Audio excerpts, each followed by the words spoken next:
Good evening, everybody. Um, I gotta confess, it has been, uh, I don't know, I really love playing Cobalt Core on Wednesday, but I've been under the weather since then, so I'm feeling a little, I don't know, I'm feeling a little off, but I hope you are all well. Let me just make sure everything's tagged the way that it should be. Looks like we've got Book of Hours. Um, and yeah, it's again testing the edges of my usual start times, but that has been kind of consistent for um, that's been kind of consistent for the last little while. I will try and bring that back into order. Now, some of you may remember. I will load up Book of Hours, but I did want to get at least one other detail out of the way.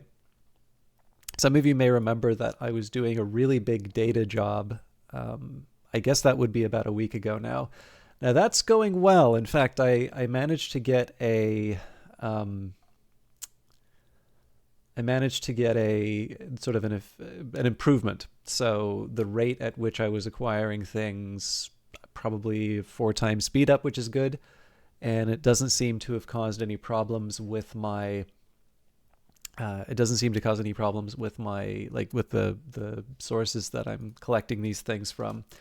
Unfortunately, it's still a huge job. This thing has basically been running constantly since the last time I talked about it. And in fact, I'm not going to get 100% from this list that I'm working on, but I'm at about 62%. So I definitely underestimated the time that it would take. In fact, in terms of, so I've got kind of a master list of things that I'm sort of working with. So out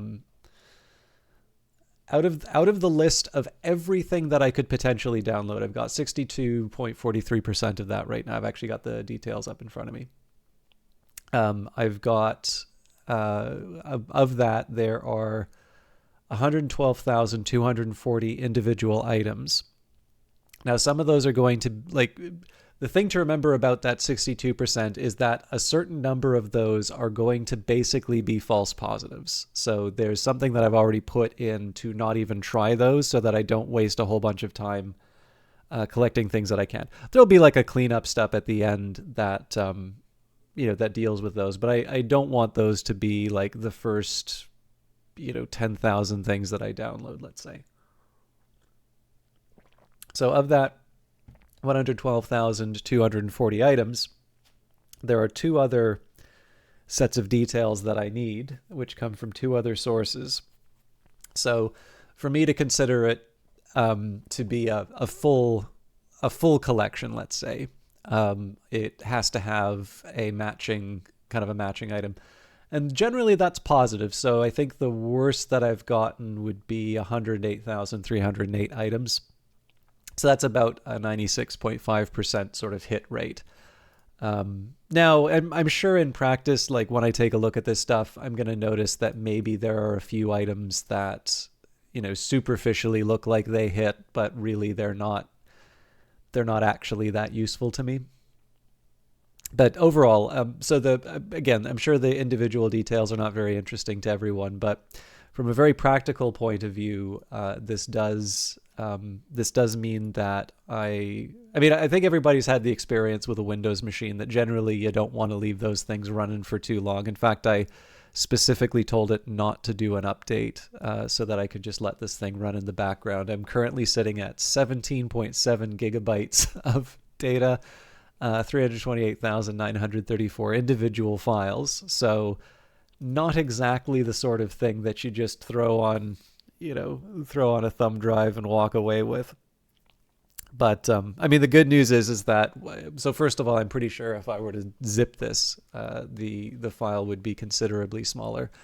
But on top of that, there is a lot of efficiency that I can get in terms of actually translating these things into the data that I want. I can extract a lot of this from, information that's useful in certain contexts, but maybe not useful for me.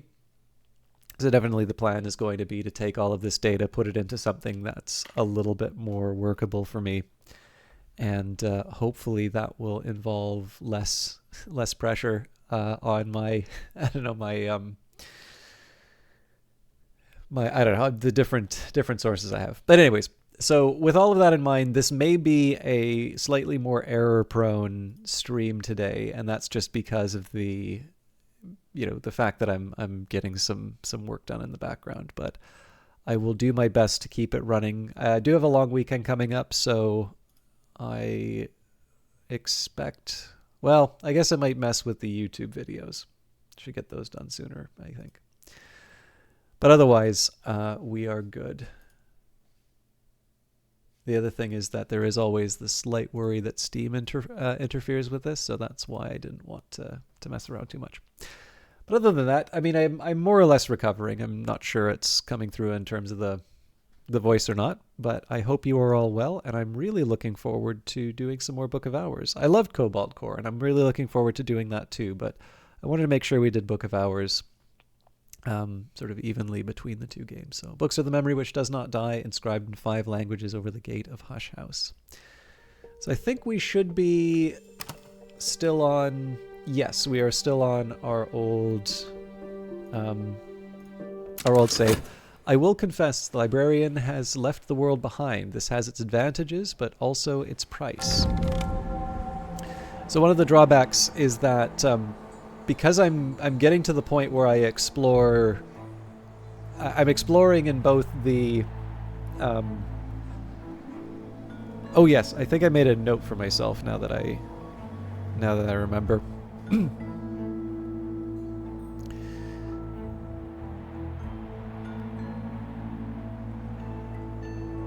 So now that I'm exploring in both my YouTube series, hey Sophia, it's Stellaris Day. Well, I hope you have a good time with Stellaris.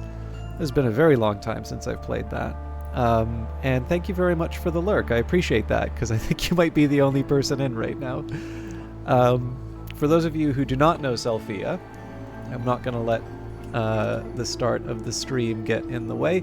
I had the distinct pleasure of meeting Sophia through Dendrian, but it turns out that they're also a broadcaster. Hey, we've got Olaf here as well. Thank you, Olaf. I made coffee today, you'll be pleased to know. I also tried a new coffee place not too far from my apartment, so it's been something of a coffee day today. But yes, I had the great delight of not just getting a chance to meet Sophia through Dendrian's stream, but in fact Sophia is a broadcaster as well. Has been playing a lot of my time in Sandrock and has definitely been putting up with my foolish behavior both inside Dendrian's chat as well as her own. But I do encourage you all, particularly for those of you who like Dendrian, or those of you who like my stuff for that matter, I think Sophia is definitely a broadcaster that sort of fits the mold of the things that I'm pretty sure my viewers like.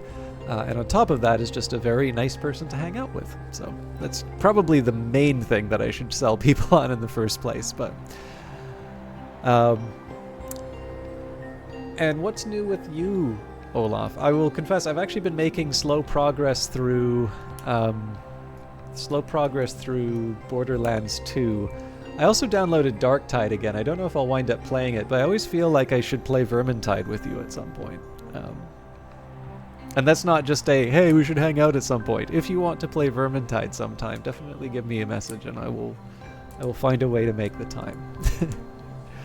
I know number 2 isn't your cup of tea, but I should still have number 1 kicking around somewhere. But yeah, so one small challenge in that I can't recall. I think I did explore everything in the main house. I could maybe make a small argument to check out some of the things here, like with the tower before moving on to the Kukurbit, but there were a couple of priorities that I had moving forward. So one, I wanted to try and start reading. So one of the plans that I've had in the background. Oh yeah, sorry, no. Now I remember how this was going. So one of my kind of private goals has been to read what I can out of my newly reorganized library, and that's definitely going to be a priority that I carry forward. I'm slightly curious if apparently we don't have that. So the idea here is just to, try and organize the library in something that I think makes sense, and then to, read the relevant texts and get whatever information comes out of them, take some extra notes, essentially just have all the benefits that come from the knowledge that I've gained from exploring the entire house and from, just getting a little bit more familiar with what's going on, I guess, for lack of a better way of putting it. The other thing that I want to do is I want to finish the texts that I've got. So we did pick up Deep Man Dyack from no one less than Lord Franklin Bancroft. So we've got 5 more texts, and then we also have Disciplines of the Hammer and Inks of Revelation to level up. So that should be my first priority moving forward. What else? On top of that, I have...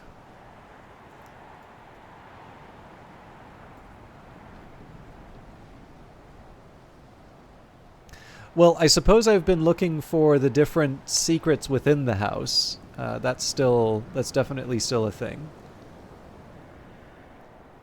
But I think probably...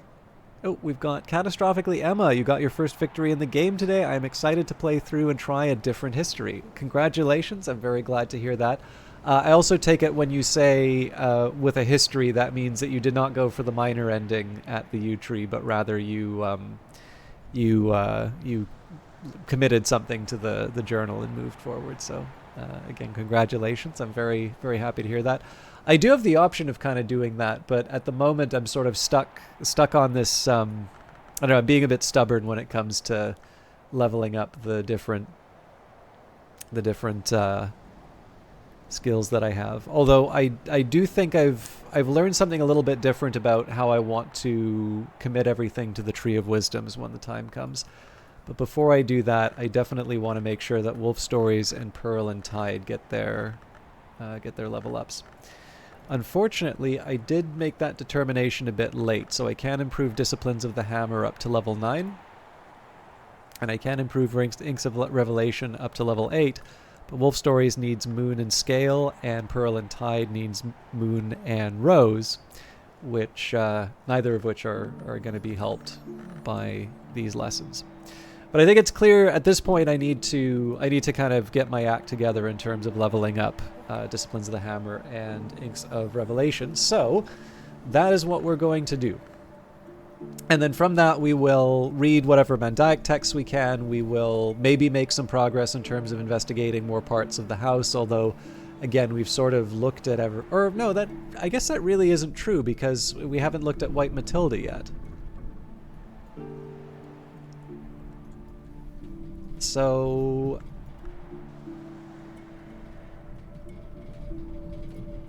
I'm pretty sure we've done the Severe Chair. I know we looked at the Yellowing Newspaper, but I don't think I investigated the Saw, though I probably did somewhere else. Maybe the Bolts.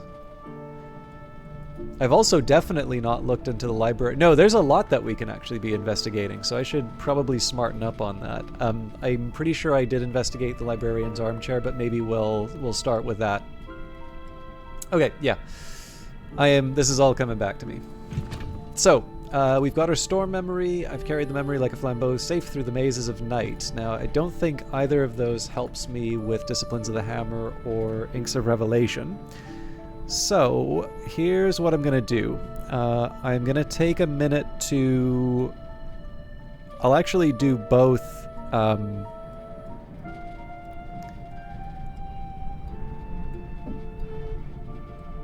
Yeah, sorry, I just noticed...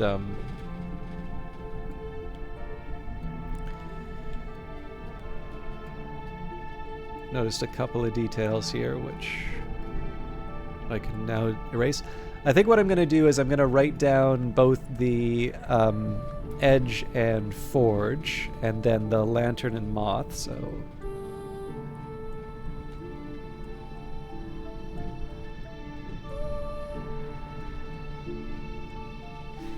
So the last thing I need to do is, so once Disciplines of the Hammer gets leveled up,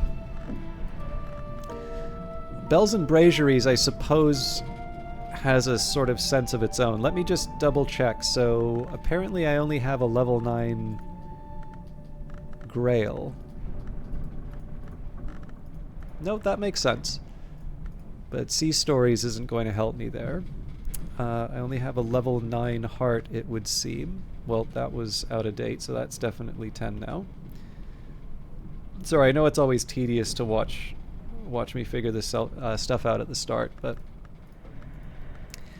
if I'm not careful, I make a very regrettable choice. Okay, so we're at 10 for knock now. Lantern, I believe we're still only at 9, yeah. So there is a small argument for us to use Disciplines of the Hammer to boost Auroral Contemplations. Sky, it says we are at 9. We are not. We're at 10. I have a Rose 9 here. I think that's probably true. Actually, probably easier for me to... That is definitely true. Nectar 7, that can't be right. No, we're at Nectar 10 now. So I've not been keeping this thing up to date. Forge 9? Apparently Forge 9. So there's an argument that Disciplines of the Hammer can be used for Bells and Braziers as well. And Scale 10. Okay. So it seems to me like the competition would be between Auroral Contemplations and Bells and Braziers. And that's a Lantern or Edge or Forge or Sky. I suppose technically the Forge is more in line with the... Well, so is the Lantern, though. Yeah, I think Auroral Contemplations is the one I want, so...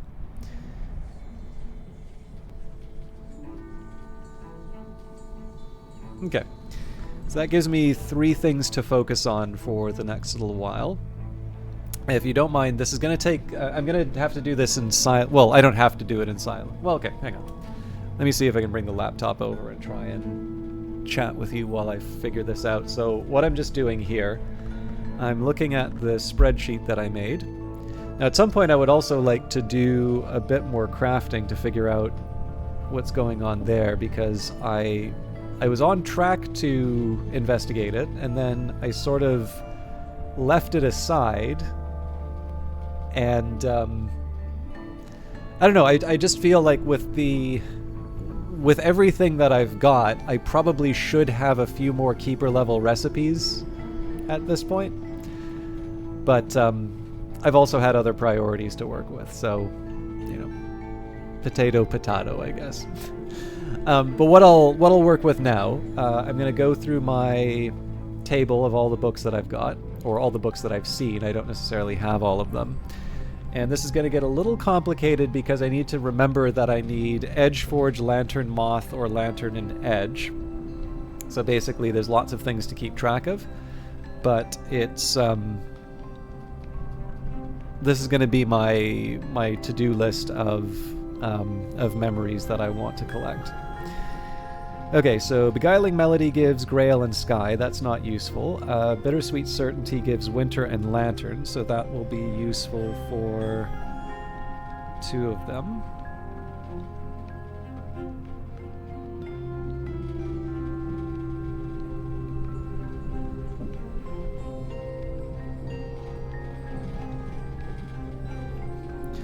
So from Bittersweet Certainty, we go on to Confounding Parable, which is Moon, Rose, and Sky, so it doesn't help us there. Contradiction, though, is Edge and Moon, so that will help us with Disciplines of the Hammer and Auroral Contemplations.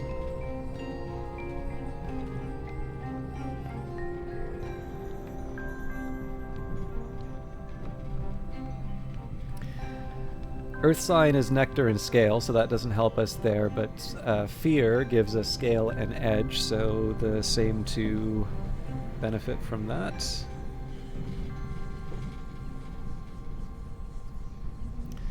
Next up, Foresight is Forge and Lantern, so that's going to help everyone.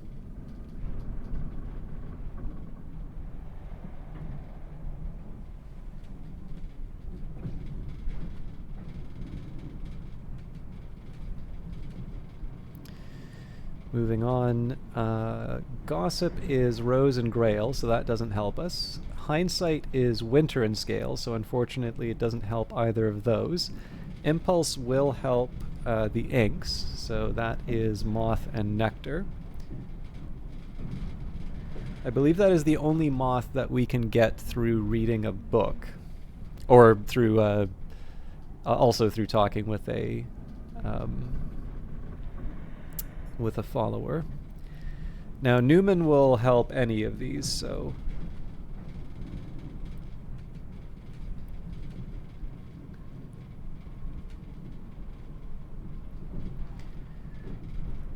okay, a pattern has Knock and Forge, so that will help Disciplines of the Hammer.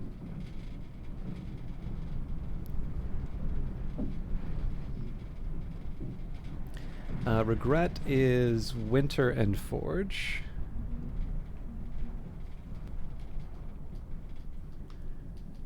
Revelation is Lantern, so that'll help two of them.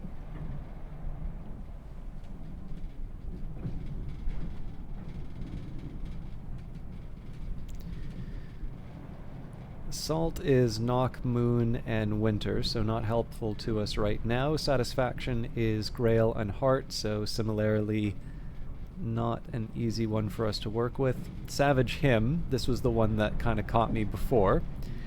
Oh, the Prodigal Victory. Well done. So we've got Savage Hymn, which is a Scale and Sky, not an Edge or Nectar and Sky. Secret Threshold is Knock and Rose, so again doesn't help us out. Solace is Heart and Sky. Stolen Secret is Moth and Moon. And finally a Storm is Heart and Sky. Now, what makes this interesting is that this doesn't actually help us with... So if I take a look at what I've got right now, so between Edge and Forge we currently have 6 memories, including the Newman. With Lantern and Moth we have 5. Including the Newman, and with Lantern and Edge we have 6. So it could be that I have not paid enough attention to what's going on and I've missed a bunch of memories, or it means that we actually have quite a bit of work ahead of us to make this work. So for instance, for Disciplines of the Hammer, I'm going to need to find 2 other memories for me to level that up to 9. For Auroral Contemplations, again, I'm going to need to find 2 other memories to level that up to 9. The one nice thing... Well, actually, no. Actually, even with Inks of Revelation, that would still be 2 memories to level it up to 9. So I'm going to just do one more pass specifically for Edge and Forge. So Beguiling Melody, Grail and Sky, Bittersweet Certainty, Winter and Lantern. Chilfadity is Heart and Sky, remembering that we're looking for Edge and Forge. Confounding Parable, Moon, Rose and Sky. Contradiction, 2 Edge, 1 Moon, so that was the first one that we wrote here. Earth Sign is Nectar and Scale, so that doesn't help us. Fear is Scale and Edge. We did write that down. Foresight is Forge and Lantern, so we wrote that down. The Newman for everything, that's fine. Gossip doesn't help us because that's Rose and Grail. Hindsight is Winter and Scale, so that doesn't help us. Impulse is Moth and Nectar, so it doesn't help that specific one. Intuition is Moon and Rose, so again, neither of those are Edge and Forge. Pattern has Knock and Forge, so that should be the next one on the list, which it is. Regret is Winter and Forge, so we have that on the list. Revelation is Lantern, so not relevant here. Salt is Knock, Moon, and Winter. Satisfaction is Grail and Heart. Savage Hymn is Scale and Sky. Secret Threshold is Knock and Rose. Solace is Heart and Sky. Stolen Secret, Knock and Moon. And Storm is Heart and Sky. Okay. So what I'll do here, so we know that the Rite of Torg's Cleansing is going to help us.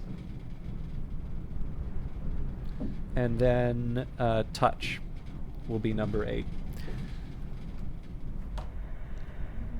So with that in mind, what I will now do is I will get Reverend Timothy in. I'm going to see... I think probably at this point we'll just maybe focus on these one at a time, and then if there's something left over, what I can do is maybe bring in some of the persistent memories. And then, so yeah, the first priority will be, let's say, Disciplines of the Hammer. Then we'll follow up. Well, I guess it'll depend on what memories we have left over, but when we follow up, we'll take care of Inks of sorry, I guess maybe the Auroral Contemplations is the more difficult of the 2 to level up. and then we'll take Inks of Revelation and use that to level it up. Again, if something fancy happens, we'll reconsider. But maybe the first thing that I want to do here is find the edge and the forge that I would be working with. So that would be Shapt and Arab. I'm probably not going to hang on to both of those forever, but that gives us a start. And looks like we're actually already getting assistance from Reverend Timothy, so that was already part of the day's plan. So I know Torg's Cleansing, Contradiction. Sorry, let me go through that again. The Contradiction, Torg's Cleansing, the Newman, Pattern, and Touch. Those are not going to be things that I can generate on my own. So we will touch the chair. So we use Trist for that. I will read one of the Newmans, so that's an Edge and Forge. The Bells of Ease should probably help us out. Out of curiosity, does anybody know where or what Ease is?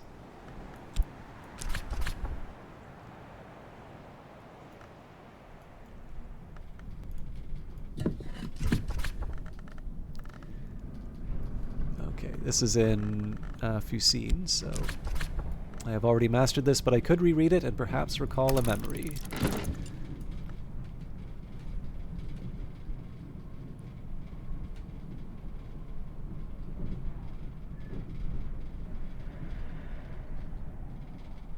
Okay.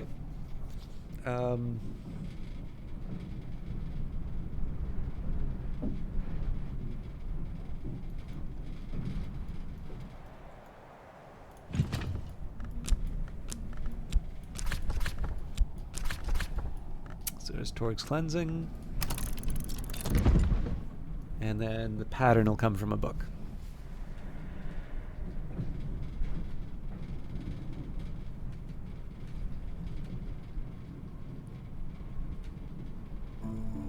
If I can find the messenger awaiting her destination, that seems unfamiliar.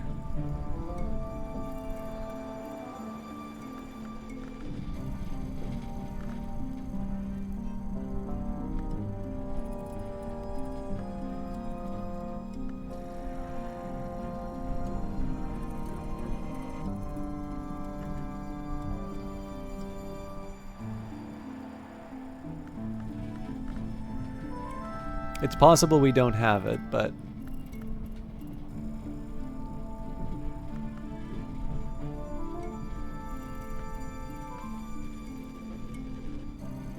okay.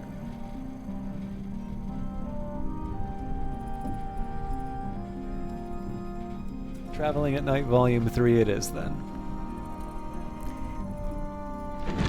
And we'll use Core for that. I've already mastered this, but I could reread it and perhaps recall a memory. Now, one challenge I'm going to run into is the decision to... so basically the question comes down to how many of these do I want to turn into memories that I can use right away? Like, how much do I want to farm from Reverend Timothy, and how much do I want to use in terms of the elements of the soul I have access to? So if I do the numbers now... I have... Oh, I should also get a contradiction. So I can get a contradiction, the Newman, the pattern, Torg's Cleansing, and touch. So 1, 2, 3. So really I just need 3 more elements of the soul, and we actually have Disciplines of the Hammer in the bag, and I have the rest of the day to do what I want. I think probably... Yeah, let's try and go a little bolder, and let's see if we can maybe get a second memory in. So I will, first of all, get that contradiction.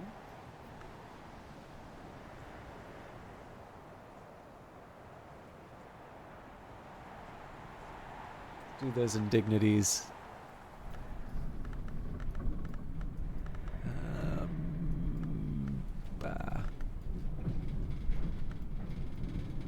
It's tricky for me to sort out Um,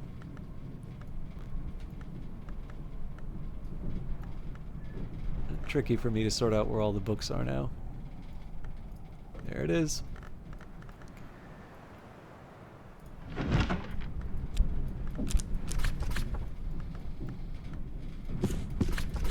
Winter, nothing more. I've already mastered this, but I could reread it and perhaps recall a memory. So, with all of this in mind, I could actually just use this Fost, Wist, and Health to get the remaining memories that I need. There is the possibility that Reverend Timothy overwrites it. But yeah, you know what? I'm going to do it for this first round. I am going to do it this way. So we'll use Nona's desk to... Or no, we'll use the Pale desk. We'll read... We could always read Keonid Abydos, but let's see if we can get a another one. Befreefuls, how are you doing? Did I see correctly that you are a Twitch streamer?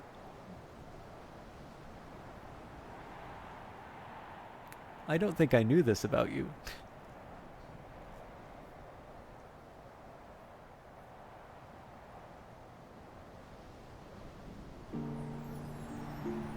The Ivory book will help us with that. And this is in Fusine. Nuts. Twitch Mumbler, you just started. Ah, okay. I did stop in for a little bit, but I had to go and do some work, so I didn't say hi. But if you are looking, so here's the usual deal that I do with people who are just starting out. I don't want to be too okay, this is going to sound terrible. I don't want to be too encouraging for people to come in, because sometimes people just want to find their feet before they have a whole bunch of people showing up. But if you would like people to check out your stuff, definitely feel free to let them know in chat. And if you would like me to mention the fact that you are a streamer in future, definitely let me know. But if you're just getting started, I don't want to create a situation where you're, suddenly you feel like you have to be on. There's actually, okay, this is a really old story now, but I remember there was someone who, yeah, fair enough, right? Like, so the last thing I want to do is have you in a situation where you're working out a technical thing and people are, there, and suddenly you feel the extra pressure. This is like years ago now, but there's somebody who I knew, and they were quite nice in terms of chat and things like that, but they invited me to play a game, and I don't always, oh, thank you, that's nice to hear.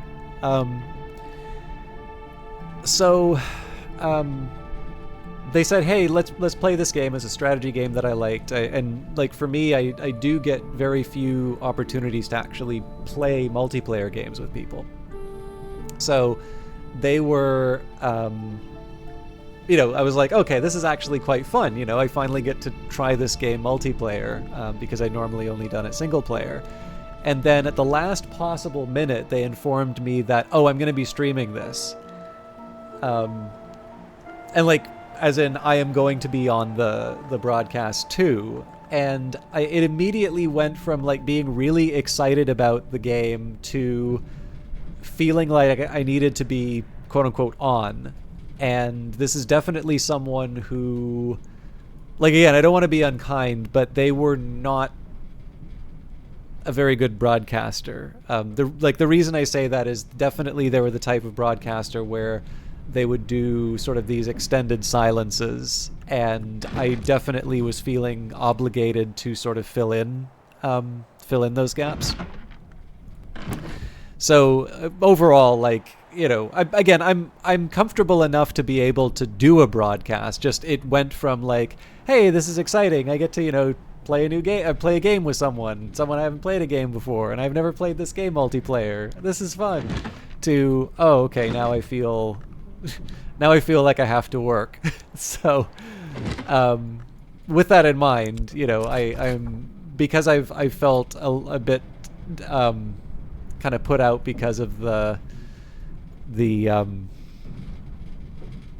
like somebody surprising that on me, I don't want to create a situation where someone goes from sort of being enthusiastic about broadcasting to feeling under undue pressure just because of a careless statement. So, anyways, that is a. And again, maybe I'm just being overly sensitive on that. Like again, like I'm fine. I am comfortable enough to do a broadcast. That's definitely not where the worry was. It was just more, it's like if you're of a certain type, right? So if you happen to like small gatherings, or you're not like a big one for crowds, or maybe you are a little less comfortable around strangers, and you're going to meet for coffee with a friend, and it turns out you're not actually meeting for coffee with a friend. It's actually a big loud house party, and your friend is now running off and mingling, and you're sort of left to your own devices. That is going to be a very different experience than, that's going to be a very different experience from the, like what you sort of thought for. And you may enjoy one or the other, but generally, depending on your temperament, you may need to prepare for the other. That's probably not a good example, because I think I'm comfortable enough that I'd work that out. Also, I was totally wrong about investigating the librarian's quarters. I was actually about to start. I was going to finish off the servants' rooms and move up the stairs. So the touch that I'm trying to get is completely off, but I'll sort that out later.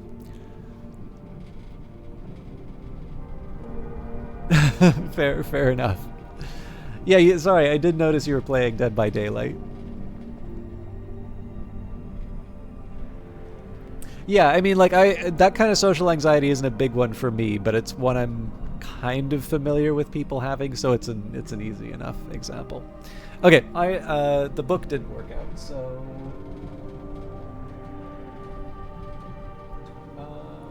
actually, Annals of St. Brendan's might be an interesting choice. We'll probably read it again reasonably soon, but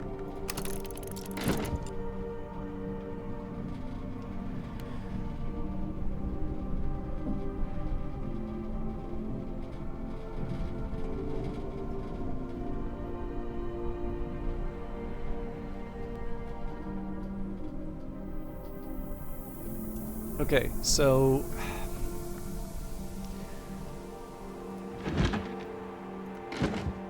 I did this in a bad order, so I need a fear and a foresight.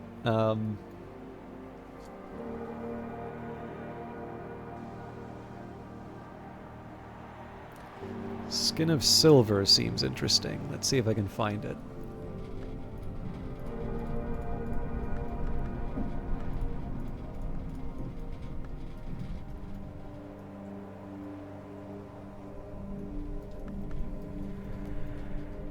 Skin of Silver, I feel, is a reasonably recent edition. Yep, there it is. So we will use this at Caller's desk.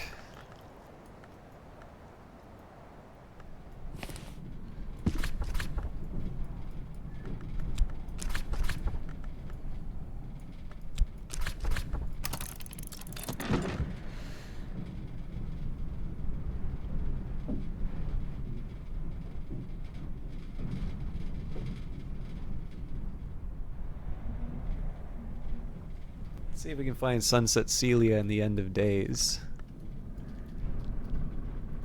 Hey, Tiberiosity! Good to see you. I saw you doing some more Cyberpunk recently. Thank you for the lurk. I hope you're doing well. I hope your stream's doing well.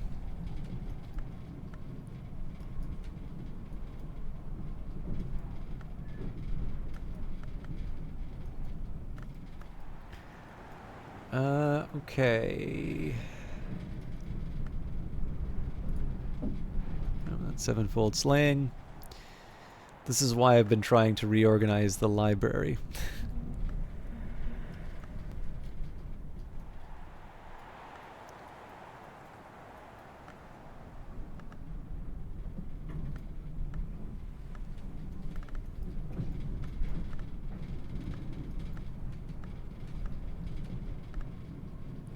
Okay, not in... That one's not straightforward for us to find right away, so... Book of Cinders... shouldn't be that hard. There it is. Okay. I'm also running out of desks, though. So this is not a... Actually, I think I'm completely out of desks. So I will have to use the Arab on this one.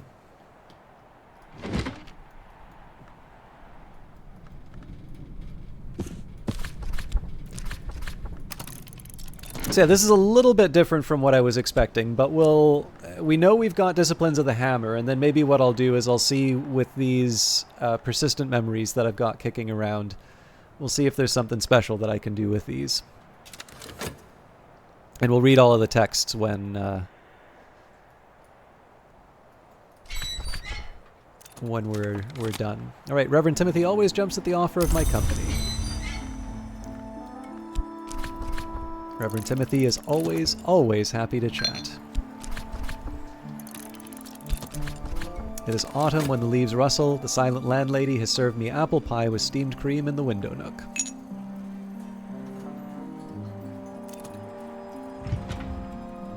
And I've carried the memory like a flambeau safe through the mazes of night. This will complete once dawn has come. So, kind of the main reason why I did it this way was I sort of realized that with the elements of the soul that I have now, it's not actually that hard for me to... It's not actually that hard for me to level this up and still have enough left over. I do suspect we're not going to get Inks of Revelation, but I figured I can at least see what I've got after conversations with Timothy and bringing back my elements of the soul and so on and so forth. So, the librarian's armchair, a sea-colored, star-ornamented armchair. According to a consistent tradition, this is the most comfortable chair in the entire house. So that's the first of these that we needed.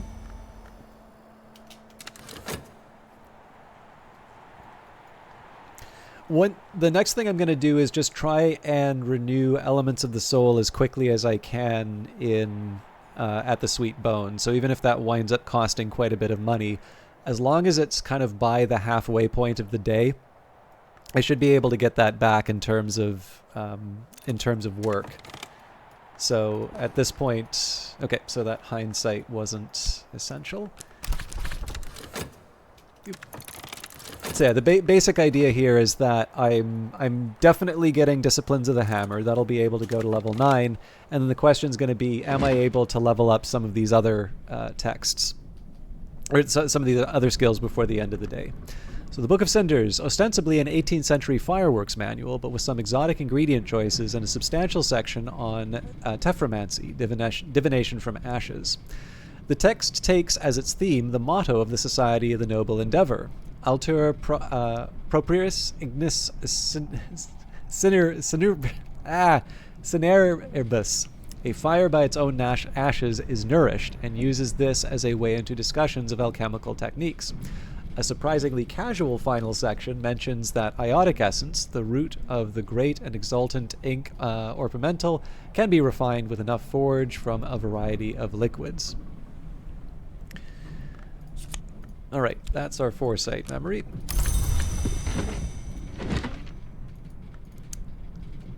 Amaranthus Betelli, a fragment of iron alloy meteorite carefully inscribed and polished.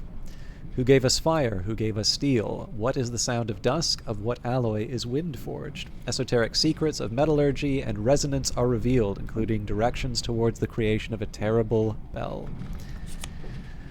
The bells of Ys. Ys by her arts found the strike tone that shakes the hours. For this reason, among many, the hours discourage traffic with ease. But a bell cast with the secret could speak the Ys note.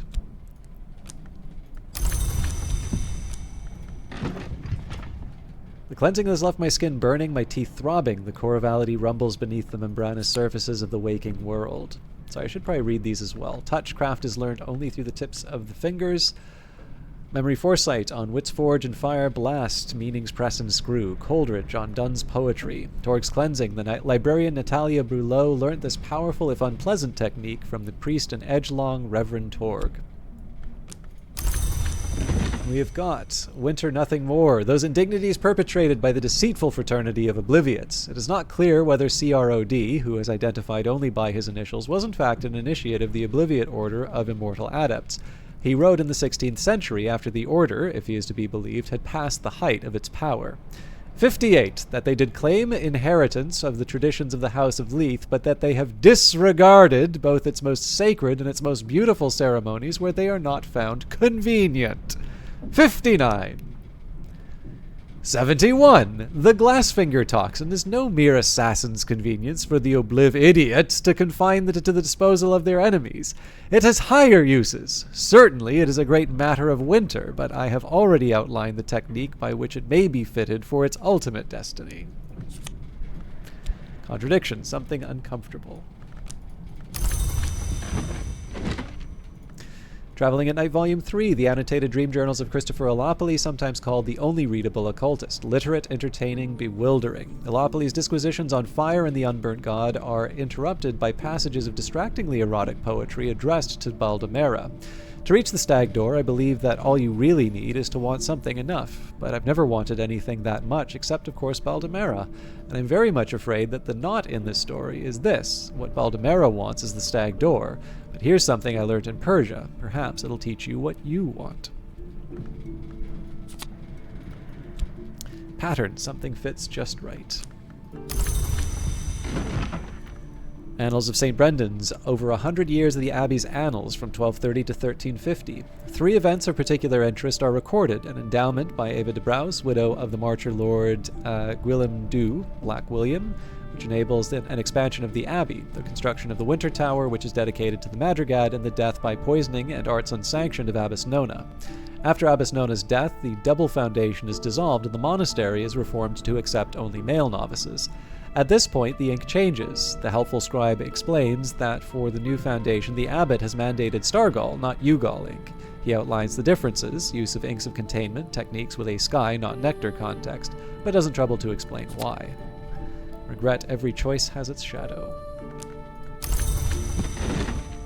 And Skin of Silver, the epic and final battle of the Lionsmith with the remnant giant Antaios. As always, the Lionsmith drew his strength from metal and Antaios from stone, but the Lionsmith began to suspect also that this time Antaios was drawing power from the moon.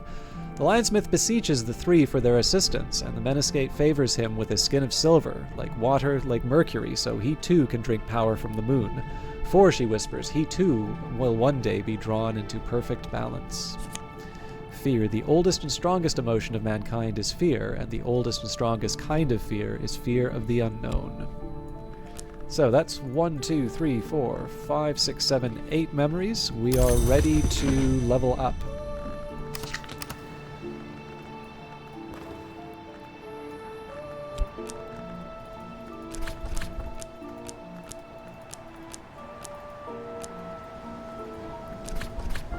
Always more to learn. Improve the skill to level 9. So the next step that I have ahead of me is basically just how do I either level up Auroral Contemplations or I think I'd settled on Auroral Contemplations or Inks of Revelation. So one thing I can do is I can erase the requirements for the Forge and the Edge. Those are now dealt with.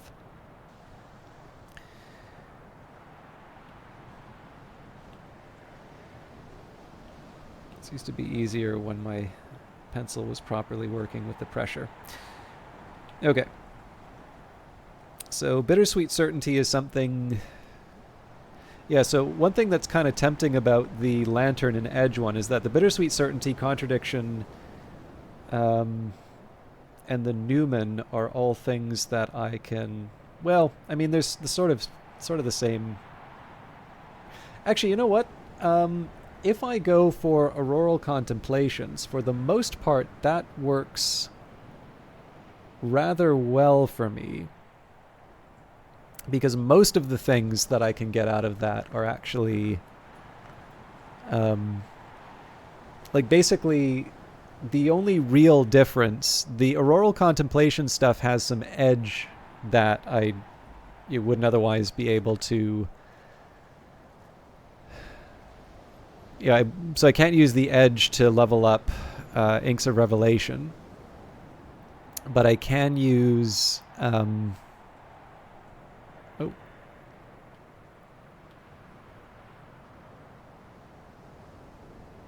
Sorry, my notes are all wrong. But yeah, so like Lantern and Moth, Lantern and Edge. So basically the Bittersweet Certainty applies to both. Foresight applies to both. The Impulse is unique to Lantern and Moth. And then the Newman and the Revelation work with both. So I suppose in this case, the first thing for me to do would probably be to read the Newman, given that that's persistent. So we'll do that at Caller's desk.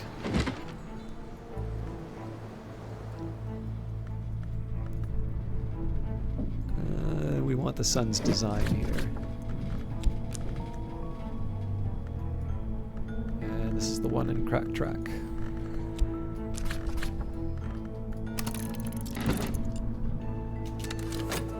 So I wouldn't expect miracles here. We are kind of relying on Reverend Timothy delivering quite a bit, but at this point I can just keep restoring the elements of the soul, and if things don't turn out, well, that's fine. We just spend the rest of the evening restoring these. So basically I'm taking the time to put my ducks in a row. At this point I would need to use the two elements to So I'd either need 2 minutes to earn the money, or I would need to figure out what my next memory that I'm going to generate is. But at this point, I'm still okay. All right, the skill is now level 9. Its power aspects have also increased.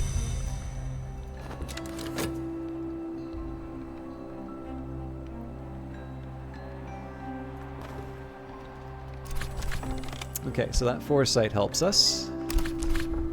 Reverend Timothy is always happy to chat. The other thing that's nice is that with the foresight, we can actually take that through Dream with us. So.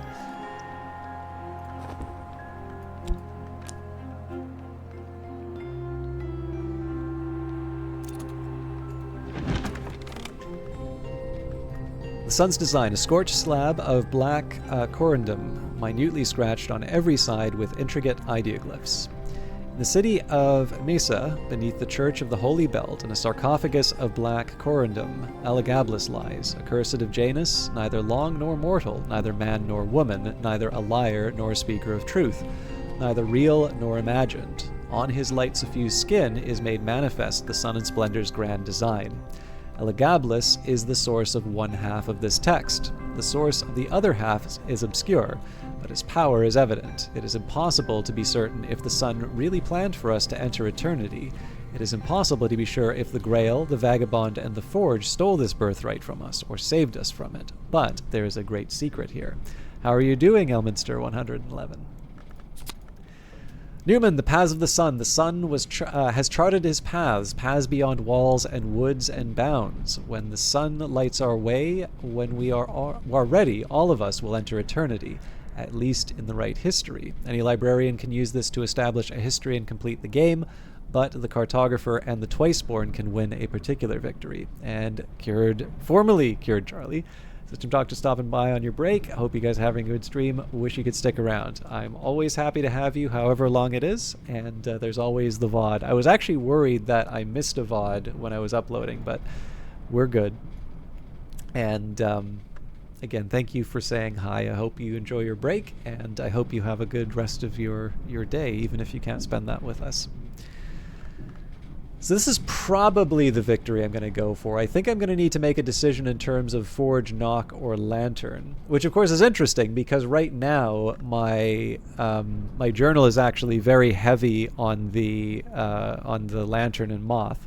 I did work out the other origin, so if I wanted, so in terms of speech, I believe in that case. For speech, we could do presumably the wound. That would give me the knock. Yeah.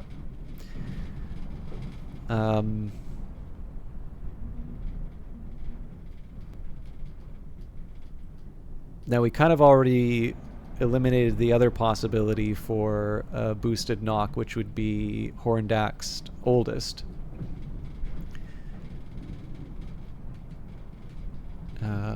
For first flowers, red with its forge.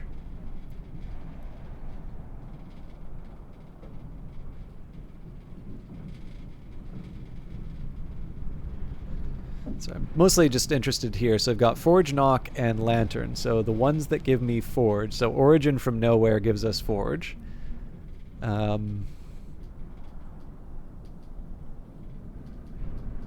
Horndax Oldest gives us Knock. Speech the Wound gives us Knock.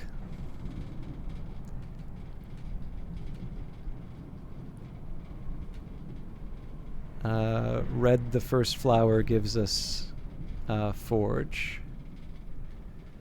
So I mean, again, if I'm going to be focusing on Lantern, then that's it. I don't need to go too far down that path. But if I wanted to keep my options open, says this game seems a bit more complicated than Cultist Sim. It's a tricky statement to make. So I would say,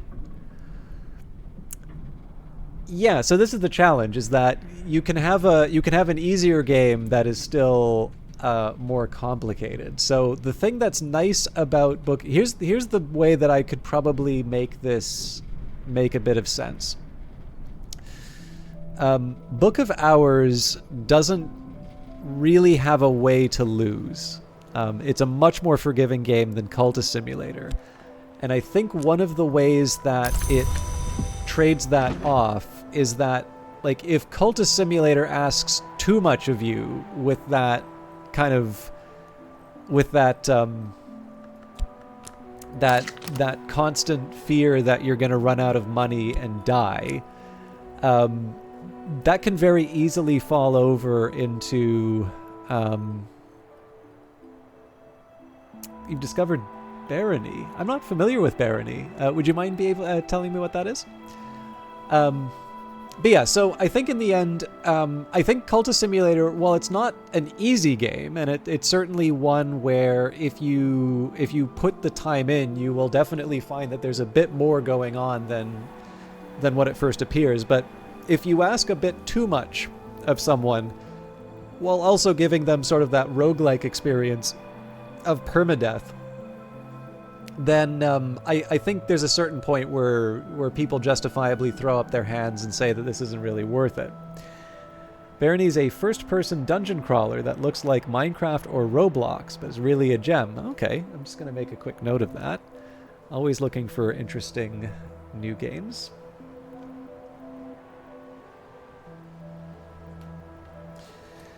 So in the case of Book of Hours, you are someone who has inherited this occult library. Now, one thing I will say is that the game ramps up the complexity. So you start off on the beach, and then you make it to the village, and you start unlocking the house room by room. And you're kind of given this big house full of interesting things to look at.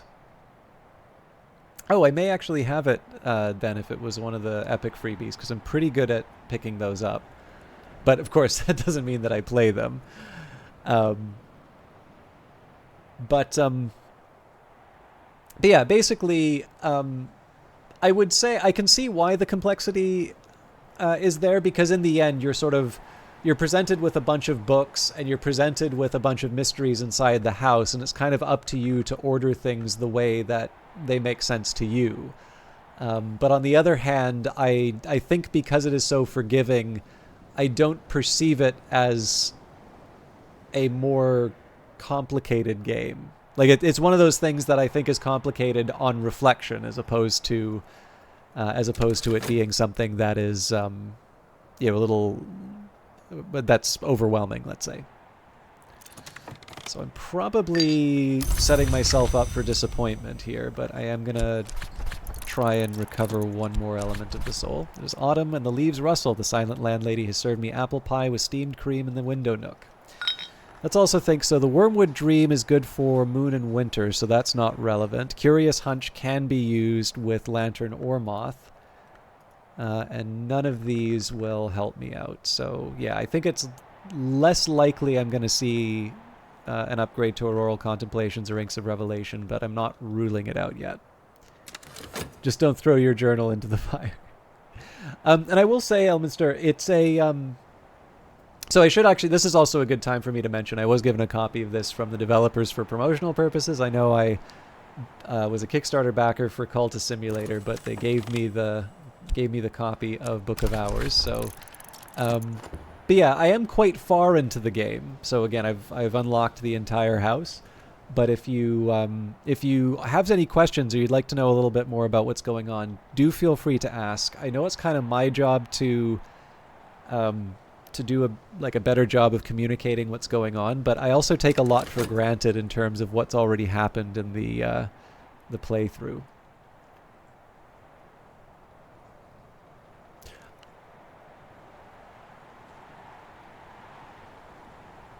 Yeah. I think I remember you from that stream, actually. But yeah, no, it's just the difference here was that while I have been paid to do the Steam streams, like whenever I covered Cultist Simulator, it was because I was a Kickstarter backer and an enthusiastic fan of the game. And this time around, there wasn't a Kickstarter to back. So the... yeah, there's a bunch of Steam streams, but I do remember, I don't recall, I think you're Elminster on Steam if I recall, but I don't know if you have the 111. It's weird, like there are some, every once in a while there'll be like memories that go through, but yeah, anyways, so this is the slightly more complicated discussion, just in the sense that I really like the games and I really like supporting the game, but obviously the expectations in terms of disclosures get a little bit higher when you're broadcasting something that you've been given a key for. You know, I think I'm actually going to go for the Inks of Revelation here. So in 0.7 seconds, we'll know what Reverend Timothy gives us. So right now, I've got 2 memories. I can bring the Curious Hunch in. So technically, I just need to get 4. So I can get another element of the soul in time for the Smarten Up call. And then I can restore an element of the soul in time to level that up. Maybe Larry Croft? Oh yeah, no, I mean, I could also be wrong on that, Elminster, but I do seem to remember you being one of the people who came from Steam as opposed to like the YouTube channel. And again, even that I could be wrong because there's just so many people now, which is wonderful in one sense, but it does make me feel a little you know, insincere when I say I remember people, but I seem to have a recollection of you, although again, obviously not the name. Yeah, you certainly don't need to apologize for choosing your names on the different tools that you use. I in fact think it's probably your no.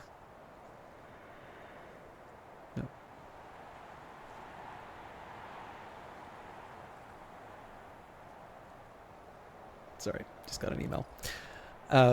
Anyways, I'm happy to have you in here. Sorry, I'm getting a little distracted here. Okay, so what I'm doing here in terms of today's work, so normally I don't go so heavy in terms of restoring elements of the soul, but the idea here is going to be there with the 4 elements I have right now. I know I'm going to be able to either read books or do other actions that I can use to level up Inks of Revelation. Oh, actually, I should be careful about that, because I can get the Bittersweet Certainty and the Impulse and the Revelation, but the other 2, well, Curious Hunch will be one of those other 2, but I actually think I need 90 seconds for the other one. That would be the Name Day Riddle. So you know what? I'm going to get on that right now. We can use one of the storms for that. So core will help us here. I think preliminal no, edict's liminal. Yeah, so we just need to throw a memory in. We can use the gale, it's going to go away anyway. So conceive a mothy riddle. And we got a revelation. Okay, so in that case we don't need to worry about... In this case we've got 4 of the 7 that we require. And we'll have 5. So we just need 2 more memories. One of them can be an impulse, and the other one can be a bittersweet certainty, which we know we're actually not going to get from Reverend Timothy. So I can actually read and get that from a book already.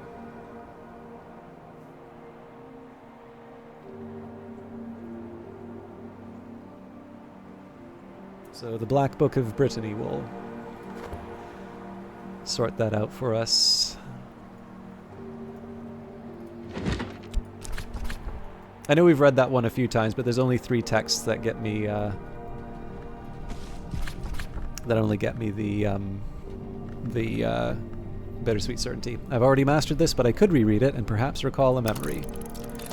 So there's still a chance that we get the impulse from Reverend Timothy. We'll just leave that aside. We need a Faust anyway to be able to actually level up Inks and Revelations. But overall, this worked out rather well for us today.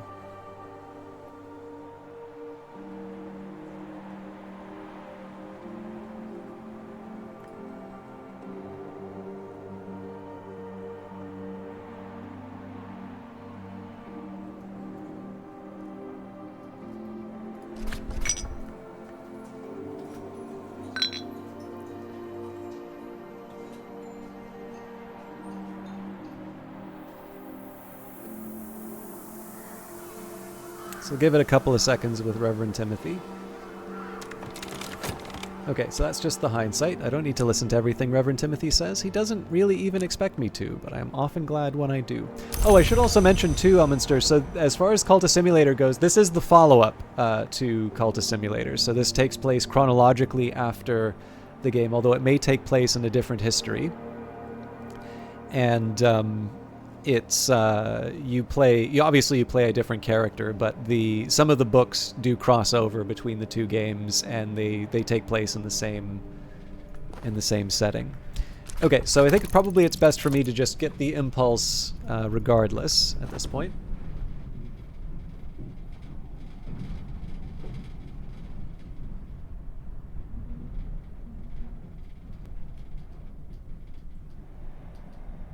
We'll read the Kukurbit prisoner records again, I think.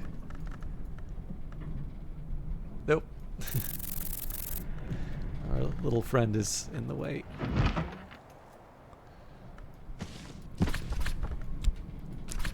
Nectar, the Fruits of Knowledge. I've already mastered this text, but I could reread it and perhaps recall a memory.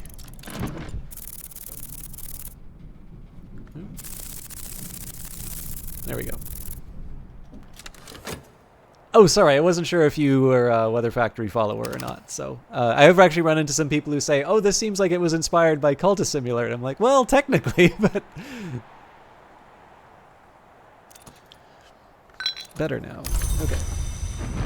So, The Black Book of Brittany, a volume of ink lore gifted to St. Brendan's by Brian of Brittany, who was made Earl of Cornwall after the Norman Conquest. The black flower lies heavy, but the roots of the watchman's tree run deep, and they may not be hidden forever.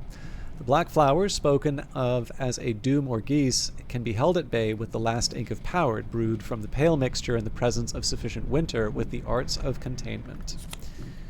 There's a bittersweet certainty we wanted. The name day riddle, is this a way to the wood? But perhaps the wood is not a suitable place for the librarian. A deceptively intricate riddle that might just teach us who we really are. Gravenius van Loren was notoriously fond of these, and bittersweet certainty, eventually the sun in rags always brings its beautiful ending. Yes, for sure. Clockwork Cuckoo did a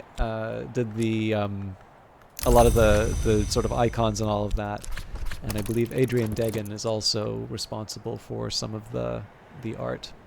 So 14.7 seconds, and we will have 1, 2, 3, 4, 5, 6, 7. Yep, so that'll give us Inks of Revelation, at which point we can focus on auroral contemplations for the next day. Might have been nice for me to focus on getting another Newman for the next day, but we won't worry about that now. Kugerbit Prisoner Records, 1927. Accounts by Governor Collar's private secretary of interventions and experiments in the last years of the Kugerbit prison, focusing particularly on prisoners he believes might have Carapace Cross lineage. 2 prisoners suspected of Aniric crimes are encouraged to access their inner Carapace Cross tendencies and develop the attributes of the Seglaz kind, sickle-form pseudocrustacea. Regrettably, they lose the ability to breathe air. One dies, and Collars releases the other into the sea. Collars describes how he successfully induced an unstable carapace larva to develop into a greater form, using insects and nectars technique in the context of considerable moth aspect. He hopes that similar techniques might be used to expedite the moral development of prisoners. For sure. They actually do a similar technique with the books in this as well, so I'm organizing my library along different lines, but you'll notice, like, Derashio, actually this is the one example that doesn't hold because it's a nectar book, but Book of Cinders is a forged text, as is Skin of Silver, whereas Treatise of Underplaces would be Knock, and then this would be element that you wouldn't know from Cultist Simulator, but the 13 letters of 12 letters, not 13, it's 12 letters of consequence is a moon text. So the icons usually line up, although Locksmith's Dream, Traveling at Night, God, why can't I remember this? Orchid Transfigurations, right? Deoris. There's a few of them which have different covers for different reasons. Anyways, let's level up Inks of Revelation.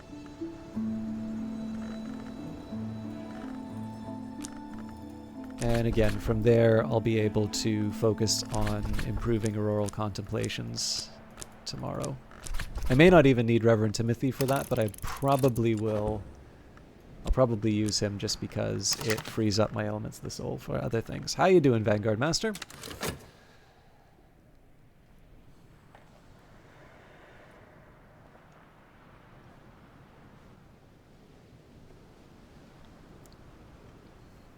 So maybe what I will do tomorrow, alongside the leveling up for auroral contemplations,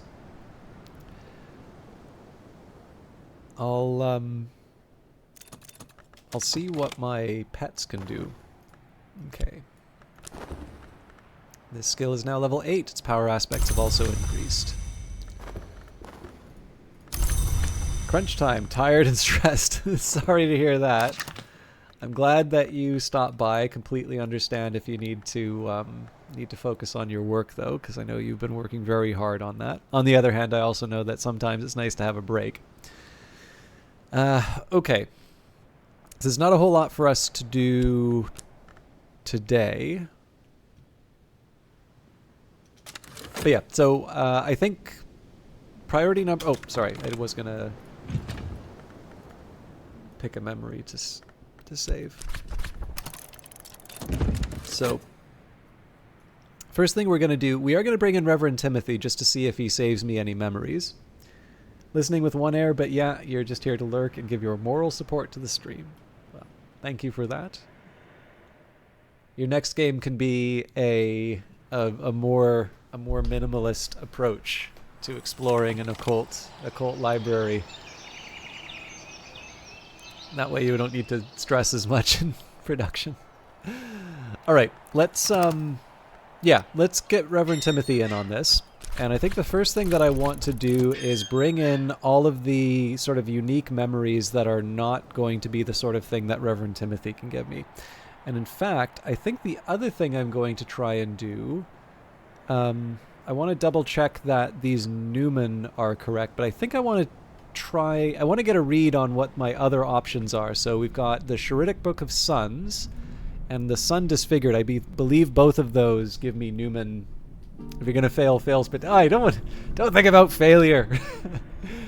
I was thinking your second game, if you need to scale it down, you can do your cozy library game. Although I guess this one was a bigger game than Cultist Simulator. But yeah, no, in this case I think I want to try reading one of the other Newman texts as long as it gives me the lantern or edge. So I'm just going to take a quick second to look at those.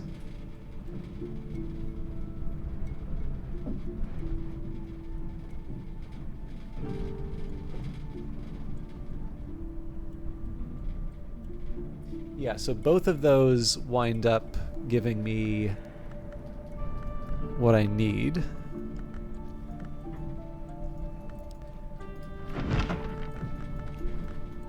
But as always, we'll go for the...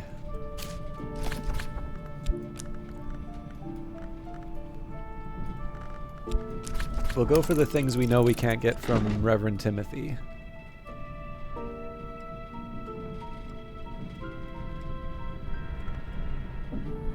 Okay, so Newman's taken care of. Contradiction and Bittersweet Certainty are next.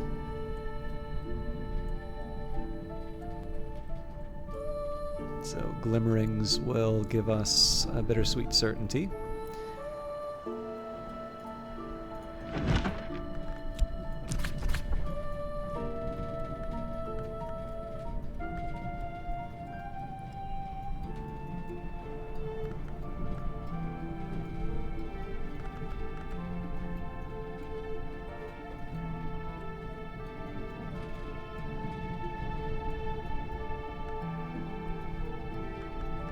Glimmerings wasn't... I know Musgrave's Sketches also gives me... No? I'm gonna wind up shifting the library around on myself anyway, but it would be nice for me to find some of the usual suspects still.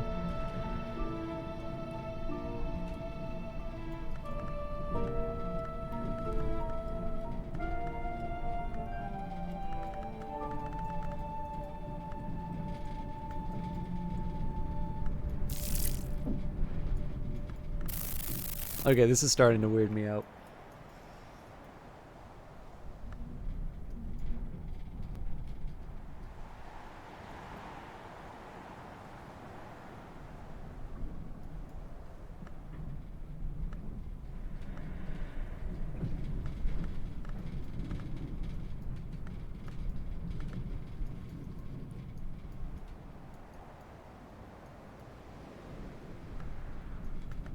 Okay, so the overflow doesn't have... Yeah.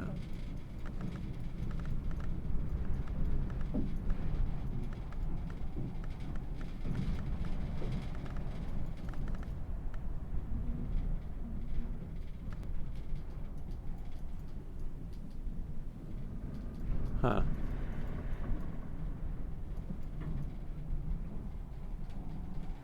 Do I just not have Glimmerings? That would be very strange if that was the case.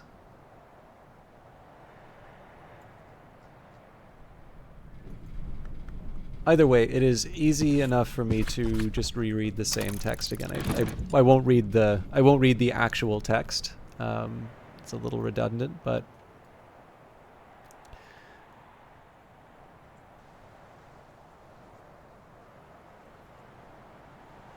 okay.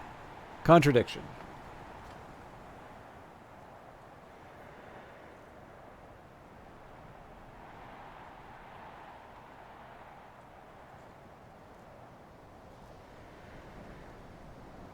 Do the Westcott histories for that. I know it's not the most exciting option, but it's a good start. Westcott? Wainscott.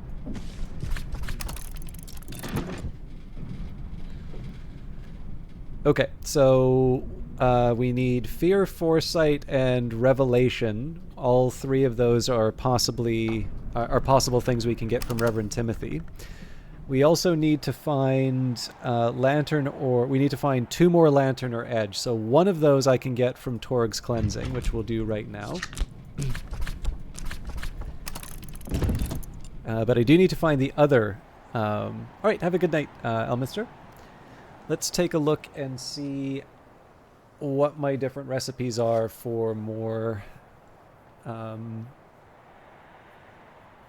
So I guess the Old Wound would probably be one that I could use from... Yeah, because Old Wound gives me an edge as well. So that's Edict's Martial. I guess we'll use the Dueling Hall for that. Assuming the Dueling Hall will let me, because I don't know if they give me Lantern for that. They do.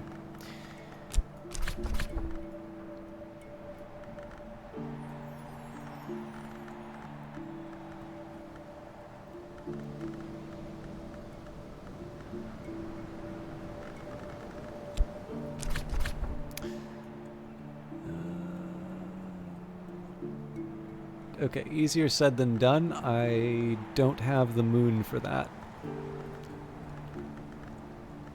But that's fine. Oh, it may not be fine, actually, because... No, I think I got lucky here.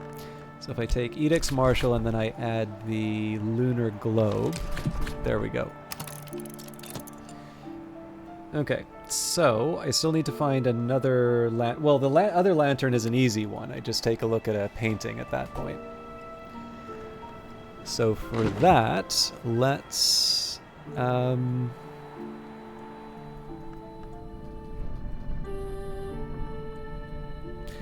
let's...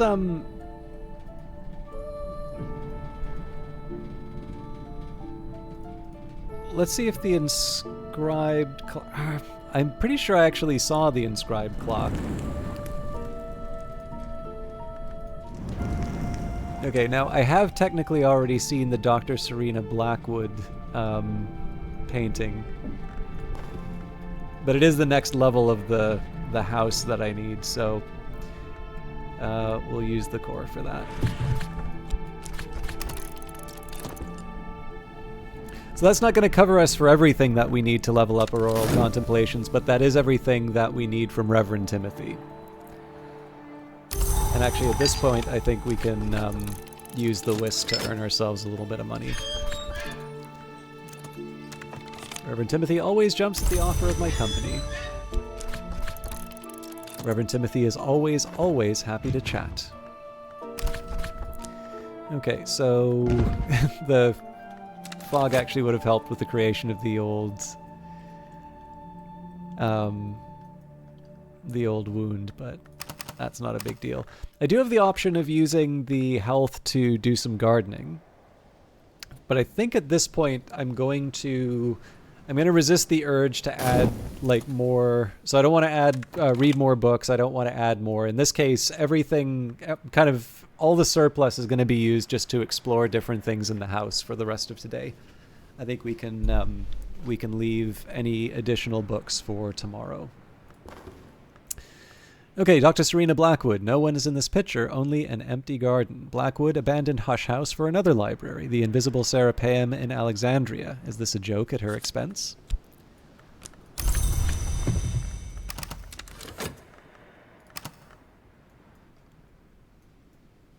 So I really probably should just be doing the investigations now. Well, actually, there was one other thing. It did occur to me, I think I checked the... Yeah, no, I already checked the Delightful Repose because I could do that with my sickness. So I suppose I could investigate the different creatures.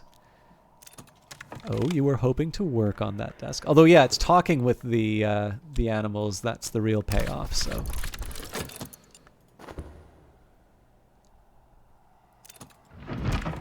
Move gingerly while the pain lasts. Okay. Shuridic Book of Suns, a radically different text from any of the other versions of the Book of Suns, attributed to Hagar, Queen of Shur, Mother of Wolves. Set down with reverence before the intercalate by one who understood what would come to pass.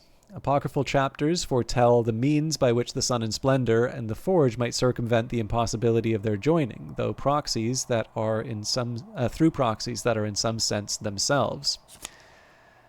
Newman, the great counterfeit. The Sun and Splendor and the Forge of Days could not be joined, but Sunset Celia and the Swan King could. This secret is the trick of it. Any librarian can use this to establish a history and complete the game, but the Twiceborn can win a particular victory. which would be Lantern, Moon, or Nectar.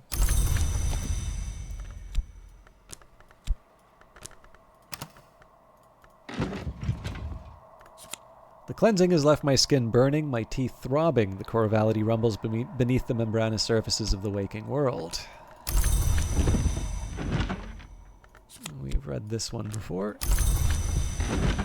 And the Wainscot History, subtitled Stories from Behind the Walls, a miscellany of non-traditional histories, including battles not generally acknowledged and countries which appear on no map, told in a playful, apparently fictional manner. Gore does not mention the Mansis directly, but constant coy metaphorical references to ascending the staircase of years, to the doors of sleep, and to the blue light of dawn suggest he had commerce with the unseen world. It was common in that time to speak of the division of the sun, by which contemporaries understood the eruption of barbarian forces and their uncouth gods. So we've got 1, 2, 3, 4, 5, 6 of the required 8 memories. So if I wanted, again, I could use elements of the soul to get those. We're going to leave that to the end of the day. Essentially, we're just going to earn some money in the Sweet Bones building and restoring.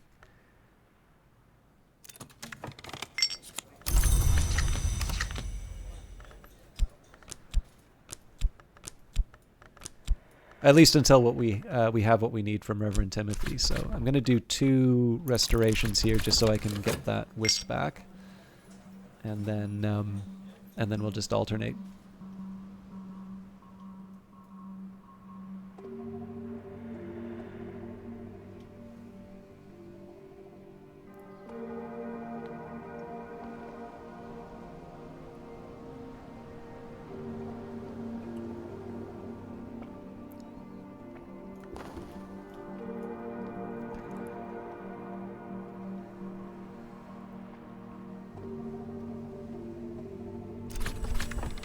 Alright, there's the revelation, so I don't need to listen to everything Reverend Timothy says. He doesn't even really expect me to, but I'm often glad when I do.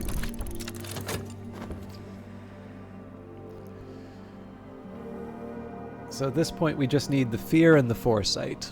It's unlikely we'll get the fear from Reverend Timothy. We don't see that too often, but there's a reason we're waiting through the day for this. You never know what's going to come up. And we really don't need it until the very end of the day. Better now.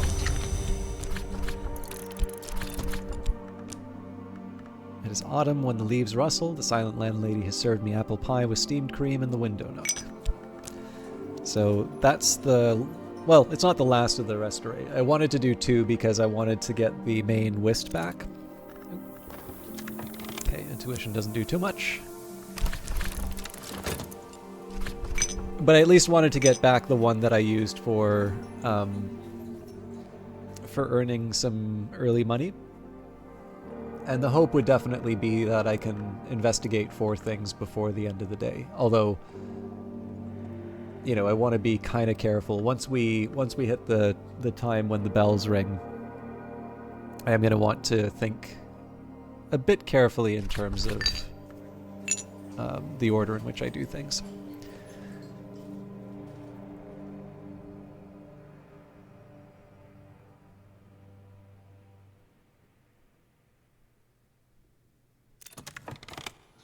Better now. Okay, so now we're going to make some money.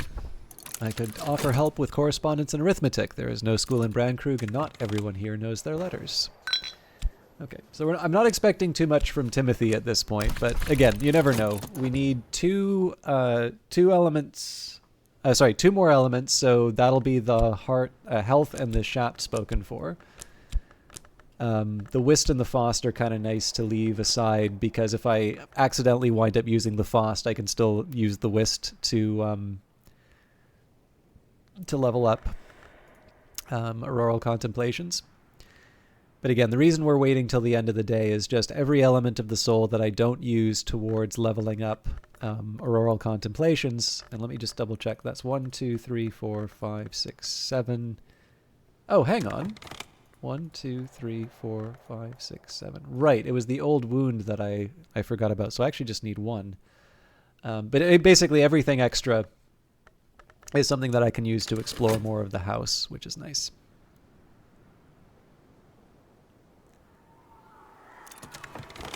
Okay, another revelation. Nothing to write home about. I don't need to listen to everything Reverend Timothy says. He doesn't really even expect me to, but I'm often glad when I do. So, let's get that foresight and that fear.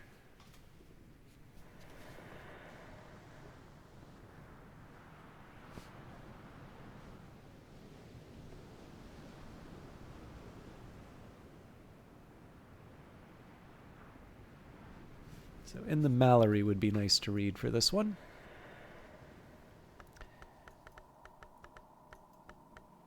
Again, I won't make a big deal of it if I can't find it, but it's still nice to see, especially because I'm kind of reconstructing the library. If I can, it's nice to get a rough idea of where certain texts are. Okay, I've already mastered this, but I could reread it and perhaps recall a memory. And then for fear, the Tantra of Worms. We haven't read that one in a while. It's definitely not one of these. I know I had a couple Tantras that I snuck in here.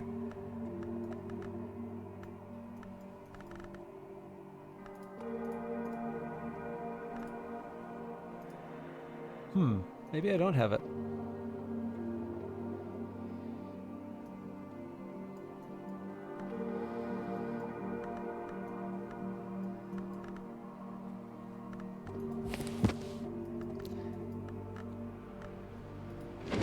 The only mistake was doubting myself.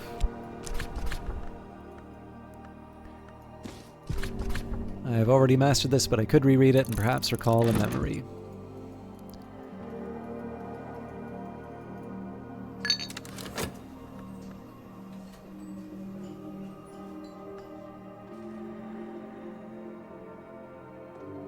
I think we'll just let this one stay without being used at this point. Not exactly how I plan to spend the day, but I'm not sure I quite have what it takes to get everything I need put together. So after all is said and done, what I think I'm going to do,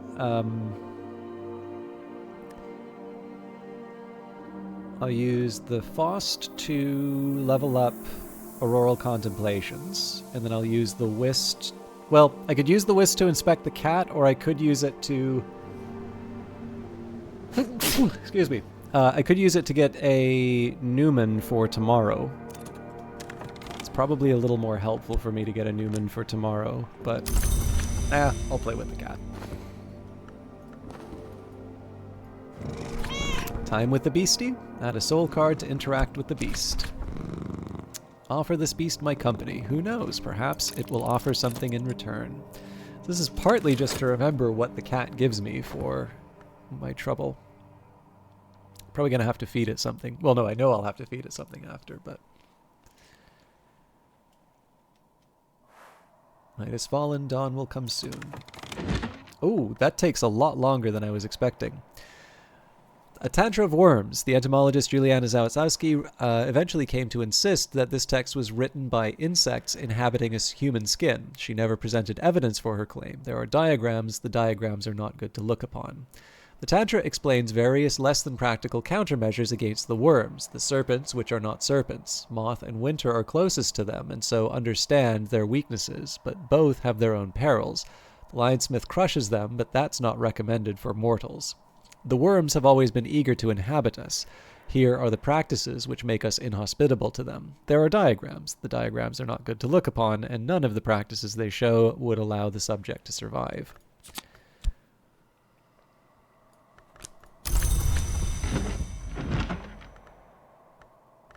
In the Mallory, a lively account of the creation of each jewel at the world's beginning. Lively, yes, but also almost entirely nonsense. Pearl, the tears of the forgotten moon, caught by the lionsmith in his net. Ruby, the blood of the first bird, sung by the lionsmith's hammer. The author is either terribly misinformed of the nature of the hours, or, one begins to suspect, intentionally throwing up a smokescreen to confuse seekers of the invisible arts. But there are some useful crumbs of fact to be picked out of the daft and gaping cracks. Alright, let's get leveled up. I will confess, I did not know that it took a minute to play with the cat.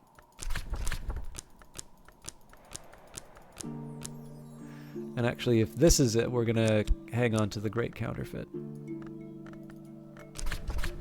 There's always more to learn. And we'll see how the time with the cat goes before I commit too much. Depending on what the cat eats, I may want to start going back to Crowcross Sands in hopes of finding some mackerel.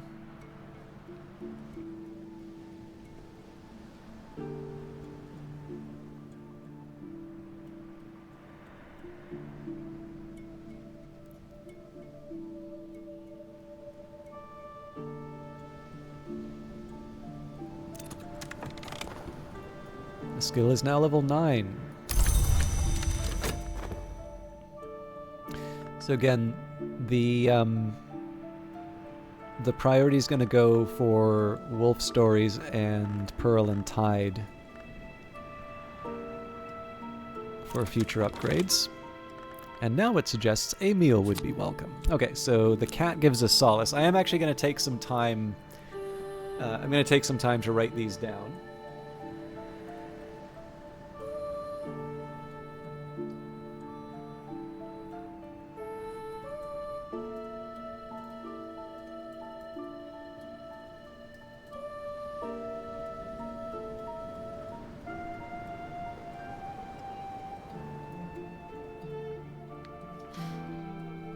Recently there has been a dearth of food. You will understand the gravity of the situation. No doubt you are eager to rectify it.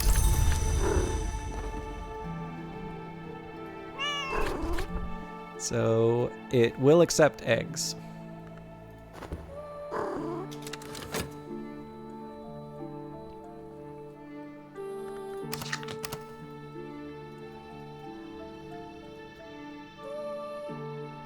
I definitely have some plans for tomorrow. And it's winter time. Memories fade, assistance departs, but the soul is refreshed. I think I forgot to keep a memory, but that's fine. Beachcombing. Take a long walk on the ocean side. If I know what to look for, I might find something the ocean's forsaken. Let's try Sickle and Eclipse this time. What is the sea seeded today? We'll also recover the, we'll also get something for the cat.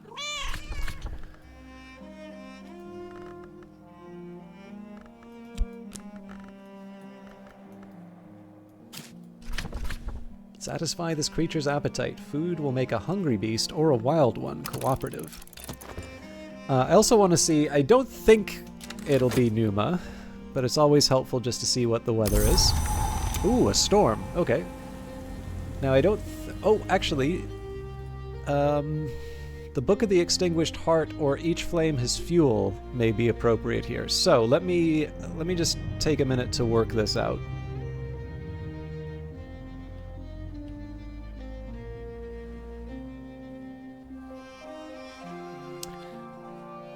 Now, technically I can summon a storm whenever I want, but... 16 heart.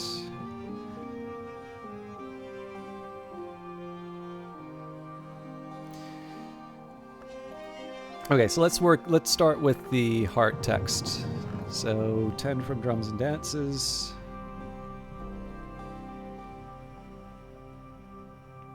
For memory. So we get the 16 no matter what. For 14 skies, so we start with 1 for Faust. Now, I think, if I recall correctly, we're still 1 short on sky. No, we do have a 10 sky now, so where the hell is it? Sights and Sensations. Yeah, okay, so it doesn't really matter which one. I suppose, yeah, and I guess, really, it doesn't even matter which of these I do first, because in the end I can just get a storm. I am, however, going to opt for each flame his fuel.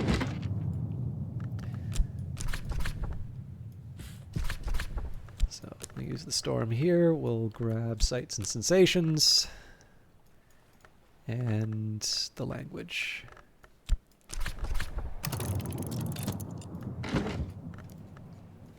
I will also go on the kind of the Sweet Bones circuit here. And what else?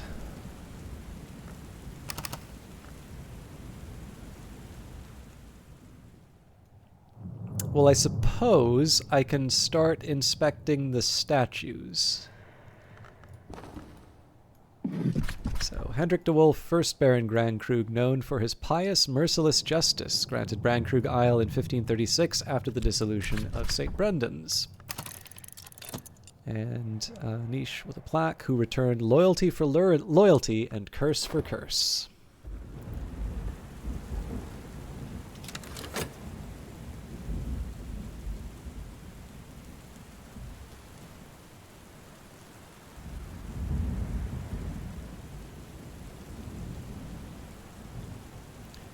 I should probably also make a decision in terms of these remaining determinations.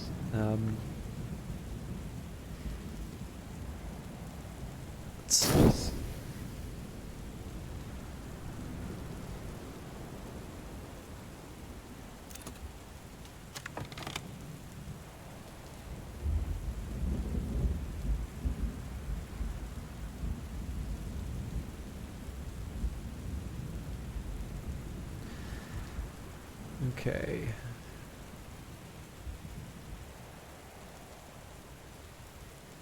So let's say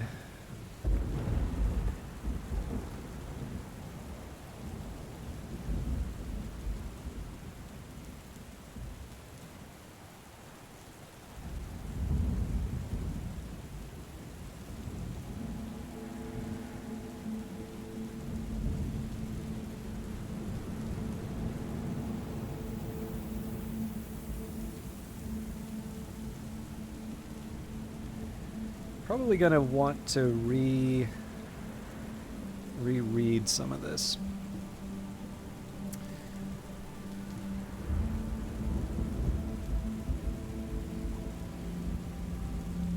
But when it comes to inks, I'm gonna want some knock. So I think that's porphyrin. Yes. And if memory serves, Auroral Contemplations gives me porphyrin. No, it does. Oh, yeah, it does. With the Ichor Auroral. So, I do have some here, but maybe now is not a bad time for me to figure out how to make that through other means.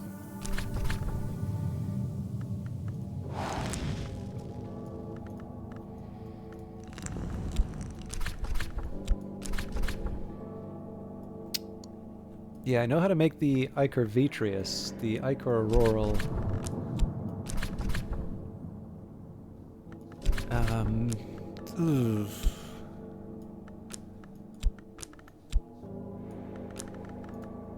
I'm struggling a little with that one, actually.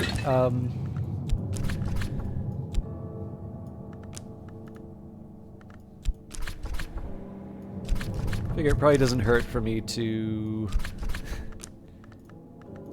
go through this in order, as much of the order as I can.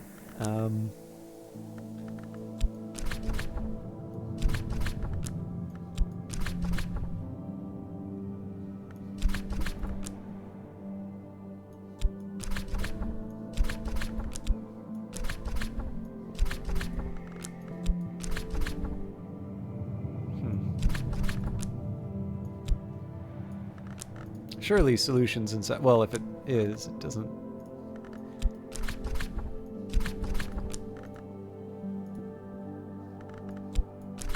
We already did this.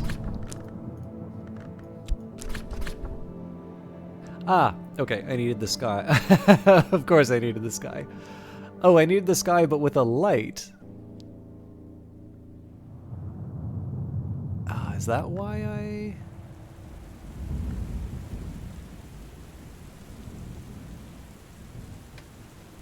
Okay, you know what? I think playing around with chandlery sounds like a good idea at this point. Okay. De Wolf had been a mercenary captain on the continent under the notorious Martin van Rossum. He was a hard man in a hard time, but not a simple one. He left van Rossum's service after the sack of The Hague, apparently after a spiritual crisis. It is known that he was at one point training as a priest. Okay, yeah, I think time for me to try some chandlery. I just don't remember which one of these had it.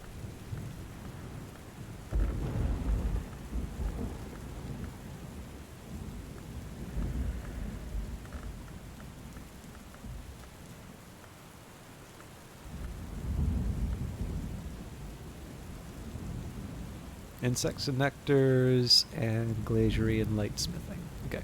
Glaziering and lightsmithing is slightly more appealing because of its lantern aspect. So let's try that at the alchemist's table.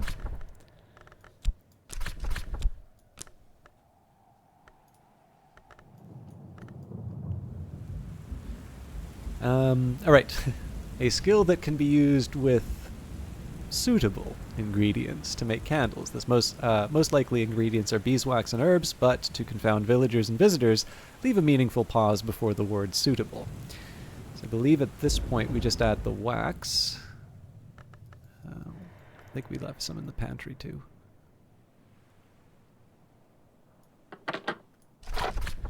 Make a beeswax candle or add a suitable second ingredient. Now, I am slightly curious about this. So we have quite a few... Okay, moth orchid scented candle, honey scar scented candle. Yeah, so not all of these apply. History wax candle, interesting.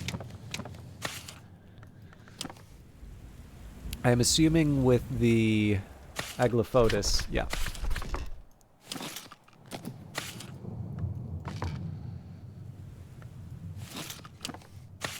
Okay, so not everything works, but in this case we'll just do a standard beeswax candle. And with that in mind, I think this is a pretty clear... Yeah.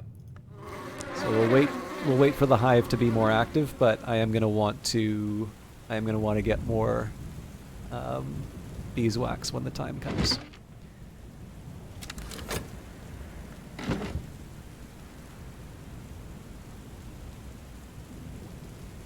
Oh, I can definitely check out more of the busts. So we'll investigate. I guess now we'll use the health. So investigate the object. You won't use this up or consume it by doing it. Thomas de Wolf, this bust is carved from limestone. A niche with a plaque. Who saw what had not yet passed.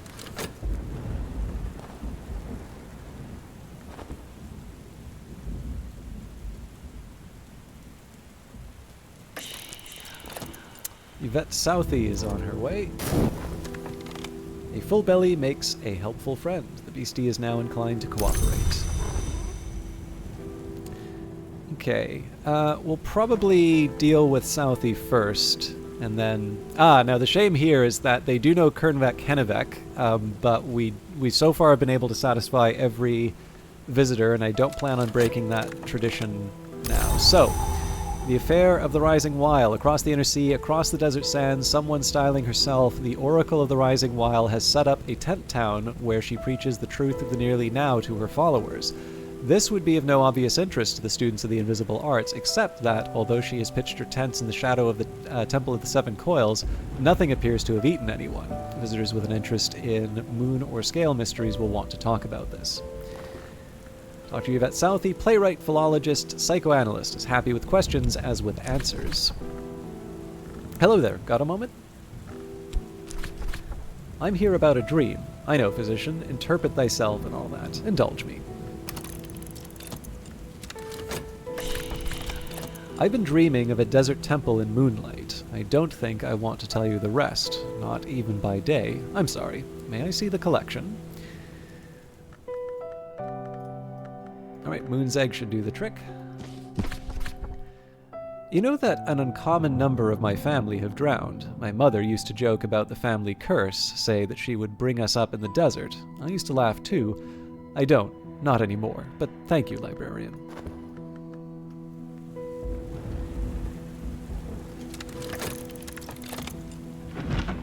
Okay. We'll wait till the book's properly finished. So we are going to still inspect the remaining animals.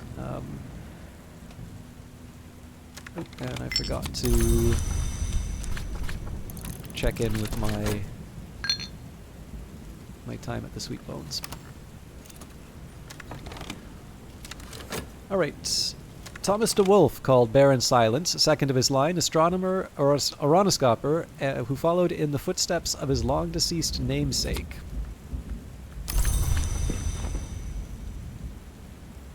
Moving on. Third, Walter de Wolfe. This bust is carved from serpentinite, striking local stone.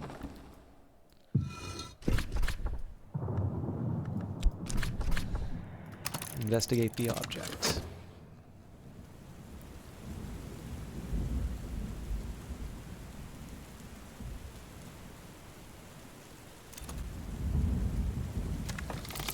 Sea-strewn, salt-snared stuff. So whispering sand, white silver sand, in which the voice of the waves lingers.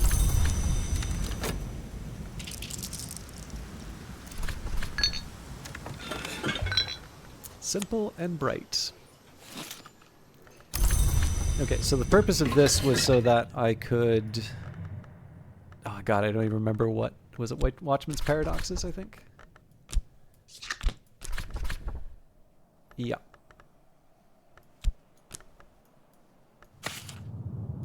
Ah.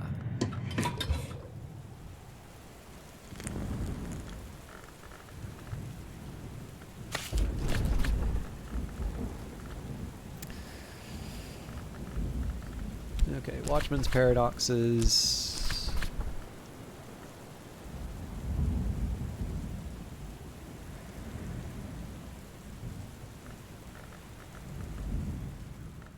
It's the Ichor Auroral that I want, not the Ichor Vitreous. So I need Sky for that. Ah, I messed this up, didn't I? Okay.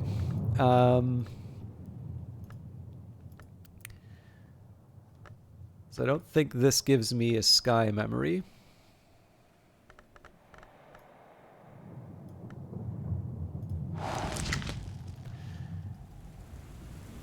I do know what I need to consider, though. I just have to stop considering the busts. So, 3rd Baron Brankrug, a niche with a plaque, who commanded the rising of this stair. Walter de Wolfe, this bust is carved from serpentinite, a striking local stone. Walter de Wolfe, who found Hush House a drafty castle and left it a stately home, but who will always be remembered for his cowardice, his sorrow, and his son Brian's treachery. Alright, so let's consider the Swaddled Thunder.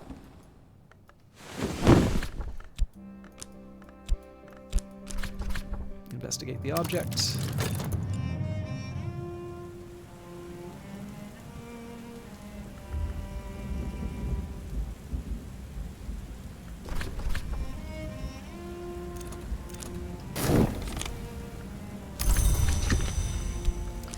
Alright, so, Dr. Southey, troubled by dreams, feared death by water. We'll take the opportunity to talk with the Tame Viper, an avid student of warm fireplace stones, warm mice, and warm milk.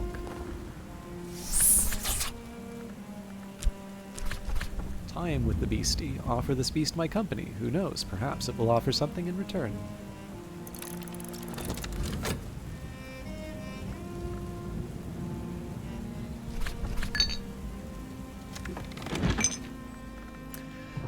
Each flame his fuel, a work by Omar the Blaze, an initiate or craftsmaker at the Labyrinth of Lions. Omar describes his work in the construction of mirrors for the enclosure of a sacred flame and his slow realization of a flaw in the glass. Omar explains how his lightsmithing techniques can be used in the presence of sufficient lantern to enrich xanthotic essence into the great ink of the first history, but he pleads caution in its use, lest the chandler be realized. So we got a revelation for that.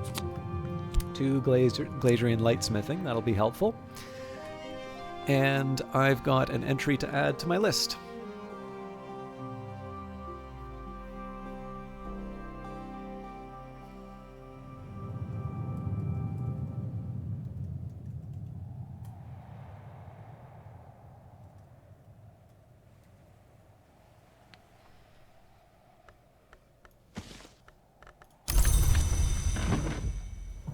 I think I'm just going to keep adding them to the main library here. I am eventually going to sort all of this stuff out, but I have kind of other priorities right now. I don't see a whole lot of value in trying to level up Glazerian lightsmithing right now. The better thing for me to do is just sleep on the revelation and to hit it hard tomorrow. So we'll see what happens with the Viper. So we'll feed the Viper with the Whist, and then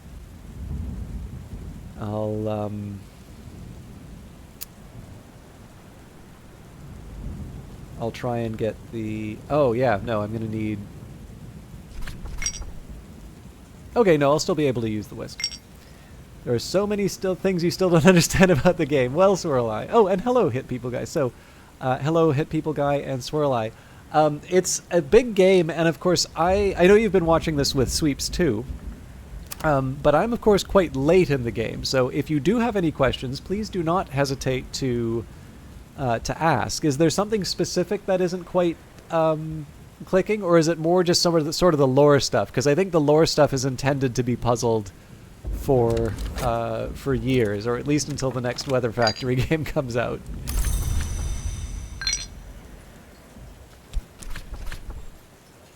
We'll earn a little more money. We still have time.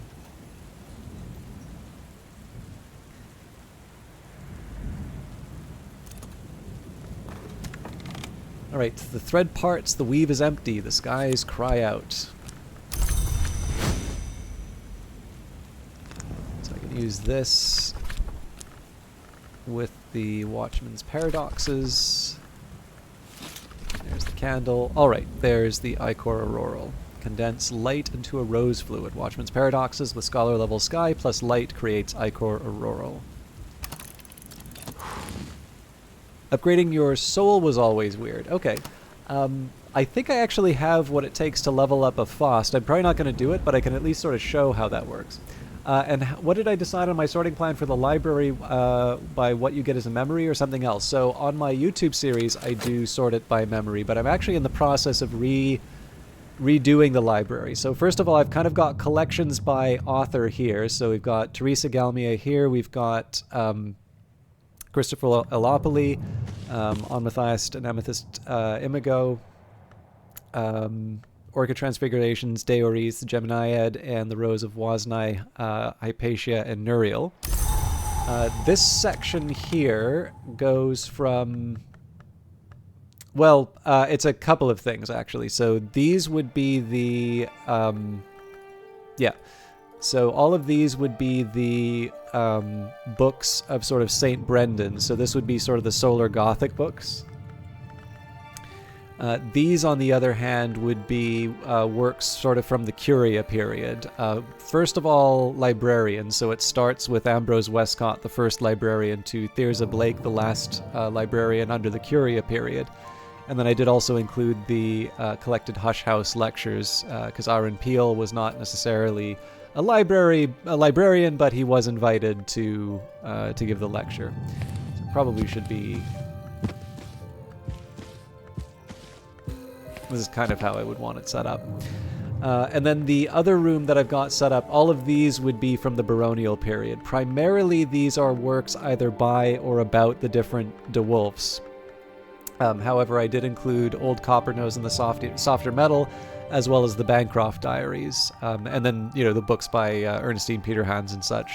There are a few sort of from that era, but similar idea. The kind of ordering of the Barons de Wolf, and then some of the related figures appear in that room. The drawback behind this room really is that we're running out of room for everything. So I've got sort of 4 texts that couldn't fit on the shelves, but that's how it's working. So right now the library is in a little bit of a mess because basically from here and then all these remaining rooms, I'm working all this out. So eventually, I'll have the nocturnal period books that sort of work through this area. And then the last sort of division that I do is I keep all of the Newman texts in the librarian's quarters.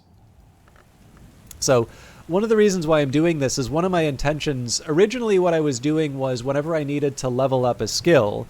Now this was before I got Deep Mandaic, and as a result, sort of had more books to sort of level up, but.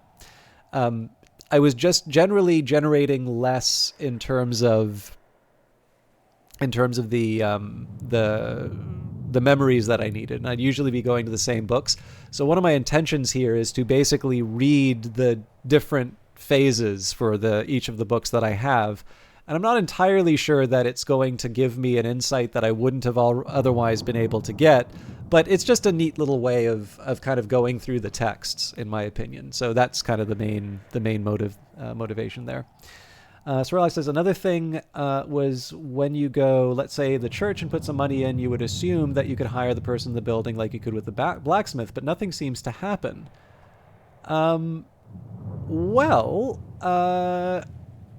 I'm playing as the Twiceborn, so Reverend Timothy is a friend, but my understanding is you should be able to hire Reverend Timothy the same way that you would hire the Kills or Denzel.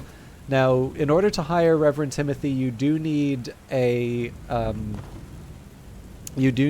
either a knock or lantern. And then you add the shilling afterwards. But other than that, you that should be working like the blacksmith. If it's not turning out that way, would you be able to give me a little more detail about what you're trying? And now it suggests a meal would be welcome. Inclined to strike, although sluggishly until fed. Oh, that's interesting. So the Viper gives an earth sign.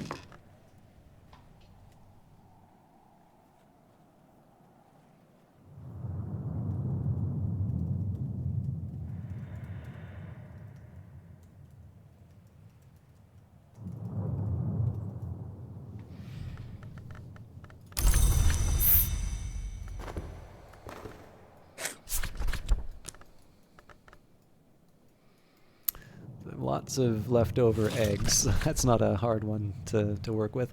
Satisfy this creature's appetite. Food will make a hungry beast or a wild one cooperative. So obviously I can't give you an example of it here, but I'll do my best to sort of show you what's going on. An afternoon spent profitably reading newspapers to the curious, writing affectionate letters to the lonely, steering farmers through the requirements of the Ministry of Agriculture. Should be able to get one more round of this in here. Tuppence will buy me a hearty meal and a quiet place where I can rest and gather my thoughts. It is winter and the storms have tightened the seas. I am sitting before the fire in the sweet bones with a beef and potato pasty in one hand and a hot ale posset in the other. So you use a soul and then it prompts you to try and use some coinage. When the task is done, you just get the coin back and nothing else. Okay, so if it's not a shilling or more, that would probably be one factor. So far as I can tell, you can hire more than one person.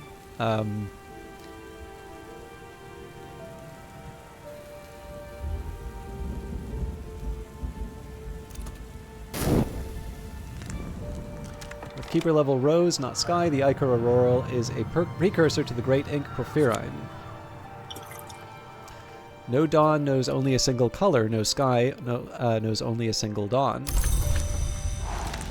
So yeah, these are, because I'm later in the day, I don't have as much that I can show you, but I can at least give you some basics once all this is sorted. A full belly makes a helpful friend. This beastie is now inclined to cooperate.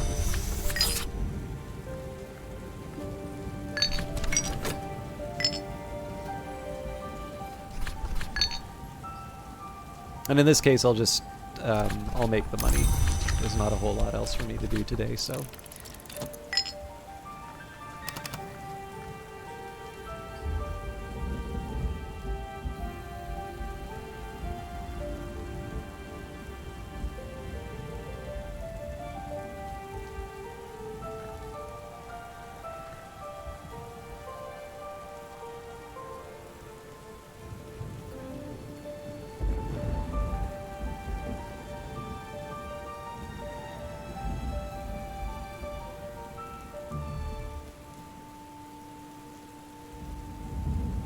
Just gotta wait for the... There we go. Night has fallen. Dawn will come soon. So we will rest with the revelation. Dream on a memory. Now that night has fallen, I can rest and perhaps dream on the day's doings. Now, we are going to be trying to level up glaziery and lightsmithing, so I'm going to change my priorities for the day a bit. So this will eventually become a level 7. So let me just take a quick second here.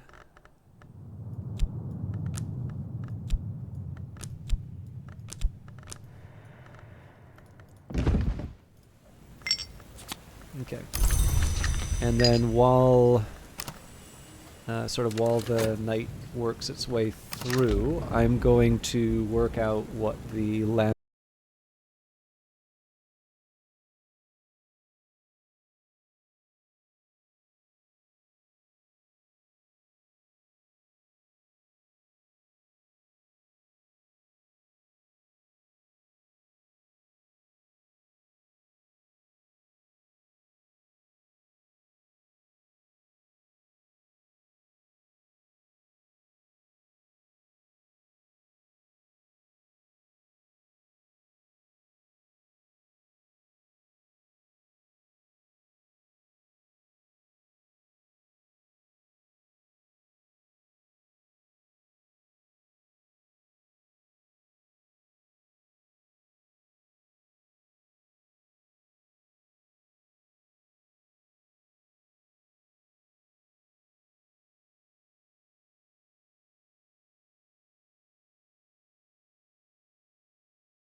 sorry, Mrs. Kill, the midwife, is tall and gloomy.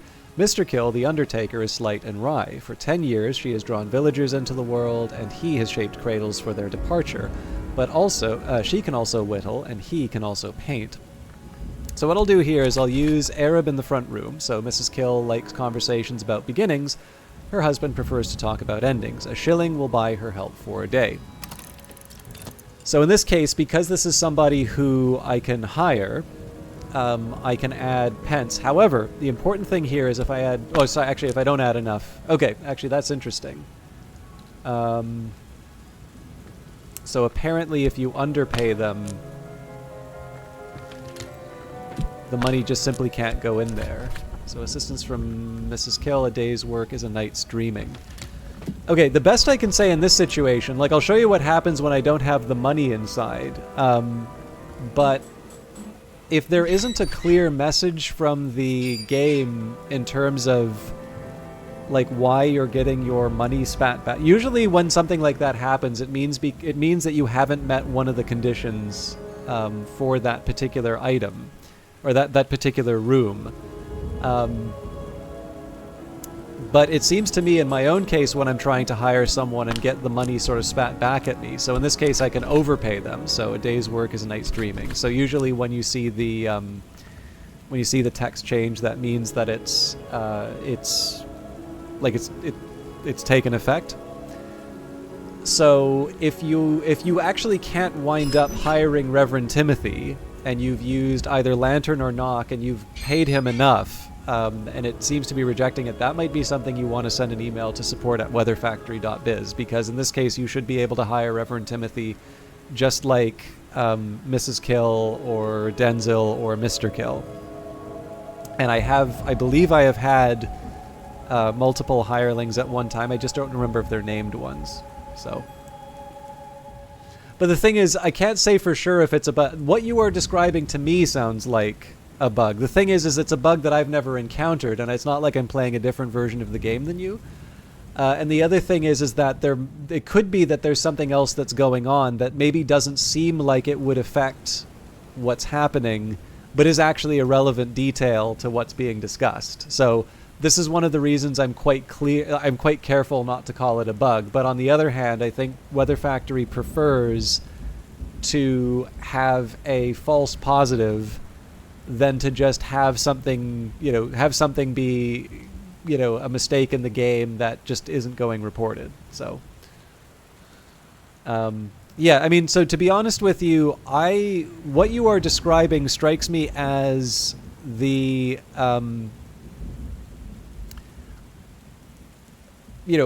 obviously I need to take what you're saying at face value, but it strikes me as this is the sort of thing that happens when you try to hire Reverend Timothy for less than a shilling. So like if you were to use a sixpence by mistake, because like obviously this is not a natural system for keeping track of what something's worth. I'm guessing very few people actually bother to see what the value in pence is up here. So my guess is that probably what was happening here is that Reverend Timothy was being paid less than a shilling, and that's why I was spitting it back to you. I'll show you. You'll see with Mrs. Kill what happens when you don't satisfy the requirement. I think it's going to be similar to what you described, but again, I know that it is very annoying to run into something and then have someone basically say, well, I don't believe you. I think you're wrong. Like this is clearly you've done something incorrect. That's just not a helpful way to go about that. So in this case, I do want to take it at face value and say, if everything is happening the way that you've described it, I could only assume that there is some kind of error in the game, because you should be able to hire Reverend Timothy the way that you described. But I also need to allow. I've had stuff that I've reported as bugs and only found out later that it was in fact it wasn't intended behavior, and that I just made a mistake in terms of interpretation. Okay. But you were asking about how to level up an element of the soul. So there's a few things that you need. So first of all, you need to have committed something to the tree of wisdoms. So in this case, we've got illumination. Illuminates purify the self and its surroundings. Eventually, they often cease to see any difference between the two. And then we also have attuned Faust. This skill is attuned to my Faust. When you committed the skill to the tree, you gained Faust. Find somewhere with a matching evolve aspect, and you can use the skill once only to combine 2 Faust cards into a stronger card. So there's a number of conditions that need to be met. So in this case here, I do believe that you need to, you need to either be at a location or using a memory that will allow you to combine. So in this case, we've got the illumination. This, the Erica pan was used to get me an extra FOST. So in this case, I take 2 of the same FOST. So one here, second one here, brighten my FOST, use illumination to focus my inner radiance, and that will convert this into a FOST plus.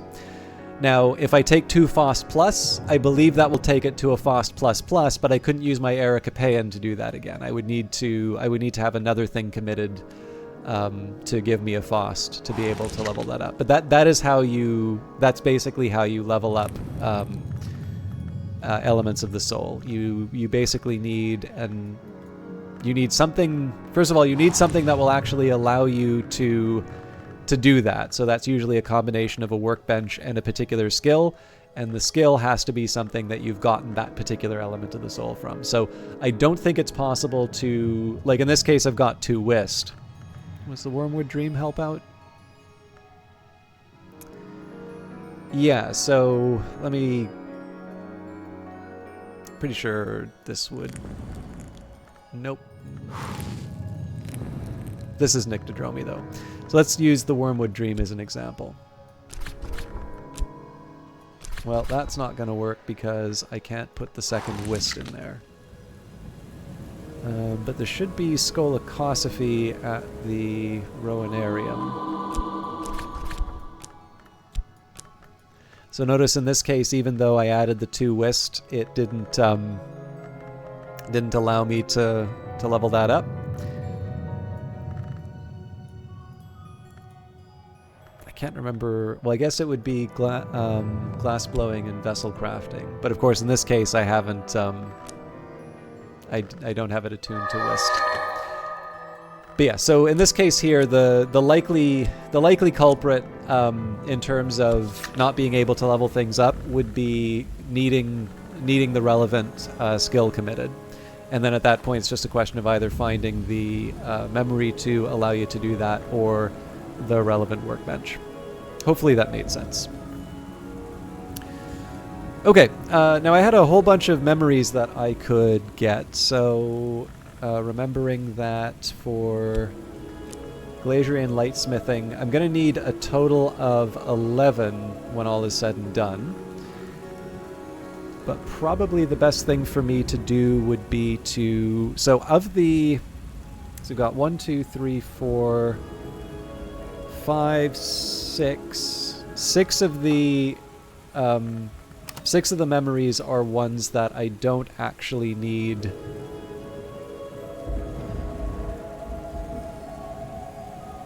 Sorry, like 6 of these are things that I can't get from Reverend Timothy. So I guess the first thing I'm going to do is bang away on the drum to get my Savage Hymn.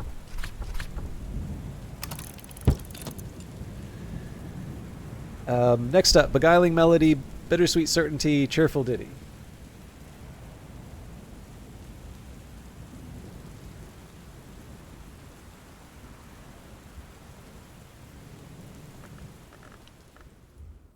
I think I'm going to rely on my old-fashioned choices here, so we'll use Skeleton Songs, even though I kind of overused that one for the melodies.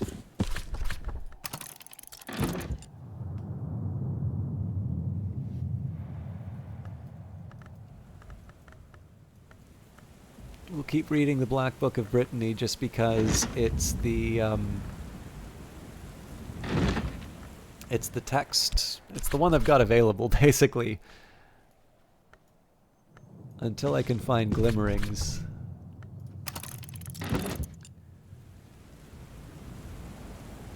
Okay, Perugian Diaries will give me...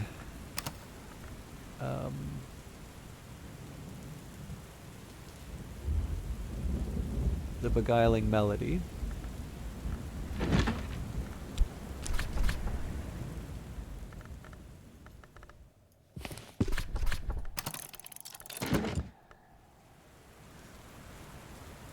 Nearly Logical, good to see you.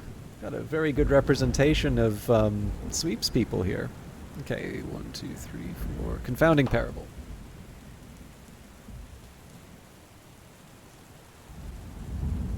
I think I've got a 7th voice, yeah, nearby.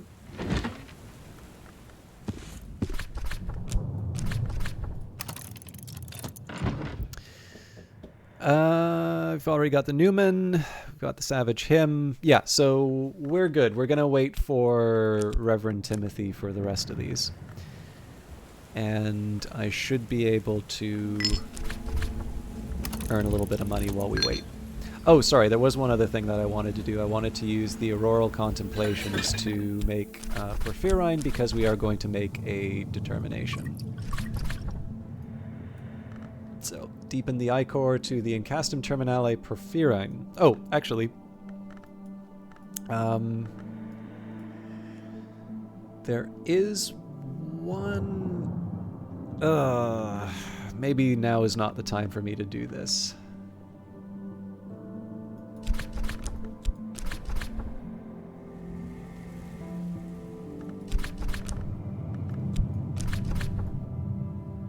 Yeah, you know what?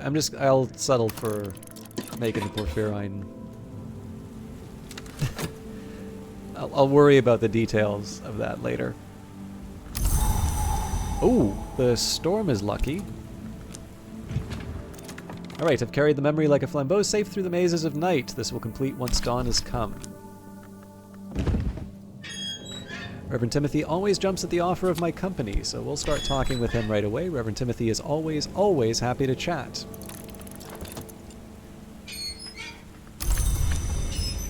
And speak with Mrs. Kill. Well, you can't get feathers off a toad. So in this case, this was the example that I wanted to show you here, Swirl Eye. So in this case, I didn't have any money to give, but just basically because I wasn't able to hire Mrs. Kill, I got the Arab back, and if I had been able to add some money, I would have gotten that back as well. You learned about Book of Hours from me on YouTube and sweeps from looking for Book of Hours, which led back to you, an Ouroboros of content. I am delighted to hear you got in touch with a broadcaster I certainly like watching as a result of my stuff, but I'm also, of course, very glad to have you here for my stuff. Okay, so normally what I would be doing, I would have been trying to get a memory out of the Arab, but I'm actually okay for that for now. We're going to see what we can get from Reverend Timothy, so we'll sit on that. Probably what I'll do is I'll get a replacement. Well, there's one of two things. I can either talk with the seagull, the pet gull, and see what's going on. I think the first priority, though, is going to be to work with the existing... Basically, I'm going to work with all of my existing texts, all my existing memories to level up Glazery and Lightsmithing. We'll see what's left over, and then we can sort of move on to either investigating the busts and the animals, or we can go back and see what the maybe see what books we want to read. Possibly. Because again, like, if it's a friend, so like I can completely understand, like, out of curiosity, when you say if you can hire Denzil, I'm gonna guess that maybe Denzil was your contact in Brandkrug. If that's the case, then basically you can hire one friend for free, because they're your friend, and then the other people you hire for a shilling. But the other confusion could be that the other people that you can hire, like at the Sweet Bones, cost 6 pence. Like the seasonal visitors cost 6 pence. So it could also be... Okay, yeah. So I can see either one of those two. So prior to me knowing that the insufficient payment would be rejected in at least this version of the game, I would have assumed that perhaps you weren't paying them enough, and I can see why that can happen, because your other hirelings are 6 pence, and it's much more likely you're going to hire someone at the Sweet Bones than you are to hire one of the other named characters. But in the case of Denzil, yeah, if you regularly use Denzil for free, that's because you know him. Whereas in the case of Reverend Timothy and Mr. and Mrs. Kill, these are people who are, you're not a stranger to them, but you don't know them well enough that they're going to do you the favor. So in that case, you need to chuck in a shilling. But yeah, I mean, either way, like the big one on this is that you've got something that you can try now, which is the most important part. If you still run into that problem, that to me would be an indicator that something is not working as intended. Because the other hypotheses that we've discussed, like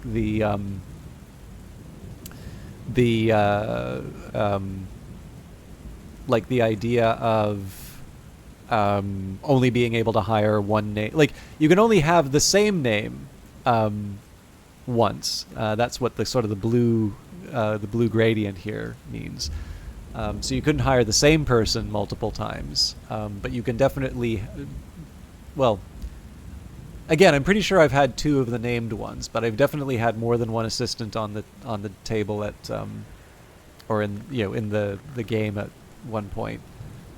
But yeah, in any case, like I said, if it doesn't, any of the other ones don't quite make sense to me. So if the game isn't working as intended, then that's definitely what support at weatherfactory.biz is for. I don't need to listen to everything Reverend Timothy says. He doesn't really even expect me to, but I'm often glad when I do. Okay. We've got a whole lot of things coming online. So, Skeleton Songs, poems of greedy delight composed by the possibly pseudonymous Arbella Dusk, the rumored heiress turned madam turned poetess. In Arbella's introduction, she explains that the book was to be illustrated, but that the Suppression Bureau would not permit it. She hints that the illustration still exists somewhere. The book is dedicated to Sir Parzival of the Red Cup. The 26 delightful fruits, the 7 chastisements, the 9 gardens, the 4 regrets. So there's our beguiling melody.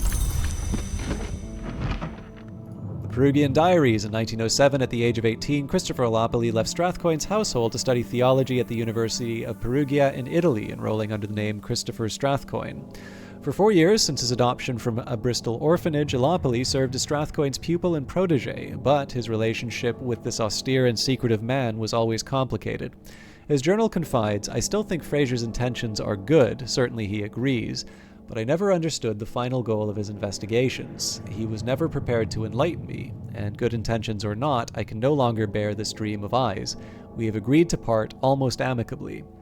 Lopoli left Perugia in 1909 without completing his degree. He had long lost interest in his studies, and the latter half of the journal is concerned with his studies of Umbrian folk songs, and notes towards his own compositions, which are of widely varying quality. One of the better ones, in The Martians of Night, suggested he visited the site of Old Lake Fucinus near Ortuccio.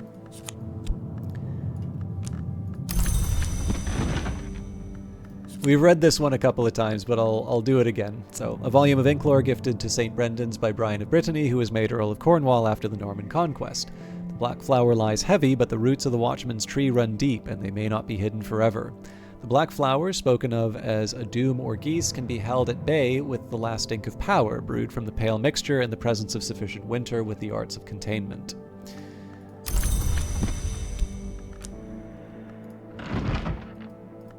A Seventh Voice, Samuel Savage's cycle of comic poems about a band of players who double as footpads seeking a seventh member. Sir Sneestatch is distracted by Mrs. Twitchshell kissing Mistress Netherpearls and fails to see Master Magglepie making off with the players' funds. The whole enterprise almost ends in disaster when Mistress Wandereye's family insults her costume and she burns down their house in a fit of pique.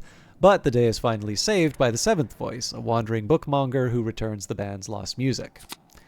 Confounding Parable, The Moth, the Grail, and the Egg Unhatching all tell different stories of the world's beginning. One of those stories is the oldest, but it may not be the first. Apis Nona.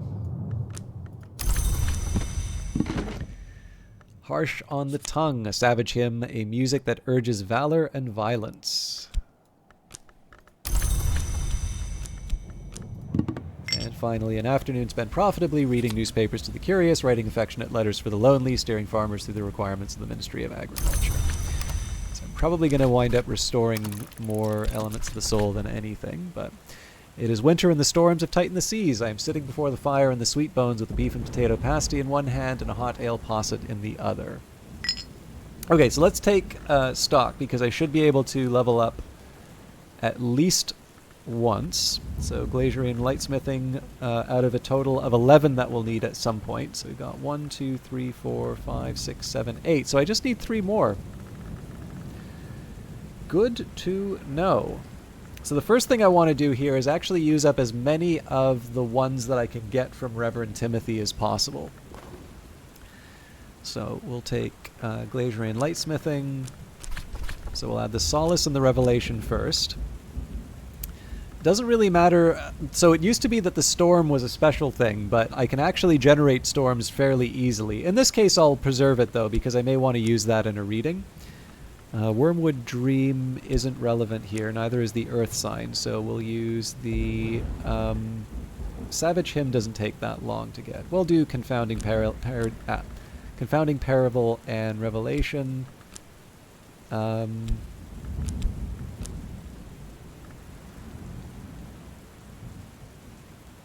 then the Cheerful Ditty.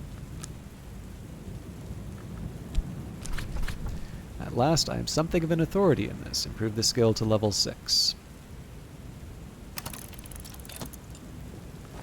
So here we would now use the Great Counterfeit. So I need two memories. And then I also need an element of the soul to level it up. So these 2 on their own would be sufficient. But I would need at least 1 more to be able to level things up. So most likely Reverend Timothy is going to get me that. Hello, Raybeam. How you doing? Or sorry, Raybeam. Or is it Raybeam? Do feel free to correct.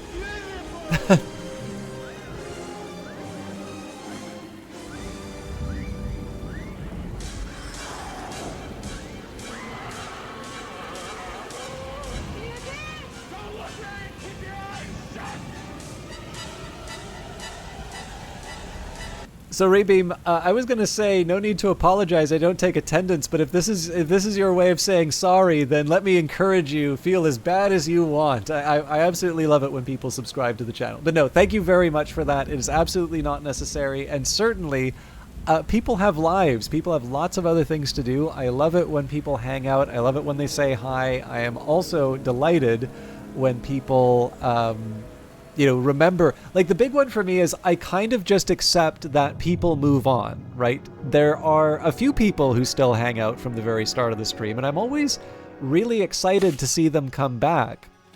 But there's never that point where I sort of say, oh, I don't know if I can ever recover from so-and-so not being at the stream anymore. Number one, because you never know when that last day that they visit is.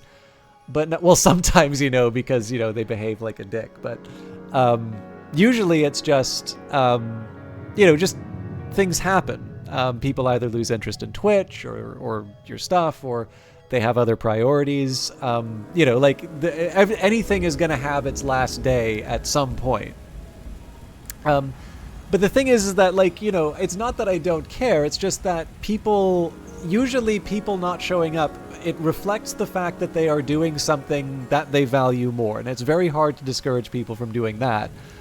But what I do really like is when there are names that are familiar and then they come back after a while. That always feels really nice because it means, that means that they were thinking about the stream enough that they, came back and said hi. And that is actually something that always feels really good. So thank you for that. And yeah, again, like I said, I definitely don't take attendance. You should never feel bad for being away for a while because, again, I would stream more if I could, but I do think it's important to make sure that you keep the appropriate balance in terms of how you spend your time. So I totally get it.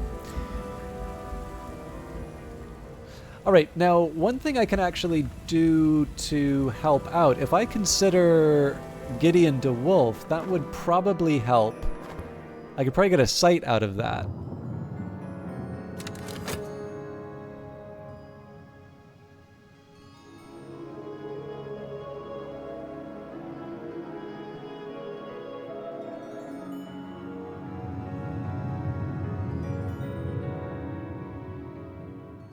I guess I don't know for sure, though. Maybe we should wait until I've got an insurance policy from Reverend Timothy.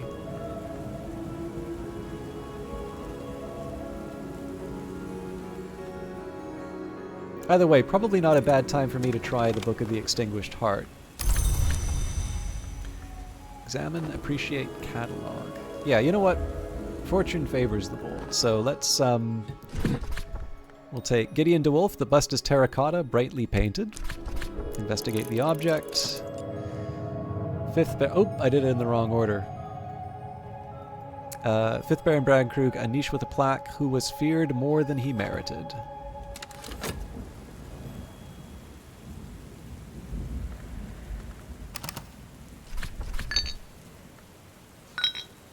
I think I'll bring the core back.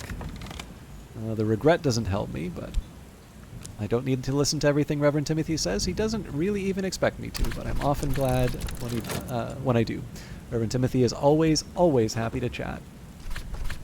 But yeah, so the way we've been playing so far, we've unlocked all of Hush House, and I'm starting to reorganize the library slowly.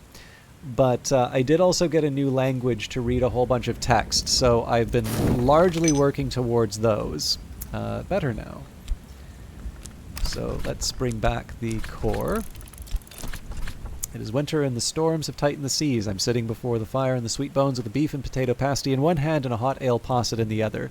So I am actually upgrading some more skills than I thought I was going to at this point. But the eventual plan is going to be to look at every non-consumable item in sort of this part of the house using my elements of the soul. So I have finally committed a few more to the Tree of Wisdoms. And then my other plan is to slowly start making determinations in my journal. All right, this is an Incastum Terminale, one of the great inks. Use it with your journal to record a history and fulfill your reason for coming to Hush House, if you so choose.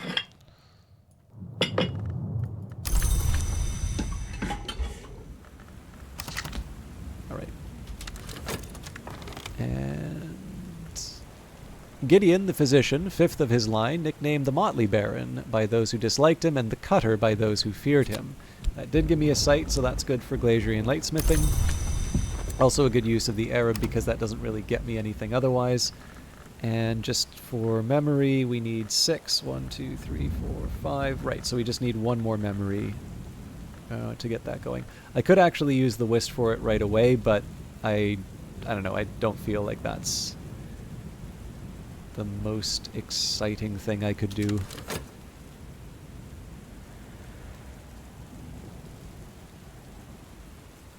I'd actually like to get 2 memories now that I think of it, because if I can use the Storm with the Book of the Extinguished Heart, it just saves me the element of the soul for the Swaddled Thunder. So we'll see how it goes.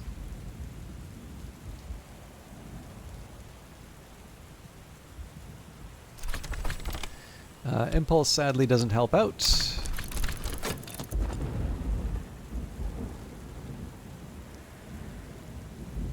I think maybe I'll recover one more element of the soul, so I will read the text, even though I won't probably be able to use the element of the soul or the memory that I get from it. But I will restore another element of the soul just in case I need sort of an emergency memory. We're in decent enough shape, but I just like an insurance policy. Better now. Okay, so we'll bring a Faust back.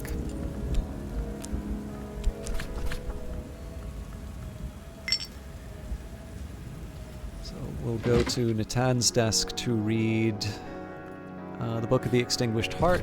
So core.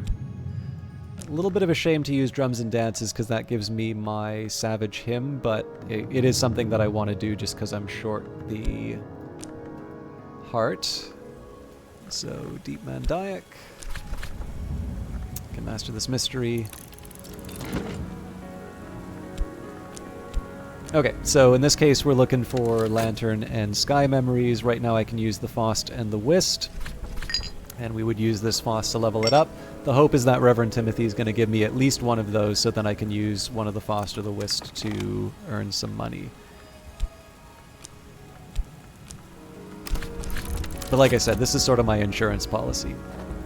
So I think if we don't get, after the 45 seconds, if Reverend Timothy doesn't give us a lantern or sky, I'll probably just wind up getting maybe, let's say, a cheerful ditty and a bittersweet certainty. And then I can sort of rest easy. It definitely means we're not leveling anything up from the Book of the Extinguished Heart, I think it was? Yeah. But that's fine. This is really just so I can get through it at a convenient time.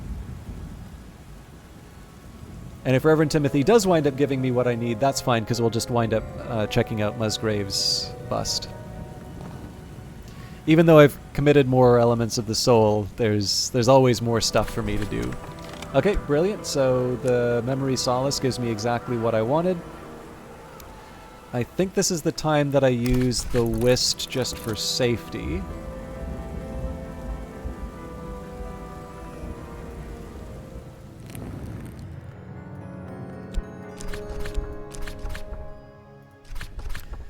Find a chilly insight in the memory of snow.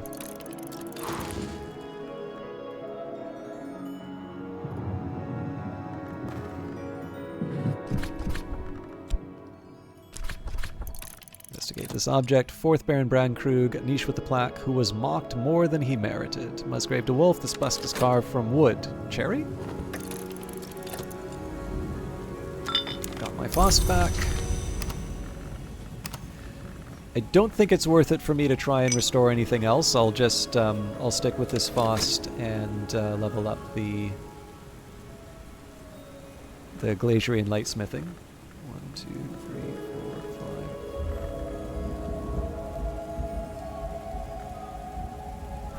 5. Sorry, I've got a very stubborn... Looks like a fruit fly? I don't know. Anyways, it's buzzing by every once in a while.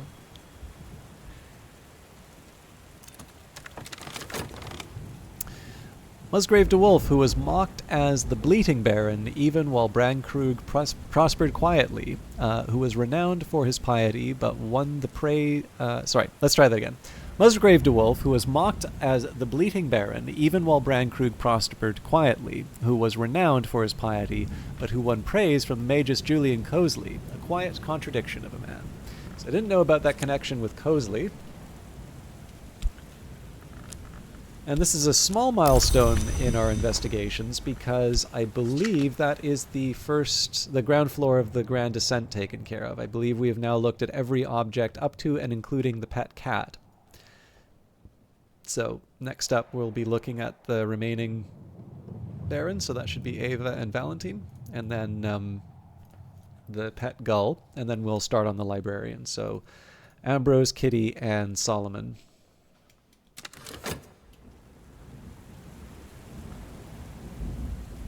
And if Reverend Timothy gives us, say, like a storm memory, then I'm very happy and we'll level this up right away. And if he doesn't, then we've got 18 seconds for the bittersweet certainty. I don't need to listen to everything Reverend Timothy says, but he doesn't even really expect me to, but I am frequently glad when I do. Often glad when I do. All right. So...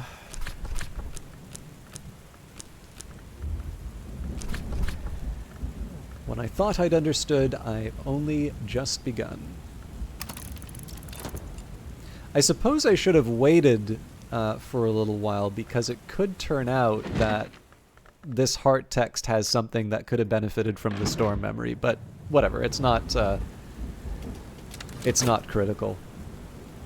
I can pick whatever's eligible overnight.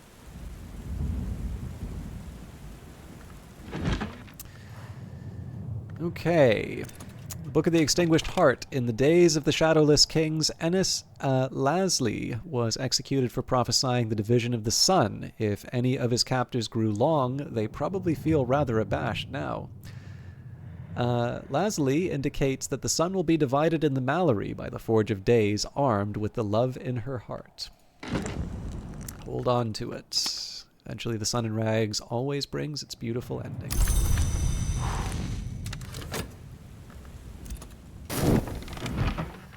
Love will not be the cause of the sun's death, but rather envy. Envy will not be the cause of the sun's death, but rather thirst. Thirst will not be the cause of his death, but curiosity. Curiosity shall not be his end. Rather, it will be love.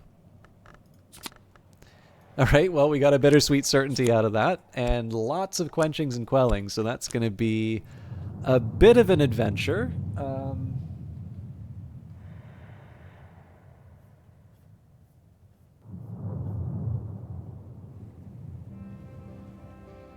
I cannot believe that is how that turned out. Like, I think I've only got 3 books in my list that actually generate bittersweet certainties, so that was like a 1 in a million, but the Book of the Extinguished Heart.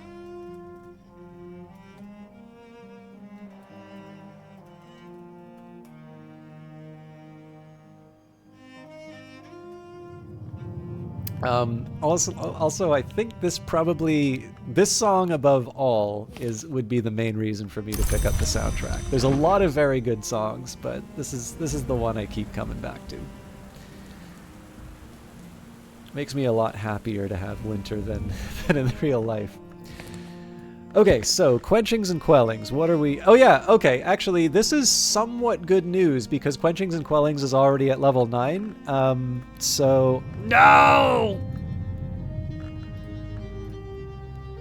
Nuts.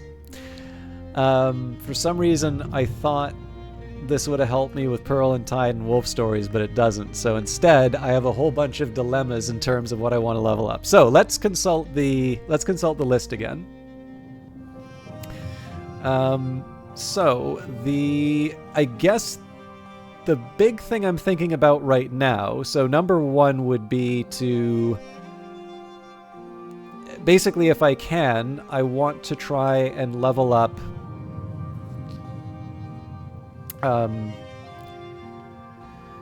what is it? Grail, Lantern's now 10, so there's no trouble there.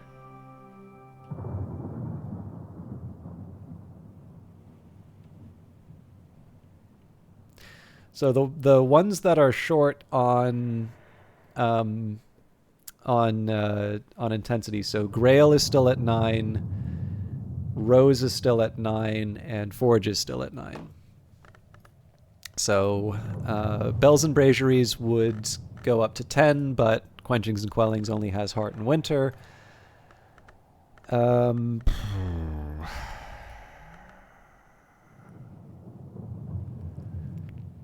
It's like Rose, Forge, and Grail. So Great Signs and Great Scars, but that's a knock one. Inks of Containment is a little tempting to level up. Just because, again, it's an ink one.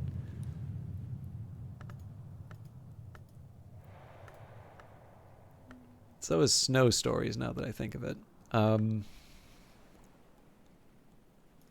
Can also try and raise the... I could try and raise the floor. Some Agaphine Mysteries. I mean, those are easier ones. Yeah, I mean, so one thing that is kind of nice is if I have more level 3 skills, when Numa comes by, I can do my old tricks in terms of leveling things up. But I feel like I have a number of books that I can work with, so maybe that's not the biggest priority.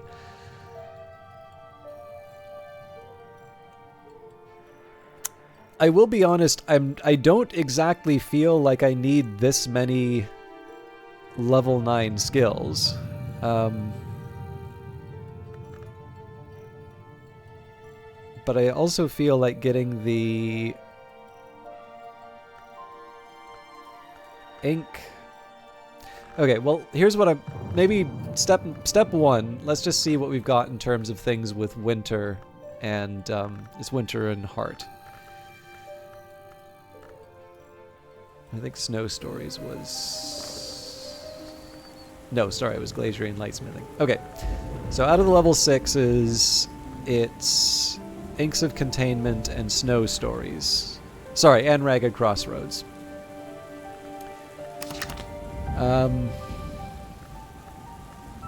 Weirdly enough, it would have been nice for me to be able to hang on to more than one memory today. But I'll live with it. So let's say Inks of Containment, just so I can... Basically, just so I can move on. So that is Moon and Winter.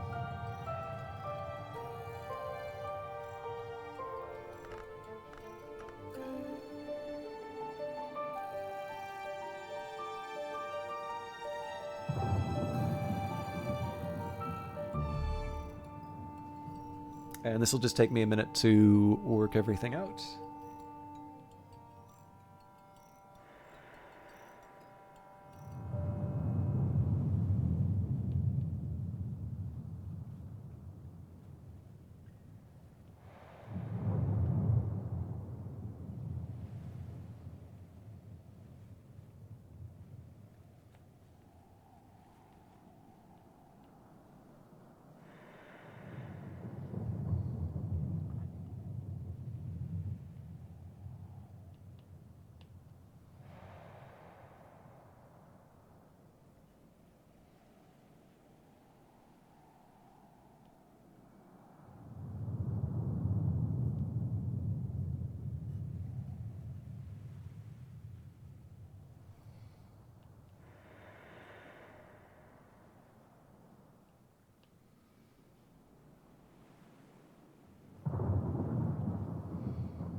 Okay, this isn't going to be too difficult for me to handle. So we basically have Bittersweet Certainty, Confounding Parable, Contradiction, Hindsight, Intuition, Newman, Regret, Salt, and Stolen Secret. So a number of these are things that I can get from books. Some of these are things that I can get from the followers. The only thing is, because I'm going to need to do this 3 times, it is going to take up a lot of my elements of the soul, which means that I'm not really going to be able to follow up with all the various beasties. But that's, I mean, it is what it is, right? We made our choices. The real regret here is just the fact that you know, if I could have, it would have been nice to use a different book. But we'll see how it all turns out.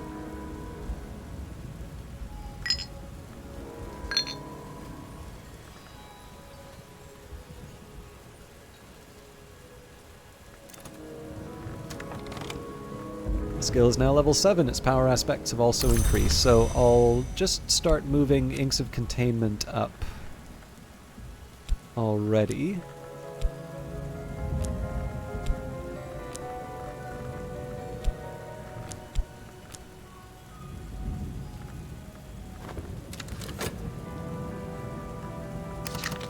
And I more or less have the day sort of planned out. I think we'll go for a swim I still don't think I have any towels for...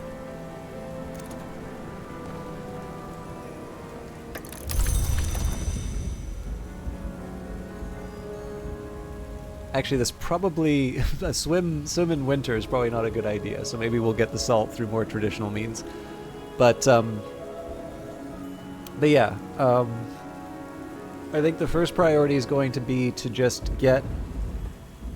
So I want to try and move up Inks of Containment for the first two, just getting regular memories, and then for the level 9, we'll push that. We'll push that with the Wormwood Dream and the Newman, I think. All right, Oriflammes, established 1776, Set Sign Sciences. Dear librarian, we would like to offer you this opportunity to purchase Key of Night, the deliberations leading to a manifesto of the Worms of a Scale, recorded around 1900 in the Bar Vienna in the cellar of the Hotel Ciervo in Noon, and it only costs 1. Oriflammes thanks you for your custom. Okay, so regardless of how the day turns out, there's two things that we want to do. One, we want to talk to Reverend Timothy, and two, we want to get as many... elements of the soul... Or sorry, we want to get as many memories that we can't get from Timothy as possible. So Reverend Timothy always jumps at the offer of my company. Next up, we are going to get... So we have a bittersweet certainty, so I want to get a confounding parable, contradiction, a Newman... Well, actually, you know what? We'll skip the Newman. Let's go for confounding parable, contradiction...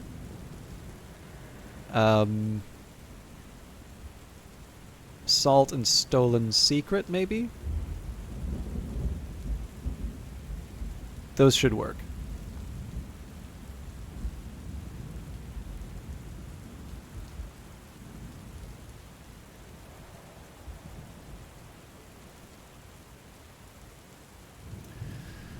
So let's try and find letters of a fugitive to start things off.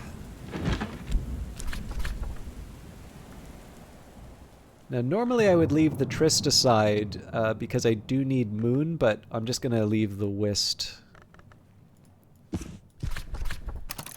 Okay, so that's the confounding parable spoken for. I'm actually going to start ticking these off. So, 1, 2... contradiction's easy.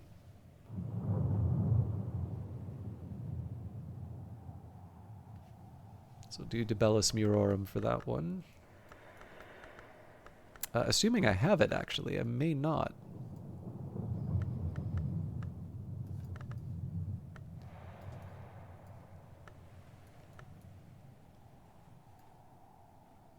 Oh, here it is. But yeah, we'll use the... I don't have a problem using the Tryst in this case. Actually, we can use the Fet for... Well, no. Tryst works here.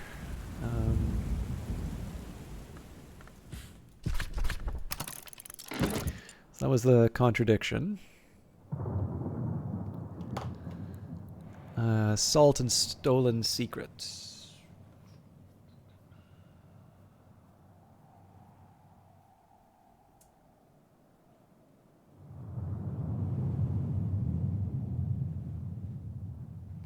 The Queen's Turn.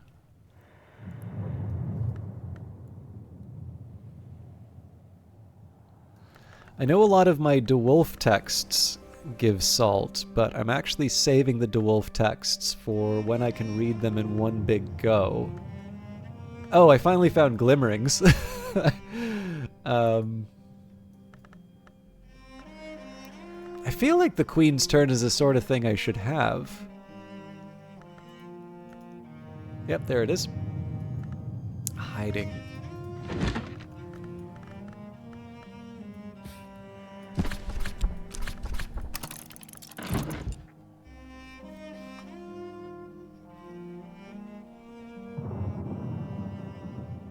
And then the Stolen Secrets. No, you know what? Stolen Secret is something that Reverend Timothy could give me, actually. Okay, so out of this, we've got 1, 2, 3, 4. Okay, so technically I need 2 more. This would actually be a good reason to get the Newman.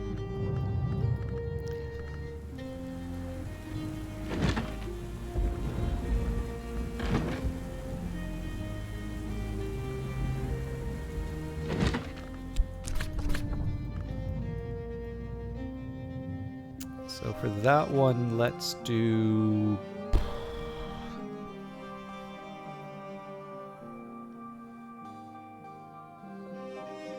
I'm going to read the serpent root text again. It's been a while. I also think that is the one that Sweeps the Pillow Clean has. So for those of you who would like to be surprised by its contents, because it is actually pretty cool. Well, I'll warn you before. But it's a fun one, so.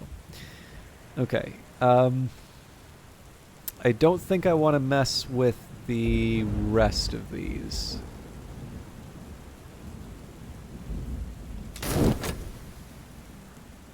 So I'm still one short. No, you know what? I should.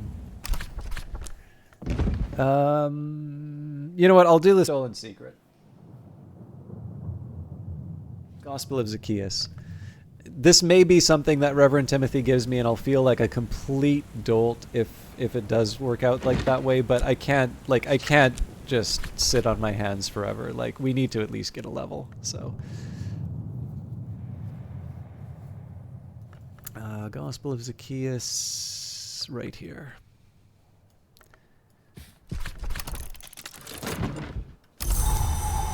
Oh, snow helps. Reverend Timothy always jumps at the offer of my company. Reverend Timothy is always, always happy to chat. So we'll start by recovering the shopped right away. I have a little less... I'm going to assign less importance on making money in the sweet bones, because if we can, it'd be nice to get 2 levels for the Inks of Containment by the end of today. It's a bit of a tall order, but it's not impossible. We're basically kind of coming out the gate with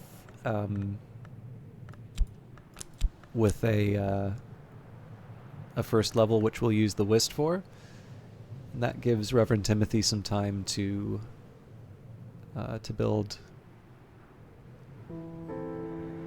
some more. It's also possible if I get rid of something, I could get memory. I don't need to listen to everything Reverend Timothy says. It doesn't even really expect me to, but I'm often glad when I do. Okay. Letters from a Fugitive. Lars Westergren, explorer and murderer, spent 7 years escaping justice through his knowledge of the byways and shortcuts in the bounds. Throughout that time, he wrote regularly to his daughter, possibly in part to taunt his pursuers. A year with the Legion de Sul, patrolling the bounds until he deserts. A month in the Priory of Captains in Morbihan. 7 days, or so he claims, in Ys behind the wave. Cornered at last by his pursuers, Westergren writes that he will attempt the paths of the sun. He doesn't seem sanguine about his chances, and indeed, this is his last letter.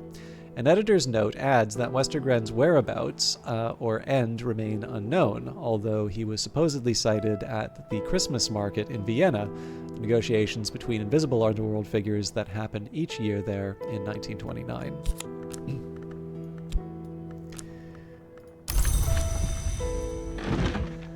De Bellis Mirorum, an 18th century epic poem by the synonymous Solipstos. The poem elliptically describes a war between beasts, weather phenomenon, and arcane concepts. It's quite specific about their tactics.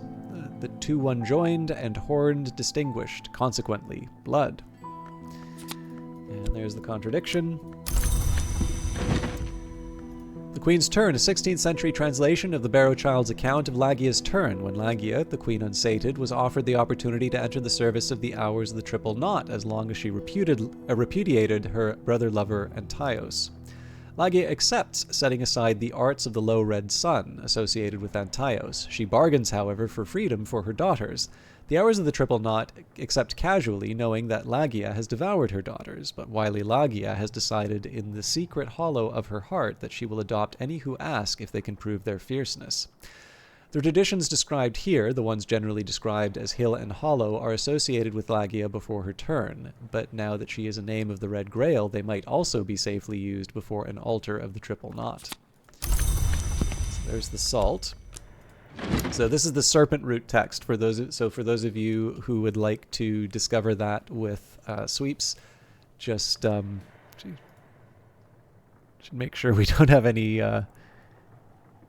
VIPs who may be interested in that. But yeah, for those of you who want to know the contents of this Newman, you may want to just keep things under your hat for. May want to keep things under your hat, or maybe not under your hat, but you may want to mute the stream for, let's say, the next 2 minutes. Serpent root, a massive rootstock, shiny with age, but still somehow viable. Tiny spidery scratchings marked with the embedded eggshell shards encode a cryptic message. Seaborn, tide-drawn, Meniscate sister, witch lover, the house of the moon will always have its messenger, though its messenger is different each time, in eye and flesh and heart. Fate's feats, posterns, loopholes set down against the advent of eternity by powers favoring imperfection and impermanence. And the reason this is really fun, loopholes. When eternity came into the world, certain prudent powers arranged loopholes. The house of the moon, the persistence of possibility, the right to vengeance. In the right histories, those loopholes will open again. Any librarian can use this to establish a history and complete the game, but the Twiceborn can win a particular victory. So the reason this one is fun is just as a reminder, because I am the Twiceborn. I am the Twiceborn librarian of Hush House, and this is the journal in which I keep my remaining memories. The Twiceborn's third choice might be life as a librarian, or it might be something more radical, but you can complete the game by recording any history you might wish to begin your studies with the Illumination Wisdom. And in this case, the description: I remember that I once walked the house of the sun as a bodiless immortal, but there was a matter that could only be resolved if I returned to flesh. Now if I go back to the house of the sun, I will be hunted and punished. If I stay in flesh, I will be hunted and devoured. I need a third choice. To remain at Hush House as librarian would be one such choice, but there might be something more. So just the fact that that is one of my options, I think, is kind of cool. What do we have here? 1, 2, 3, 4, 5, 6. So we are ready to level up Inks of Containment for the first time. But do I want to give up the snow? Well, why would I want to keep it? I guess technically because it's... Yeah, you know what? Let's not. I don't need to meditate on that too much. Alright, when I thought I'd understood, I'd only begun.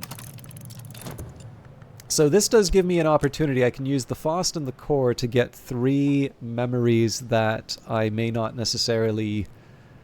that I may not be able to get from Timothy. And let's actually take the time. I will get another Newman. Let's do a different one this time.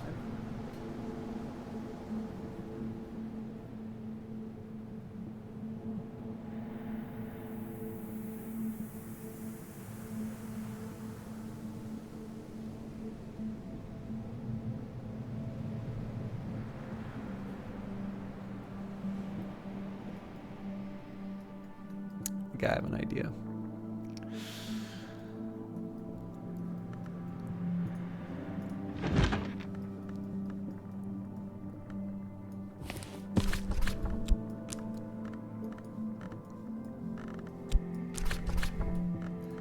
So the Newman is helpful because it persists between days. So we'll get the Bittersweet Certainty.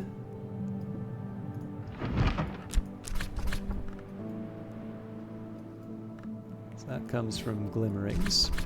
Forge the work accomplished. I've already mastered this, but I could reread it and perhaps recall a memory. Okay, so... Confounding Parables next.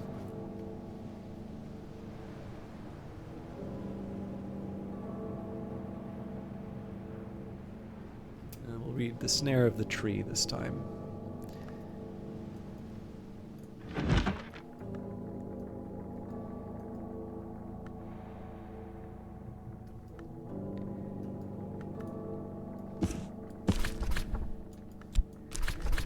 And you know what? I think I'll use the Whist this time around.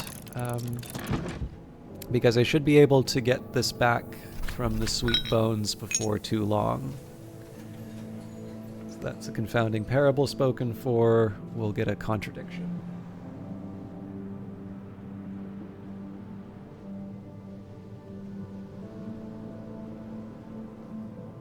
can find the Ascendant. I can never remember if it's got a T or if it's just a big A on it. This is obviously ambrosial.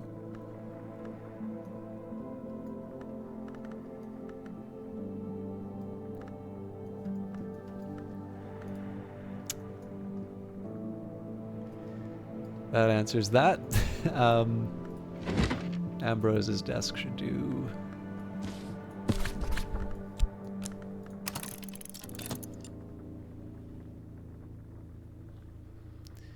Okay, so all told, that's going to be 1, 2, 3, 4 memories.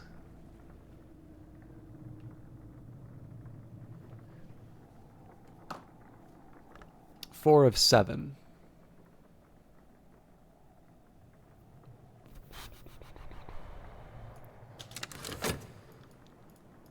Yeah, we should be able to get it.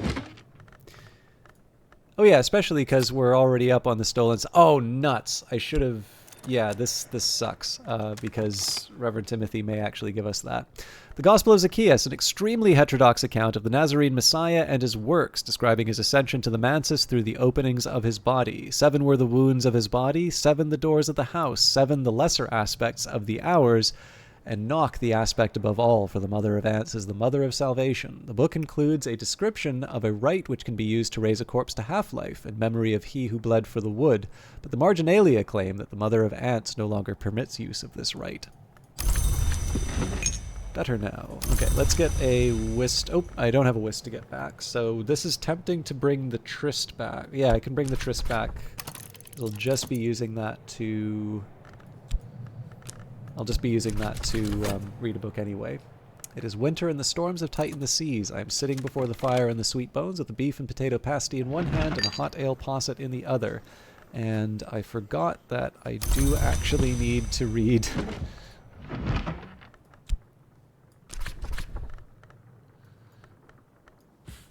If it's a Hyksos text, I do actually need to provide the language. Okay. So let's take, I've got a stolen secret, so I guess the next thing I pick up would be salt.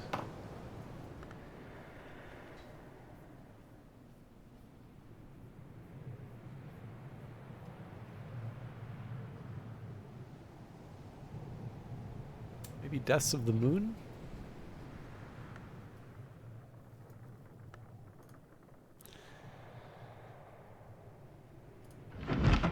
That doesn't work.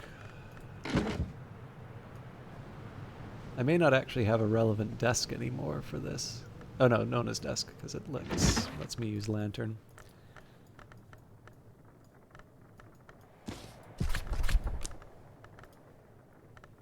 Oh, right. Kilisimi. Alright, it's going to get a little bumpy for this this time around, just because, again, I've got this long wait for the... I've got this long wait for a...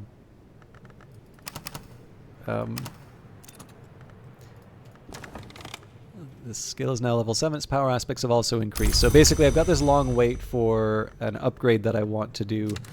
And while I do that, it's possible that Reverend Timothy is going to wind up giving me something that I already have. The Revelation doesn't help me here. But I mean, again, if it happens, it happens. We learn to live with it, and we move on.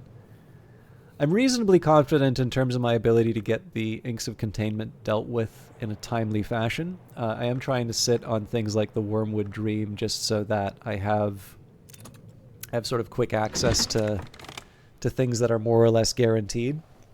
But I don't know. Like, again, there's a number of things that that could change between now and the end of the day. Glimmerings, an anonymous prison diary written by a dreamer convicted of oniric irresponsibility and confined to the cucurbit. The prisoner is plainly terrified and bewildered by their situation, and has been unable to wrangle a coherent explanation out of anyone, but the dreams keep coming and they keep writing them down. Snow, broken mirrors, half-heard sky music, flowers of white, red, and black, a blood-streaked winter dawn, the most notorious signifiers of oniric risk, fantastically vivid and detailed. No wonder they were locked up. Their final recorded dream is of a worm jewel beneath Brankrug Isle, which they open with a key carved from their finger bone.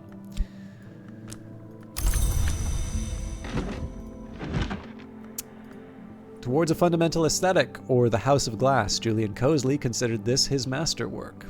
Techniques for the perception and analysis which permit invidious and apocalyptic conclusions, possibly the most assiduously suppressed book in history.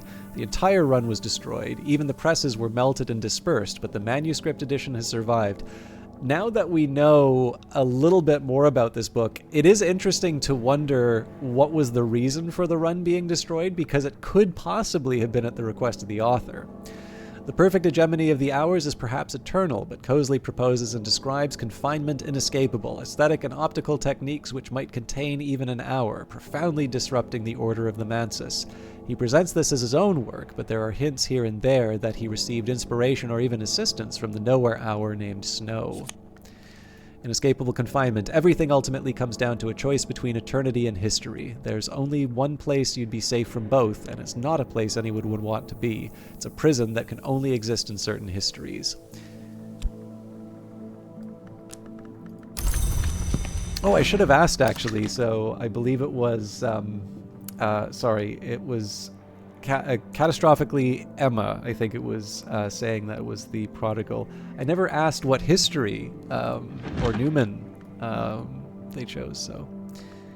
If you're still around, do feel free to share. Snare of the Tree, collected proverbs of Aunt Mopsy. Once in the wood we call a visit, twice in the wood we call a journey, thrice we call coming home. Every timber has its knots, the straight and crooked both. Every weave is more absence than thread. You can't keep nowhere out any more than you can keep somewhere in. When the cuckoo learns the nightingale's song, our sleep is sweeter than honey. Alright, so out of 7 we've got 1, 2, 3, 4, and we have, I think, one more on its way? Yes. So we'll have 5 of 7 when all is said and done. I don't know why Glimmering is in my... Oh, that's interesting. So apparently it can't fit on the shelf anymore.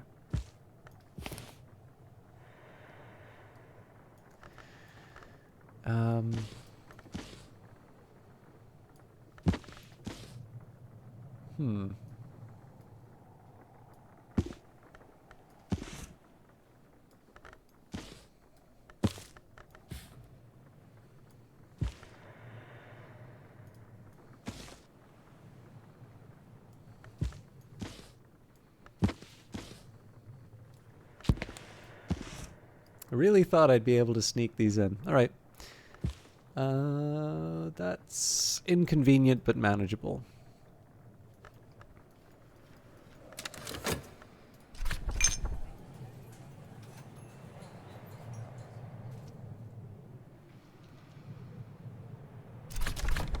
Better now. All right. Let's see. So we've got, I think I said it was 5 of 7. Yeah, it's better for me to use the Tryst to get a memory right away.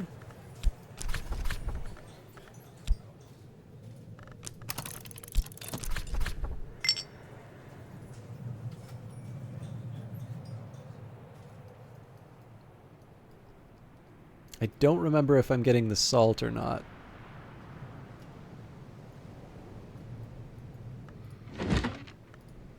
The Ascendant was...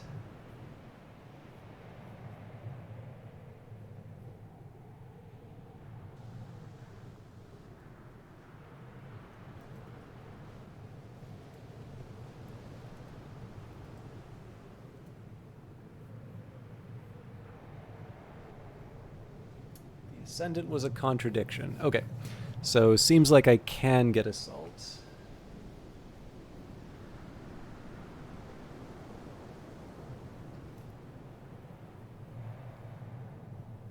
So Larkabine Codex, if I can. I just don't immediately remember where I put that. Probably that would be on the second level. I won't lie, something feels wrong about this. Like I'm forgetting. Oh, you know what? Voyages of Furnish and Aurorial will also give me Assault. Yeah, I feel like I'm working on Assault that I just don't remember.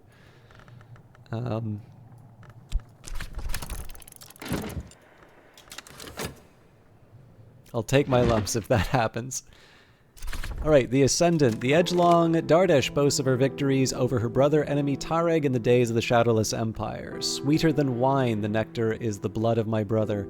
We have raised up armies one against another. We have sated the Blackbone with the sinking of our ships. Dardesh's boasting at length turns melancholy, and Edgelong is half a dyad. She may not defeat her hated brother enemy without ending herself.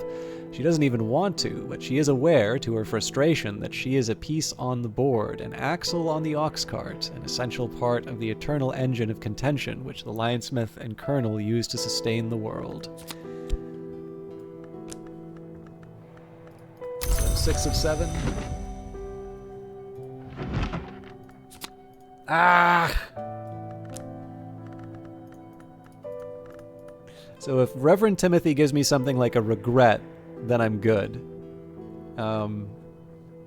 Otherwise, I've just done a duplicate for no reason. Deaths of the Moon, a historical track on various forms of survival after death. When the heart no longer beats, the Grail may keep the spirit in the body, and an appetite is indicated to sustain. Alkalites are the best known, but not the only of this nature. This is the waning mood mode.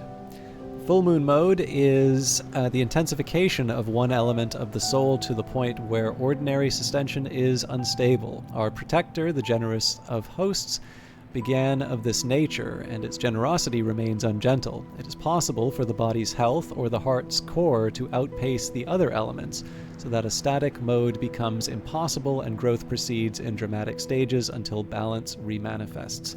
So it did just occur to me I have a way of preserving the salt. How much time do I have? Got 54 seconds. Ah, nuts. I don't have any way. Yeah, unfortunately, I've used up all my elements of the soul, so I'm going to get hit by this one way or the other. Ah, well. Oh, that's a foresight. That was a troll move, Timothy.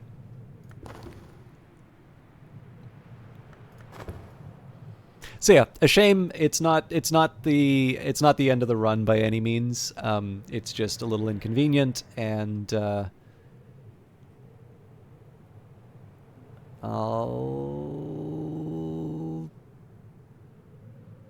yeah, you know what? I think probably all that I've really missed out on is a chance to just keep a memory over to the next day. Oriflams, thanks you for your custom. Actually, there is one thing I can probably do for now. So if I cast this object into the sea, it will be lost, perhaps irretrievably. We'll wait till we see what we get from Timothy before I do that, but...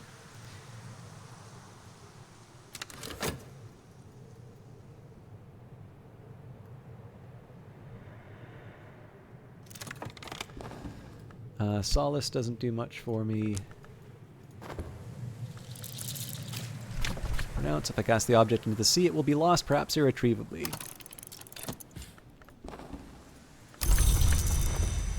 We'll keep talking with Timothy, because if we can, it would be nice to get some things. So yeah, here's the salt duplicate. The Voyages of Furnish and Aurorial, the impossible travels of a sea captain of the late Phoenician era, suppressed throughout recorded history. Those who read it were said to disappear. Furnishan clearly visited the Mansus, sailing the length of the Painted River. He also claims to have traversed a sea of finest sand, to have dared the blazing waves of the sun's surface, and to have descended to an underworld ocean lit by lamps of black nephrite. Furnishan's final voyage is to retirement on a peaceful island across an evening sea, where he identifies a spring whose waters will keep him safe. I will be forgotten, he declares, and this work my only trace.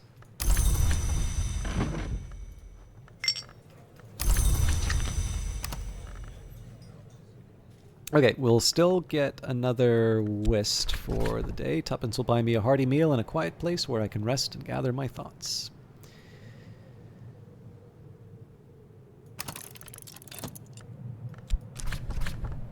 And I think I'm going to wait to see what the day gives me.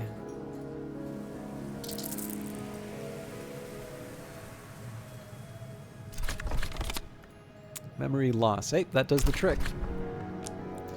Whatever it was, now it isn't. So, inks of containment, we will add quenchings and quellings. So yeah, a bit of a lumpy day, but does the trick. At last, I approach mastery, improve the skill to level 8. So the best that I can do now is try and set myself up for tomorrow. So one of the things that I can do is bring in another Newman. Another thing that I can do is I can try and get a memory that I can carry with me overnight. I did preserve the Wormwood Dream specifically so that I would be able to use that for the level 8, because that obviously requires the most. But yeah, I think probably getting the Newman is the smart move here. And then everything else is just kind of a bonus.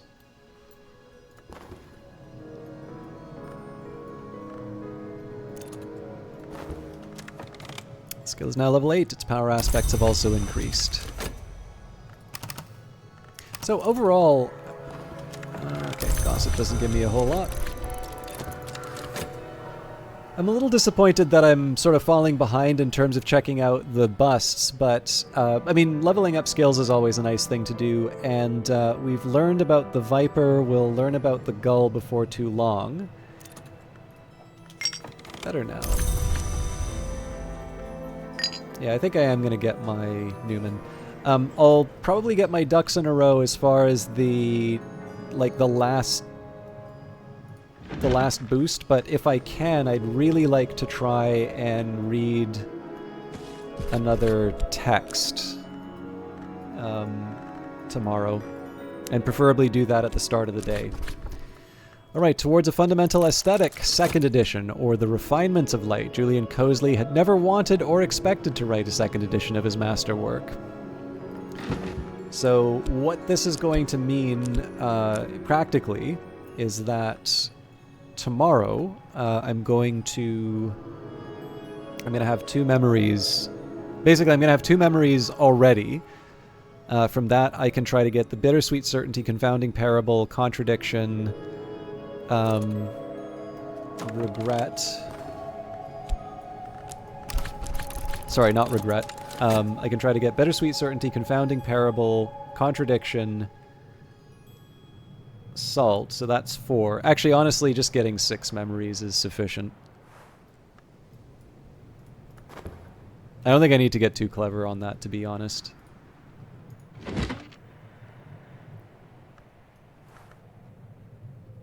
So I'll start the day by reading Second Glory, and then the remaining elements of the soul we just throw into the task. Julian Cosley long regarded Solomon Husher as a charlatan, but his friend Nina Lagasse painted 3 paintings before her death in 1895, and these paintings apparently convinced Cosley to change his mind. With considerable irritation, he revised his magnum opus. The perfect hegemony of the hours is perhaps eternal. Cosley had always championed history rather than eternity, the exceptions, limitations, contradictions of freedom. But Husher's and Lagasse's work convinced him to believe in the paradox of the eternal ending, a means in which perfection might be reconciled with freedom. He is not happy about it. This is perhaps the angriest book ever written in support of a peaceful philosophy of acceptance, but Cosley was always scrupulous about his conclusions. Newman, final understanding. Eternity and history cannot be reconciled. Freedom cannot be perfection, not unless we understand the paradox of the eternal ending. And only in certain histories is that paradox possible.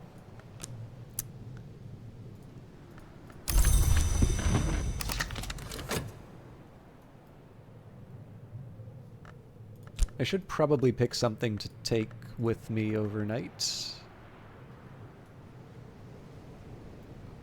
We'll see what Reverend Timothy gives first. Solace, so nothing too special there.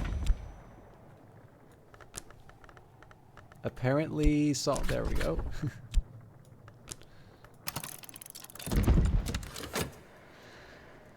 Okay, so I'm gonna save a. Well, actually, I guess we can use the Tryst. I don't really suppose it matters which one we use to level up, but we use 6 elements of the soul.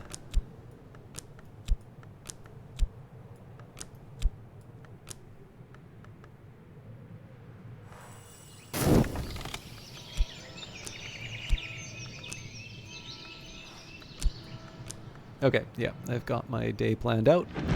So we'll start with a second glory. This is just because I know that I'm going to be able to do... Basically, I'm going to be able to do both.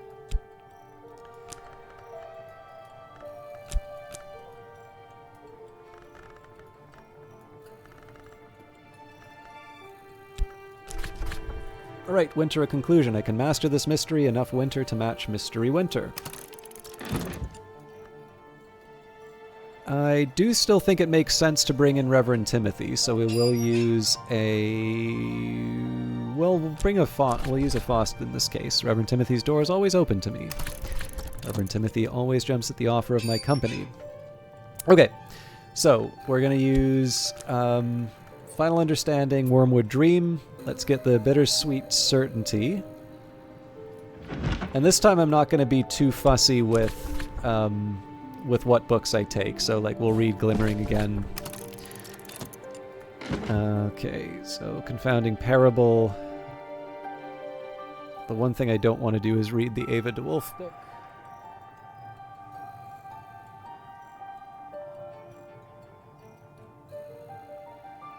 I think we'll just read the Seventh Voice.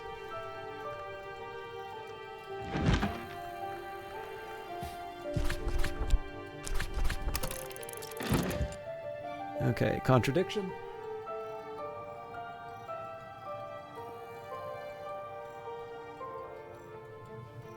There's a few of these that I should have, but I haven't been reading.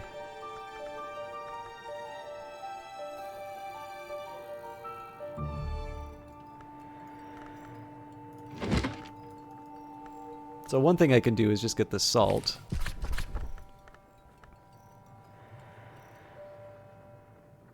What am I doing? Oh, right. I need Fusine.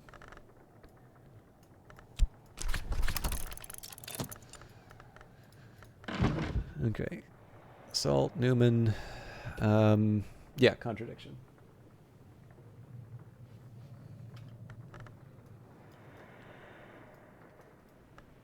Well, I guess Ascendant works in this case, so...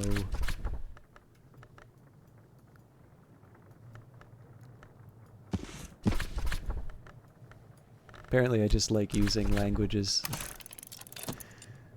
Okay, Contradiction spoken for, so hindsight, intuition, regret, and stolen secret are all things I could potentially get from Reverend Timothy, but we've got 1, 2, 3, 4, 5. I really just need one more. So let's go for the regret. I can use Keonet Abydos on that one. And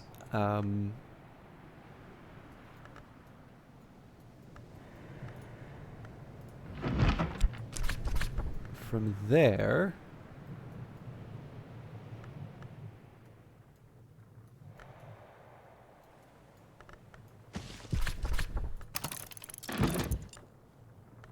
so basically everything Reverend Timothy gets me will be a bonus for the next book that we read. Another thing I could try and do would be to prepare the way for... there's not much work on offer in Brandkrug, but I can find 6 pence worth of odd jobs. So yeah, one of the possibilities here is that I can carry the memory like a flambeau safe through the mazes of night. So there's a couple things that I can do. One, I can finally make that determination I was going to do using the... Hail doesn't help me here. Reverend Timothy always jumps at the offer of my company. But yeah, so I can try and make that determination that I wanted. That would use the Shapt. I could... what else could I do? Obviously, I'm reading a book now, so we may have another upgrade to do. I could go back to the busts. I could also replenish my persistent memories. Unfortunately, well, 12... I don't know. We'll see how many memories come out of the book here.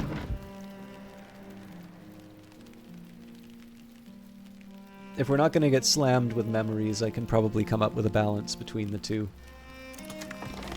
Okay, gossip doesn't do much for me.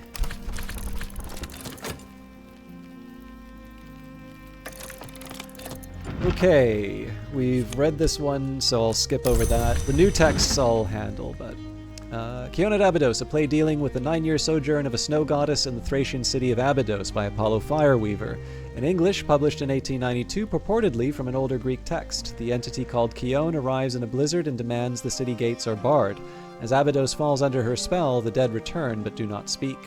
For 8 years, the city is a place of slow death, frosty ecstasy, and silent beauty, but in the 9th year, a conspiracy of shouts is mounted against the quiet that Kione demands. The conspirators open the city gates, and a scarred man comes to drag Kione out by the hair. Summer returns, but the conspirators die of remorse. Okay, we've read this one. We've read this one. We've read this one. And as they used to say in my youth, the day is done, and so am I, but I've earned my pay.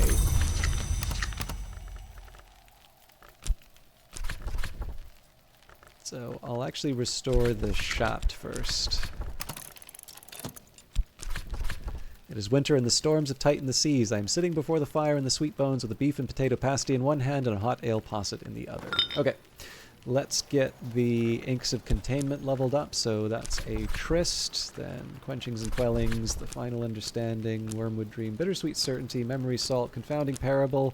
I am short one. What happened?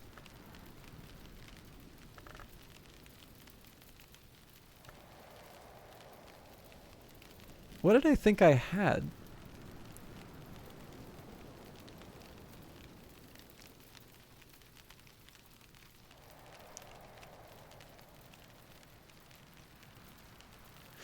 Okay, I mean, it's not a huge deal. We can just read Gospel of Zacchaeus again, but I'm just a little annoyed that I set myself up for failure.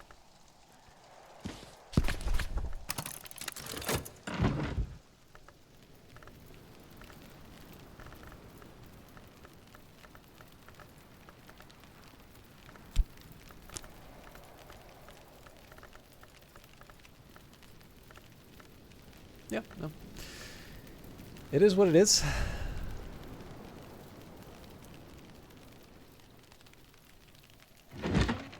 Looks like we may get a duplicate with the text here, though. So I'm kind of hoping Reverend Timothy gives me, let's say, a hindsight or an intuition.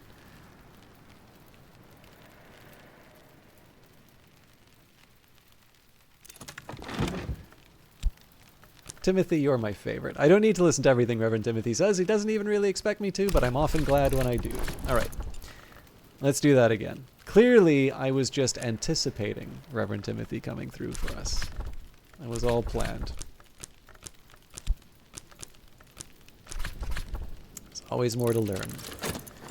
So again, I don't think this is going to give me anything in terms of inks. Like, that's not really the point. But you know, you never know. Like, it's nice to... I had to pick something to level up. I am capable of making things with inks of containment, so I went for it. All right, a second glory. The priest Jusei celebrates the extirpation of the gods who were stone at those hours who preceded humanity. Jusei engages in an apologia for the destruction of the hours. They were old, they were cowardly, they were vile, their time had passed, and it was the shining destiny of humankind to seize the house through glorious battle. Jusei recounts how the hour called the Seven Coils was slain in a battle by the Colonel, how the Grail devoured the hour called Tide, and how the egg unhatching fled like a coward. He's quite vituperative about the egg unhatching. He warns darkly against its return. 2 snow stories and hindsight. Ooh, got lucky there.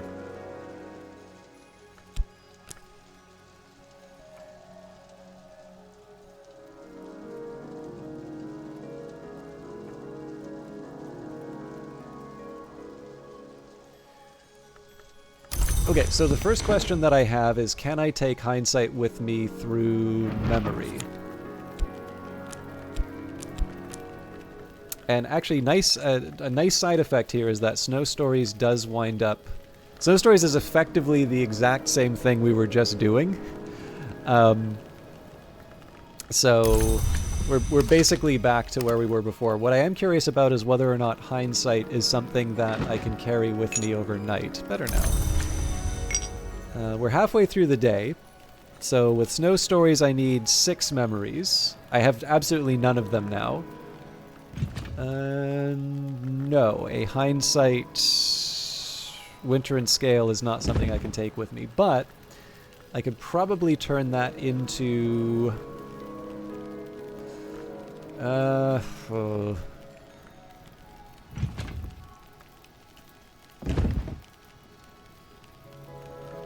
I can give it a try. Let's see.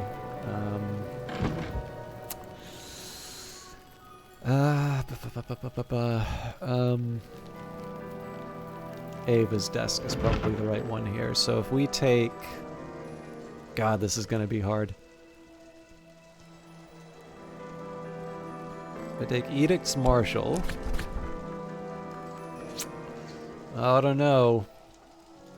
I think I have to add the Stolen Secret here.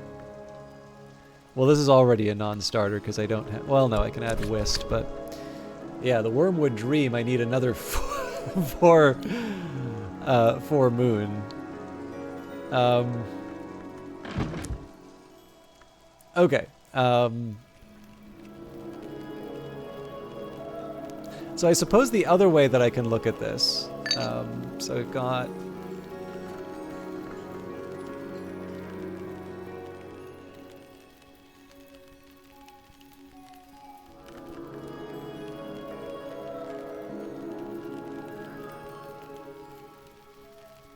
Okay, here's one thing I will do.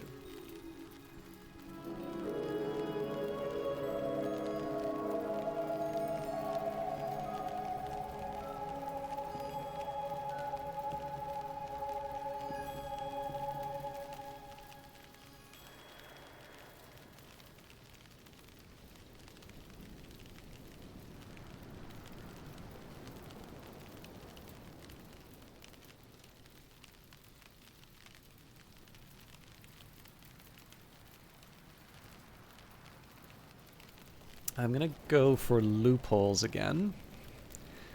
I'm sorry to take the time on that, but I'm gonna have a couple of fancy moves to try and pull off.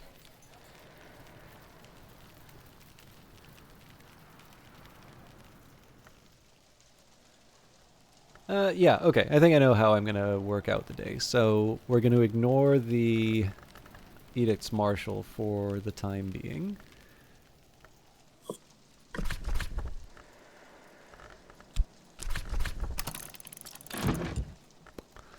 I'm going to... Well, we'll see what we can do with the Shapt.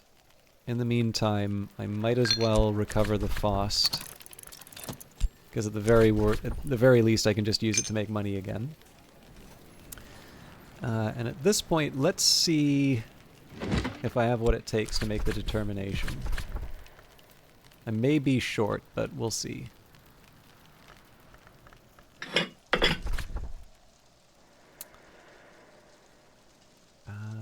25 points. Yeah, we're quite short.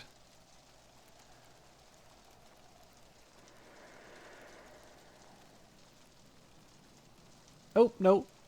Apparently we only need the 20. Okay, so language is a scar. It was language that tore open the Mansis. Without language, we would have had no wars. Without language, we would still be fire, earth, sky. The alternative, and there is something attractive about this option. Do I even have what it takes? Well, let's... Collar's gonna save me this time. Oh, he is. Okay, let's see. This is a bit of an unexpected attempt, but may still work.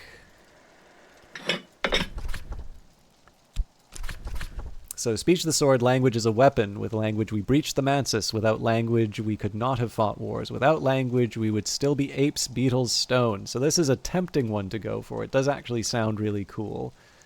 But I'm not opposed to speech a wound. And I think there are a couple reasons why that might be desirable. So we will go to Ambrose's desk and we will make another determination.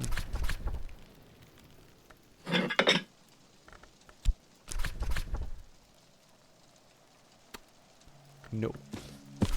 There we go. Make a determination. Speech the wound. Language is a scar. It was language that tore open the mansis. Without language, we could have no wars. Without language, we would still be fire, sky, earth.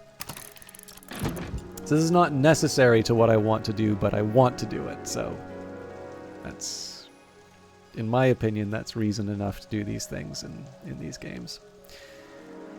Okay, I'm going to make a note on my list. Okay, so it would seem to me that I have basically one more determination to make, which would be about the flower. We'll worry about that later, though.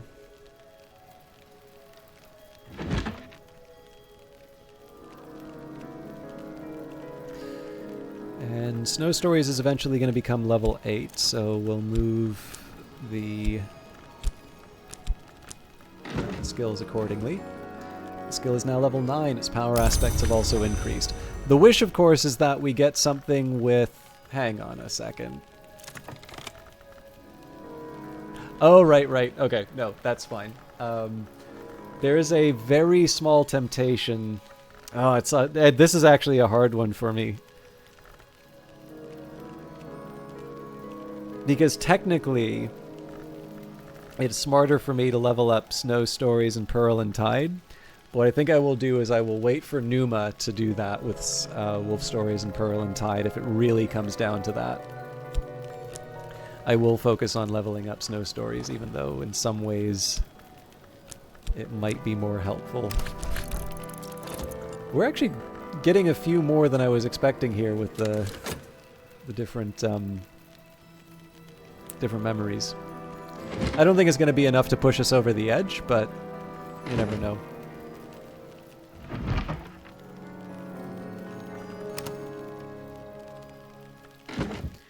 So I should have one more memory that I can, or one more element of the soul I can get back. I may need to take a beat and think about what I'm doing.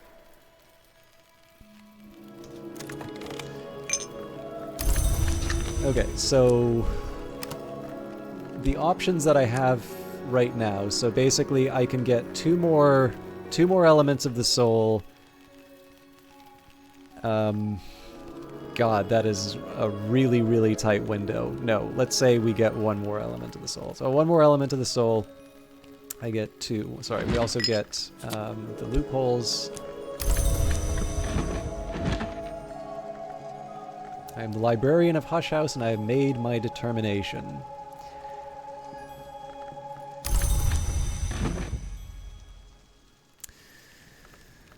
Okay. So I have 3 of the 6 that I need. I can get one more back.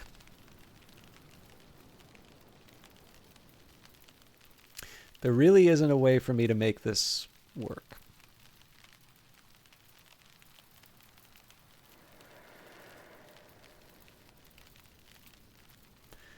So the obvious question is, what can I do with my elements of the soul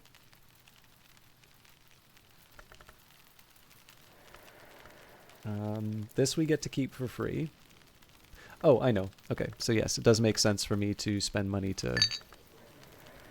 And as a precaution, I will bring back a whist, because that can be used. So if I catch a lucky break, that's something I can use to bring back Snow Story. So what I'll do is I'll sit on the Fost, I'll sit on the whist. We'll see what happens over the next minute. Fear doesn't help in this case. But yeah, basically if I wound up in a situation where, I don't know, let's say Reverend Timothy came in with like a regret. So now I'm up to 4. There's a couple things that I can do to get sort of an emergency memory or 2. Whereas in the most likely case here is that I'll use one of these to make some money back, and then the other one I'll just investigate. Maybe I'll have a chat with the gull and see what's happening.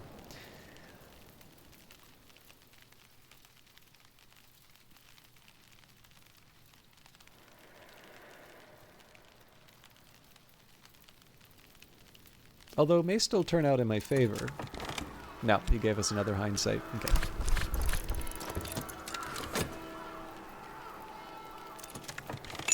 I don't know. Okay, so we'll use the whisk to make some money. I'm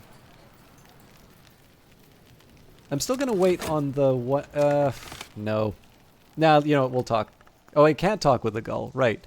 I think I'm going to get myself a bittersweet certainty then.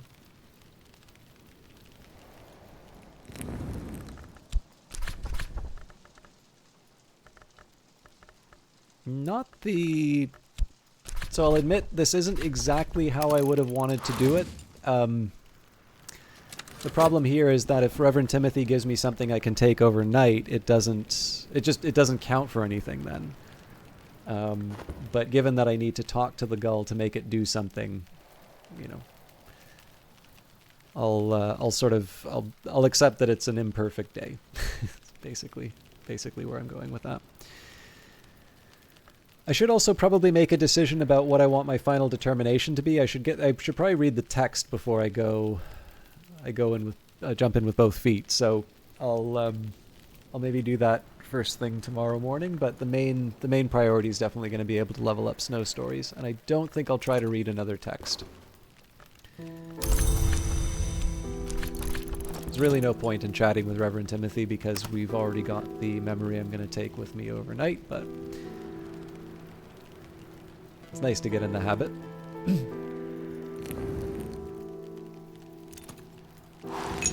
An afternoon spent profitably reading newspapers to the curious, writing affectionate letters for the lonely, steering farmers through the requirements of the Ministry of Agriculture. And hold on to it. Exactly what I intend to do. So we'll be up 2 memories for...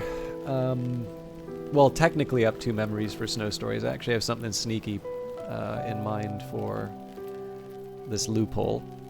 It's a loophole of a loophole.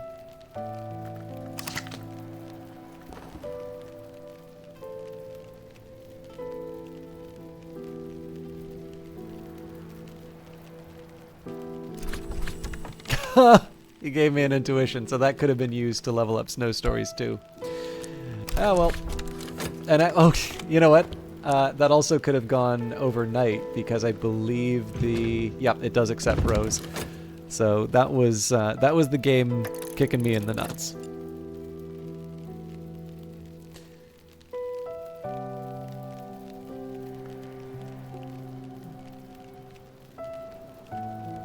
But I do have my plan for the day, so it's not devastating.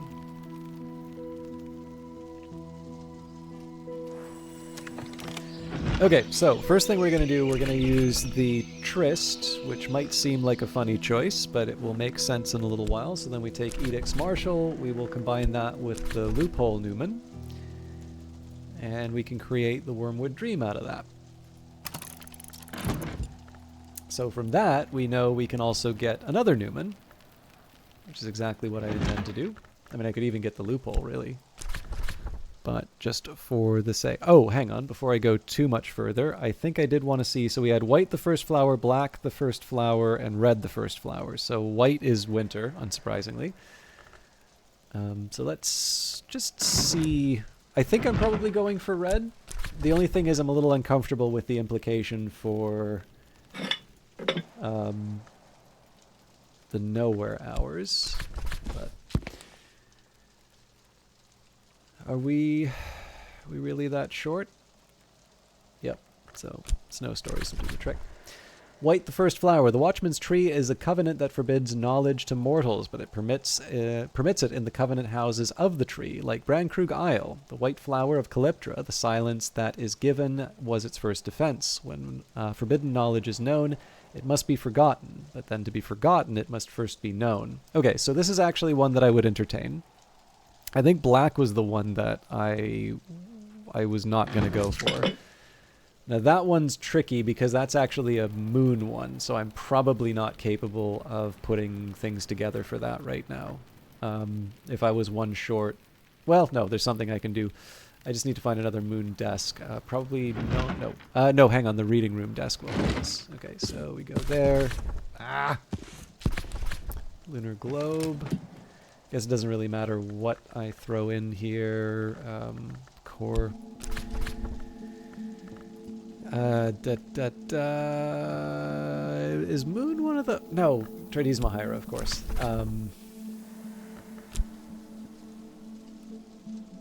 Oh, right, of course. I can't add... Yeah, okay, no, I do need to have the relevant memory. Okay, that's fine.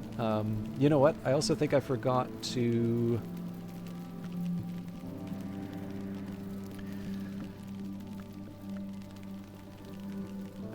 Forge, we should still be able to... We should at least be able to read the red flower. So, bells and braziers is my best bet there. Orpiment Exultant. We're not even close. What was I thinking? Alright. I don't want to spend too much time dwelling on that. I am going to get a... Well, okay, there's one thing I can try here. So if I happen to find a moon forge...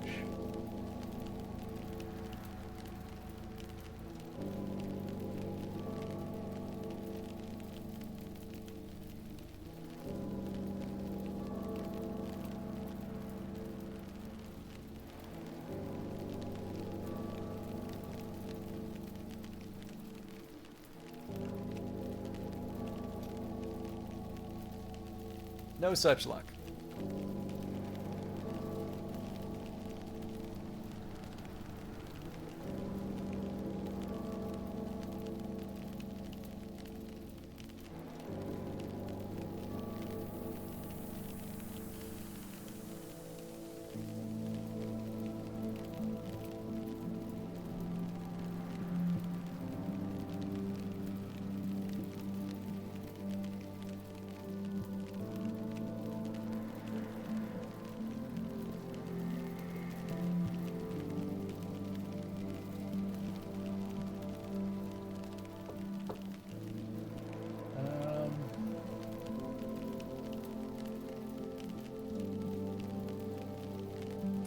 Okay, I'm not going to be on that much longer. I really need to go to the bathroom, though. So I'm going to take a very small break. Yeah,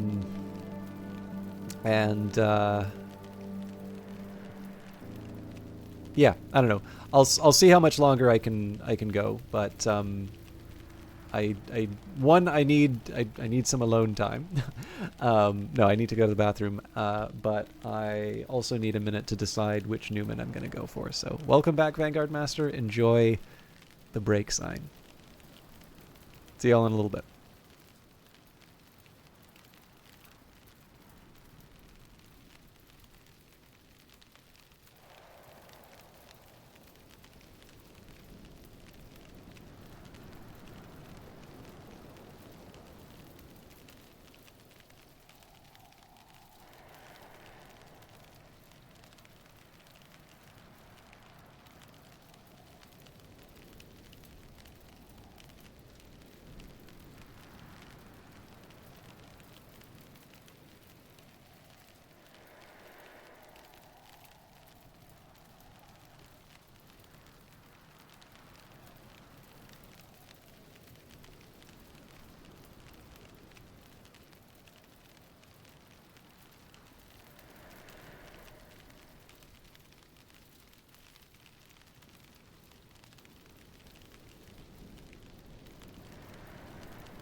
All right. Thank you, everybody, for your patience. I'm trying to think.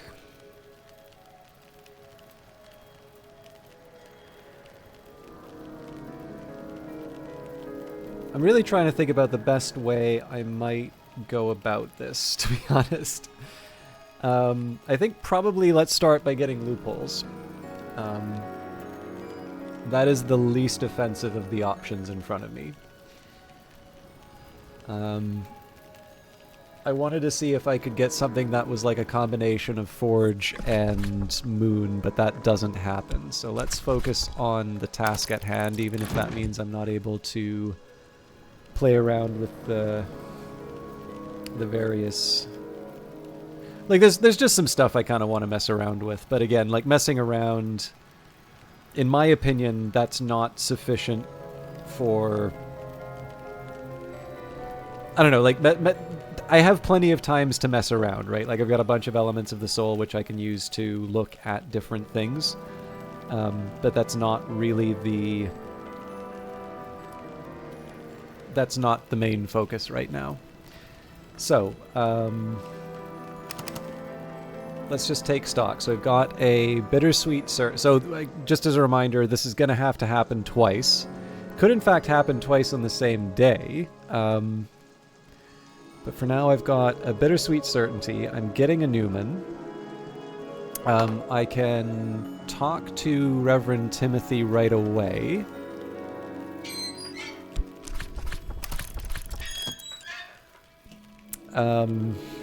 And then the confounding parable, contradiction, and salt are all free. So let's start with that.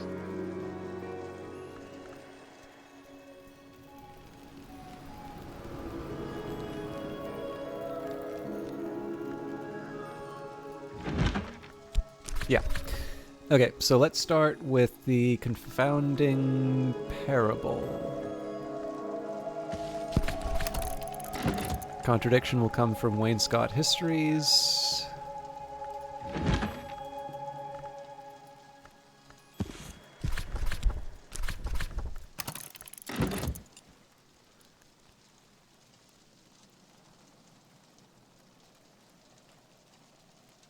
Okay, so that's 1, 2, 3, 4. Right. I think I'll also go for a regret then. Let's maybe skip the West. So Voyages of Furnishing of Oriel. That's the salt. And then Keonid Abydos for the regret. It's just the least it's the one that's least likely to bring in, or that Reverend Timothy's going to bring. I don't even remember if I remembered to get Reverend Timothy, so I'll have to take a look at that as well. What did I use to bring him in? Oh, shop. There you go. All right. So that's a start.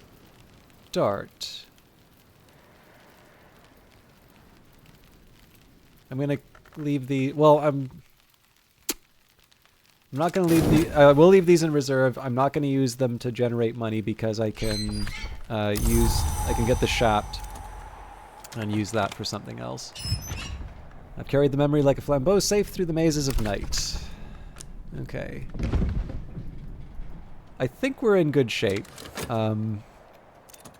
I am going to try and level this up twice today. So Reverend Timothy always jumps at the offer of my company. So we'll chat with him. I'm going to bring back the shaft because I am going to need to bring all of my powers to bear on Snow Stories.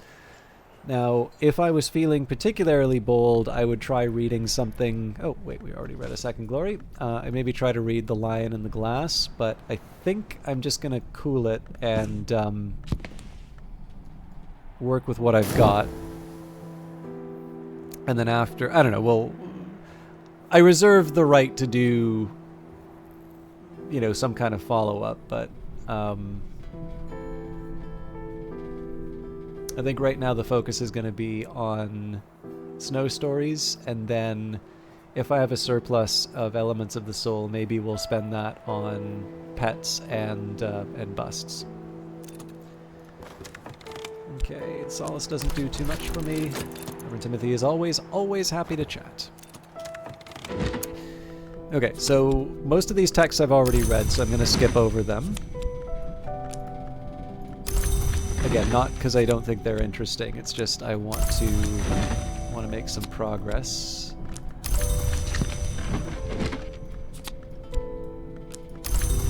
Okay, so this should be enough to get snow stories moving up.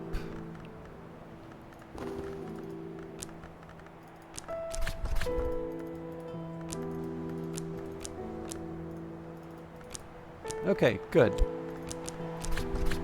When I thought I'd understood, I'd only begun.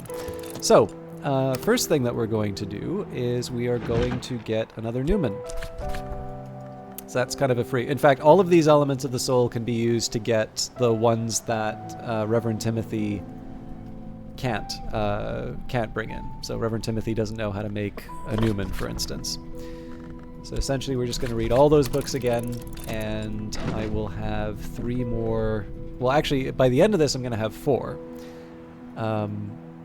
to apply to the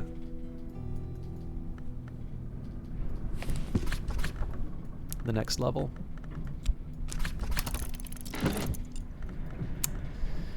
We'll use Glimmerings for a new Bittersweet Certainty. Okay. Now, Reverend Timothy hopefully helps us out for the next little bit. What we're going to be doing is just sort of kind of drip feeding elements of the soul to get the relevant memories. Actually, I don't even need to do that. I really just need to stack them up at this point. So we'll add a Faust. I don't have my Trist or my Whist to bring things up. So I'm going to need at least one of those to actually be able to level up Snow Stories. But at this point, we're not in a rush, right? I have none of the memories I need for the improvement.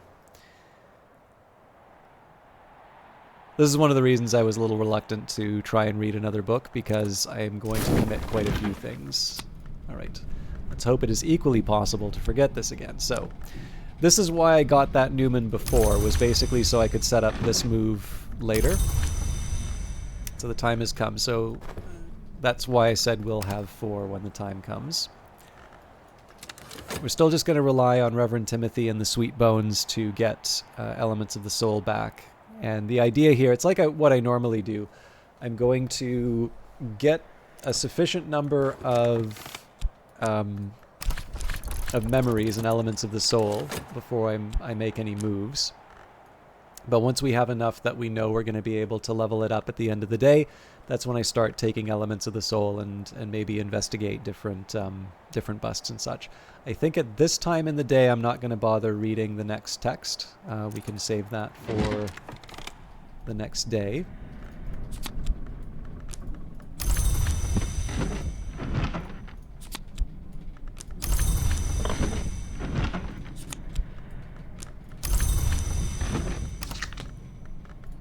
So for those keeping score, we need 7 memories. We've got 4 right now. 5 with the Shaft, and 6 with the Faust.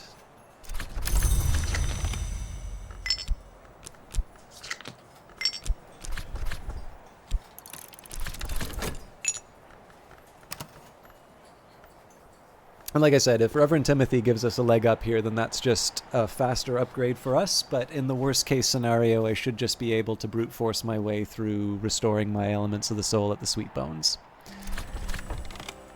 Looks like I might have to. One option I sort of had too, we might have enough time for it, but if I used the pitcher of Isle Water, I could use that to do something like restore the Tryst, but I'm reasonably confident we're going to have what we need by the end of the day.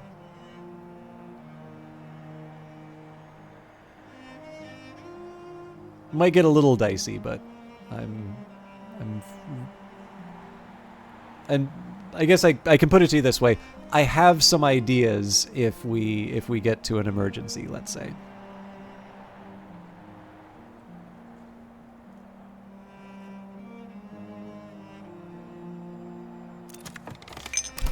Okay. So might as well bring in another whist.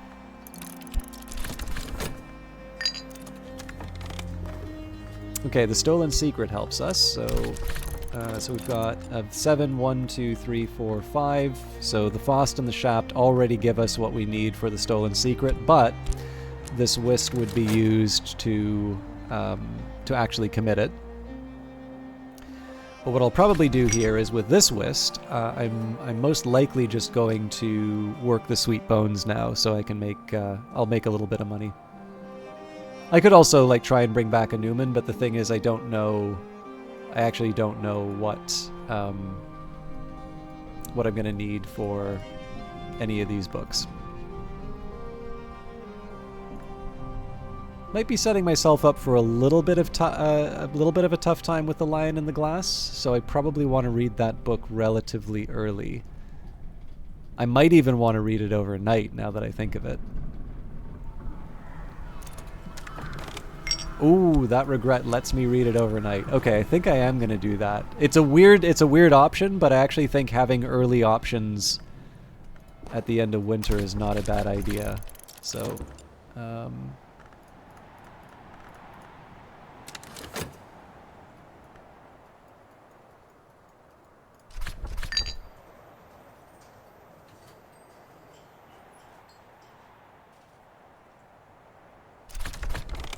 better now.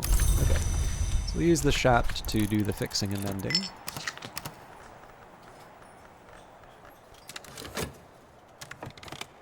This is the time where I should be committing to a memory. So let's say... Okay, so we've got Bittersweet Certainty. We don't have a Confounding Parable yet. Don't have a Contradiction. Don't have Hindsight. Don't have an Intuition. And I don't have anything. Do have a Regret. Do have Salt. Do have a Stolen Secret. Okay, so let's... If it's just a matter of contradiction, then let's read our old friend the Wainscot Histories.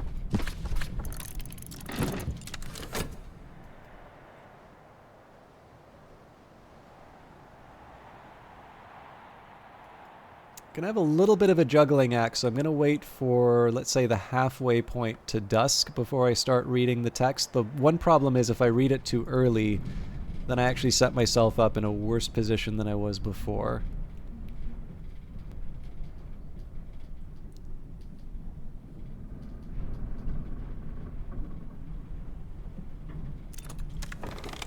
Okay, that was just Solace, so not a big deal. So we'll go for the Lion and the Glass, an early work by Omar the Blaze, a novice or apprentice at the Labyrinth of Lions. So we will add the Gale, just because that doesn't do anything for our snow stories. I'll add the Foss. Now this means it's going to be down for the next day, but I can live with that. And it's not Sacralamea, it is Sights and Sensations.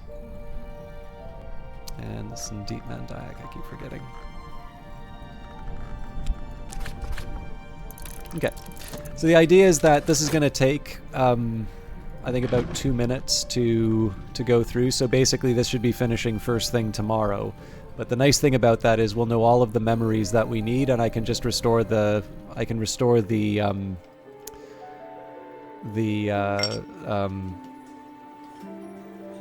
sorry, what am I trying to say? I can restore the, please tell me I am actually reading a book. Okay, good. It's 2.7 seconds. But yeah, I can restore the Faust close to the start of the day. So it's a bit of a weird approach, but I think it'll work out. Okay, let's get Snow Stories leveled up.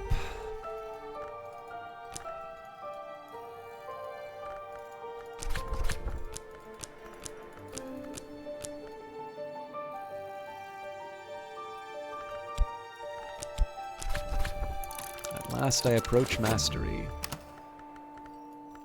I was a little worried that when my whist got hidden there, I was a little worried that I used it up, but...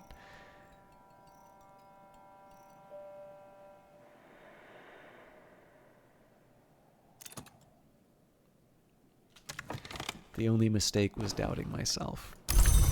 Alright, I really don't know which of these I want to keep. I guess we'll go for the Solace.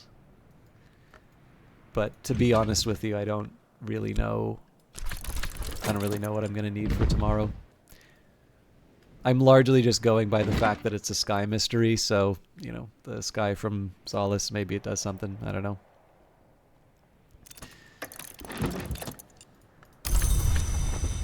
We'll find out, though. Okay, I'll read that again. The Lion and the Glass, an early work by... Oh, actually, it's probably Disciplines of the Hammer. An early work by Omar the Blaze, a novice or apprentice at the Labyrinth of Lions. 45 seconds, so I definitely could have read that book earlier. Omar describes his progress in returning the illumination techniques that rely on truths of glass. So we might as well get Reverend Timothy in early. Reverend Timothy always jumps at the offer of my company. There's my Solace. And really at this point we are just waiting on the book to see what our day looks like.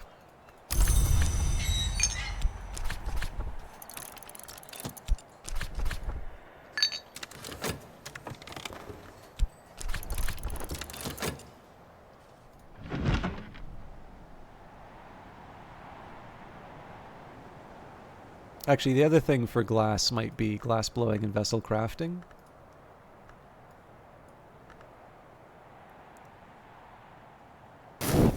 I don't know. There's no reason for me to speculate. We'll know in 12 seconds.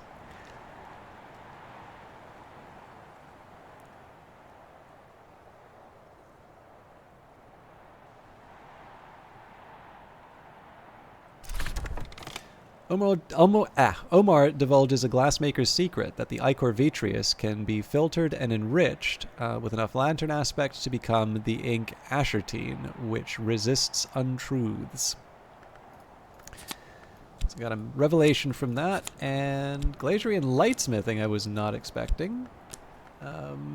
Okay. So let me just add that to my spreadsheet.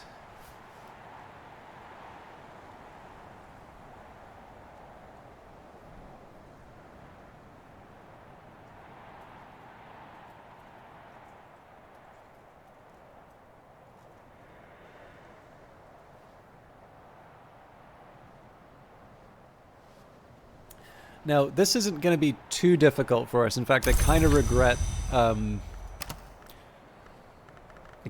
erasing the notes that I had for Sky and Lantern on this one. The only thing I'm a bit worried about is that because we've... Well, okay, so it's another level 9. Yeah, the only catch here is that it just takes a whole lot. But...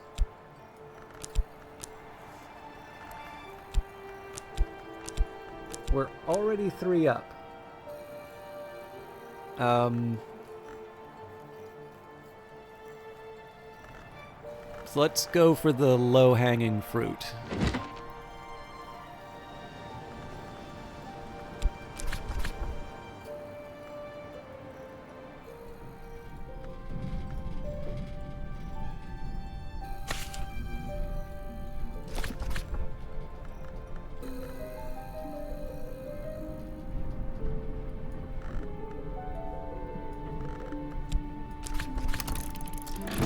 Okay, there's the Newman. Bittersweet Certainty. So I guess really it should be all hands on deck in terms of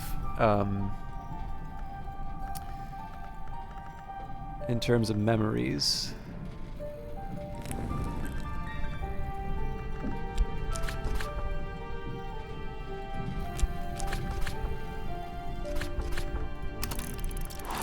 Confounding Parable also works.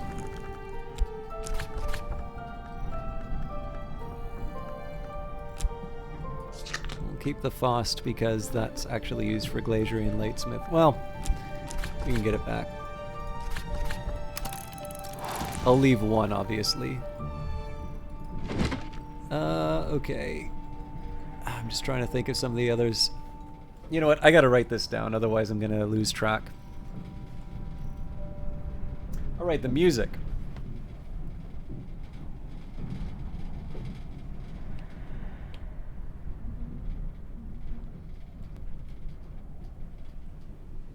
You know what? With the music, I can probably crash land what I need. So one of them's going to be Perugian, one of them's going to be skeleton songs.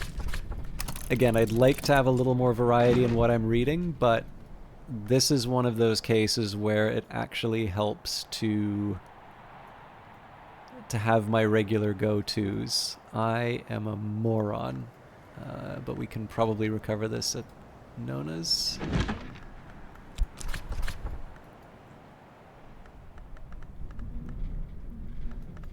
Okay, where are we?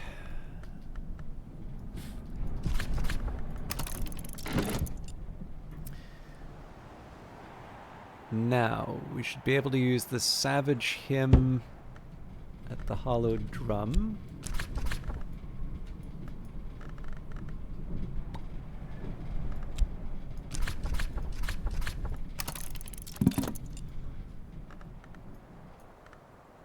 I can also get a sight by looking at one of the busts. I'll actually use a whist for that. Okay.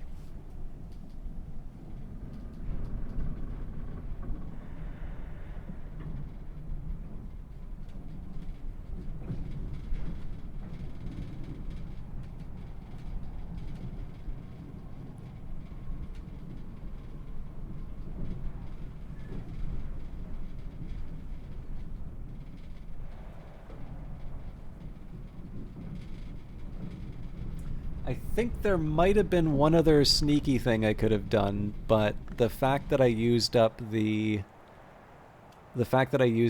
drum doesn't help me here. But I can use the core with the Swaddled Thunder.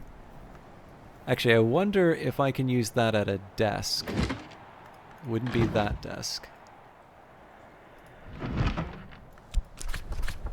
This will be fascinating if this works. No. Hang on a minute. What if I did it here? No, it wants me to craft with that. Okay. So yeah, a little lumpy in terms of how I worked out the day, but I think we're going to be able to make things happen still.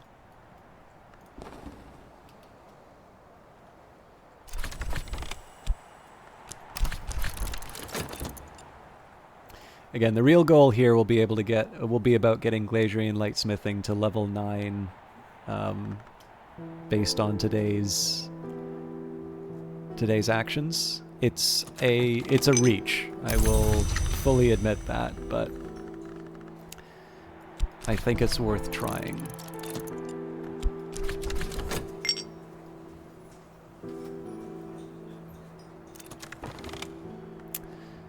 Okay. 7th Baroness Brandkrug. Hang on, did I get this 4th, 5th? Yeah, I did it in the wrong order, but 7th Baroness Brandkrug, a niche with the plaque not to be crossed and not to be found. Baroness Ava, satirist, salonier, herpetologist, and last of the dwarfs.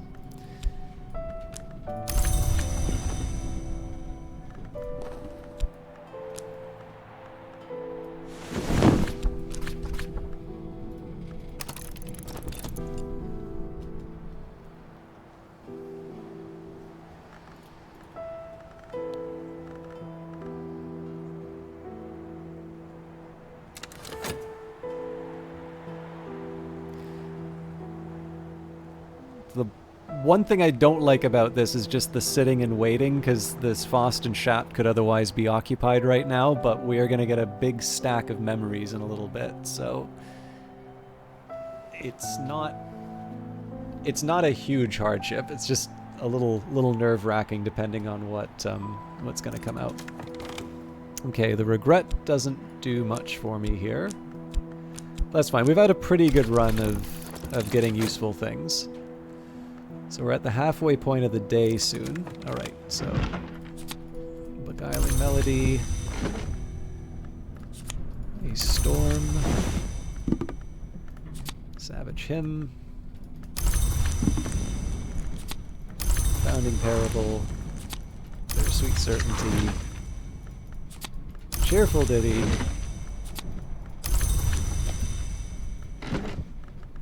alright, so let's focus. The first thing I want to do is focus on getting rid of the things that Reverend Timothy might actually give me on his own. So Glazierian Lightsmithing, Faust. So the Revelation's out, Solace is out. The rest of these are kind of fair game. I think hanging on... No, the Storm is actually something I should be willing to get rid of, and the Sight. The logic behind those is those are actually quite easy. The Storm and Sight in particular only take about 30 seconds. In fact, yeah. I'll get the Sight right away. And the rest of this is really just a question of... So we're up... We are halfway... we're halfway to leveling up. The big thing here is just the sheer amount of time it's going to take me to get all of the... Actually, you know what? It may be a bit late, but let's try and sneak in some bed rest. Actually, here's what I'm going to do. So I'm going to use this with the Faust. Yes, okay. So I'm going to rest in bed with the Faust. So this is going to be the one that I level up Glazierian Lightsmithing with. Everything else is going to be used to get me the relevant memories. So we'll definitely get the music. I guess I'm already getting the Sight, or I will be getting the Sight reasonably soon.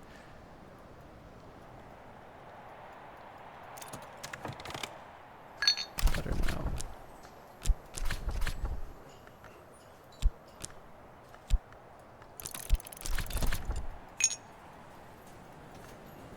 I should be asking what's the holdup. I probably want to be using these right away.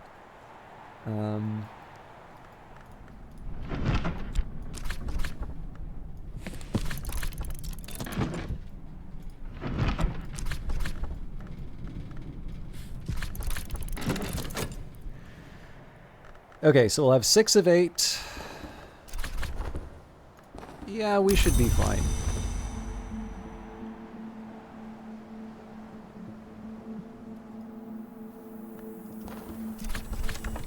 We're definitely going to be fine. This is the point I might actually want to consider hanging on to some elements of the soul just so I can have them. So we've got 1, 2, 3, 4, 5. We've got two that are being generated from books, and we know that Reverend Timothy's not going to override those. And we have the Faust, which is going to be restored from bed rest. So I think at the minimum we probably want to restore 2 more elements of the soul.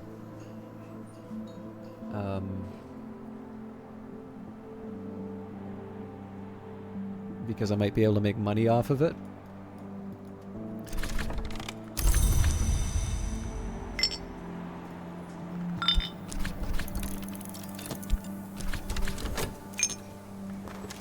Ooh, nice. So we've actually already got what we need. Once the 2 books are done, which they are now, we actually have everything that we need to be able to level this up. Which makes it's actually slightly inconvenient for me now.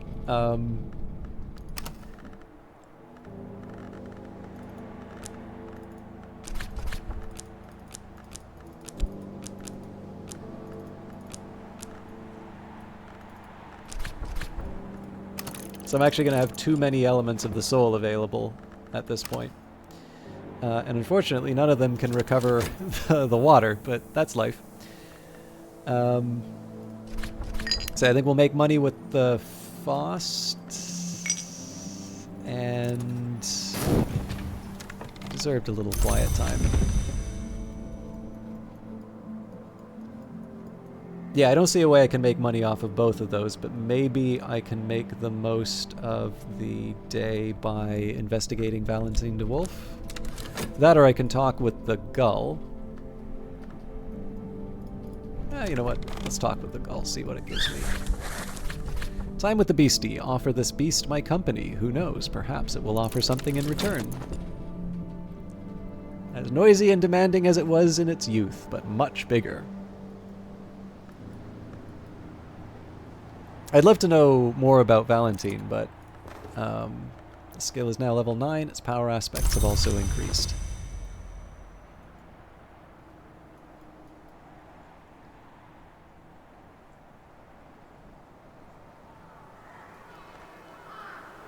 So in 10 seconds, we'll just recover some money. I mean, we're heading on to spring, so we'll get another. We'll get some more money from the trust, but there's not a whole lot that I can expect.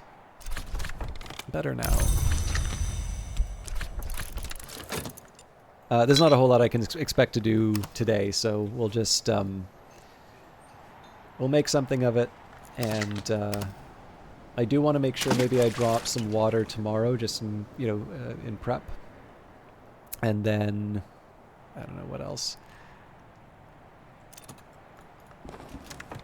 And now it suggests a meal would be welcome. Squawking urgently. Okay, we get a wind rumor. Oh, that's a good one to know, actually. So, if the cloud were a canvas, who spread it? If the sky were a sheet, who knotted it? A wind rumor is an auspice found in the sky by those who look too long, interpretable only to the wise. So that is a heart and sky memory, which we could have used that to level up Glacierian lightsmithing, but we can actually take that with us through Dream.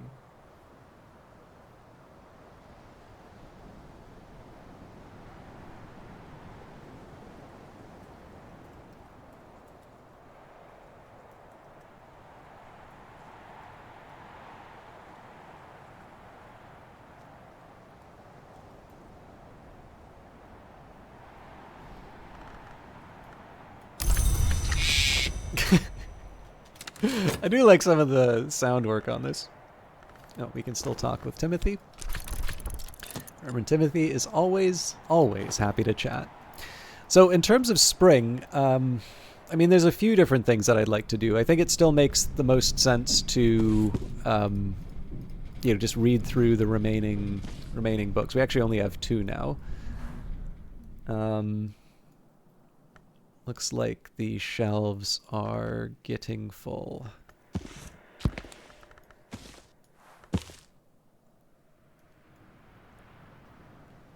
Now that's kind of by design.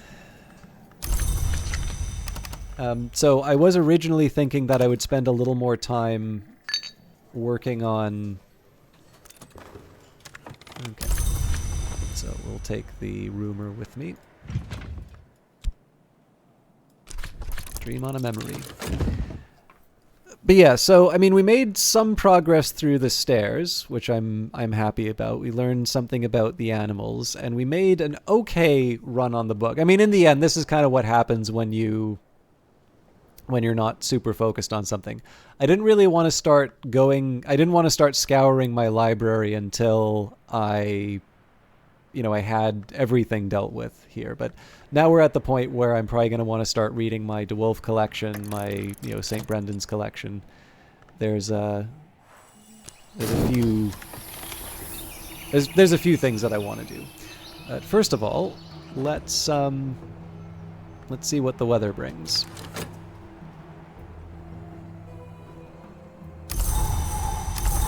Rain. All right. The yearly stipend from St. Ronwin's has arrived, along with the usual rather sniffy reminder that I should spend it wisely. Now, we don't really know what we're going to need for the day, but I think it makes sense to talk with Reverend Timothy as usual. Reverend Timothy's door is always open to me. Timothy will offer help for free as a friend. I'm not sure if you know what, let's drop some water, lowering the bucket, creaking into the dark. And then I'll just I'll prep a glass of water. And at this point, I should be able to just read the Book of Dissolution without too much. The reason why I felt okay using the Shaft is because Deep Mandiac already comes with 2 forge. So if we take it to Ambrose's desk... And, oh, you know what? I am going to need the Spanners, or something equivalent, because Bells and Braziers only gives me 9 forge. And you know what? Let's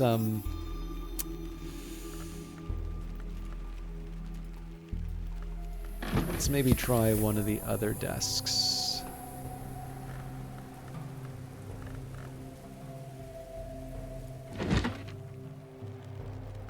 This'll do.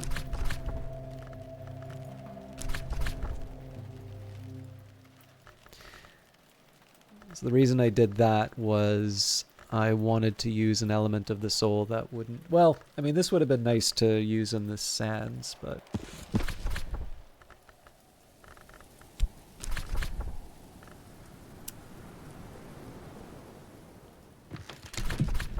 Alright, I can master this mystery. Enough forge to match mystery forge. So we'll obviously find that rather late. But I don't need to... I guess I don't really need to lock in too many choices with my elements of the soul today.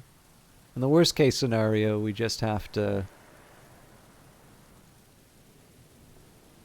Well, there is one other thing I'll do. Feed the gull.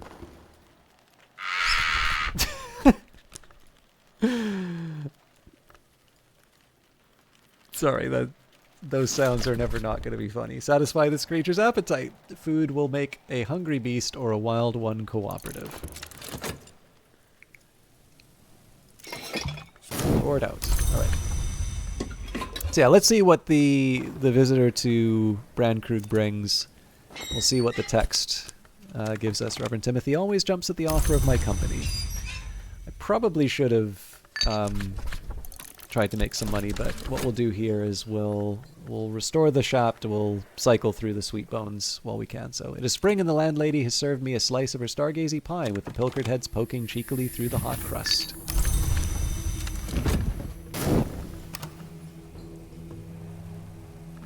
But yeah, it's going to be a pretty easy day, I think. Until we know what we're up against with the memories, I think we'll just... I mean, the other thing I could do would be to read Key of Night right now. That would have been better for me to do a little earlier in the day. Yeah, I don't think it really matters the order in which I do this. Let's see what we get out of this, because I expect we'll only get 1 memory. Oh, looks like we are done the story. So, the affair of the Rising Wile. Across the inner sea, across the desert sands, someone styling herself the Oracle of the Rising Wile has set up a tent town where she preaches the truth of nearly now to her followers. This would be of no obvious interest to students of the invisible arts, except that although she has pitched her tent in the shadow of the Temple of Seven Coils, nothing appears to have eaten anyone. Fraser Strathcoyne came to Brandkrug to interpret an oracle given by the Rising Wile, and became certain he was descended from the Schimifectra kind of the Carapace Cross, the glory-winged ones. Aladim, the Alapine, suspecting some connection with the Seven Coils and the Sun, fearing what he might find if he visited the oracle of the Rising Wile, chose not to go. MCO Lee, concerned at her superior's request for her research an oracle, for her to research an oracle given by the Rising Wile, began to suspect that a great counterfeit played some part in the affairs of the realm. Dr. Peel propounded an obscure theory about a sacrament of blood which might be shared with the sun at dusk and dawn, and exited stage left, and Dr. Southey, troubled by dreams, feared death by water. The story has no beginning or end. Arbitrarily, one chooses that moment of experience from which to look back or from which to look ahead. Graham Greene. A full belly makes a helpful friend. The beastie is now inclined to cooperate.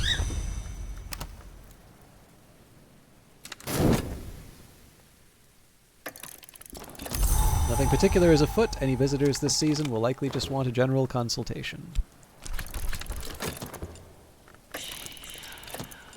Alright, Lala Kamia knows everything we already know, unfortunately. So, Huntress Gourmet, occasional bureau consultant. When it can't be killed, and it really needs killing, Kamia's the only one they turn to.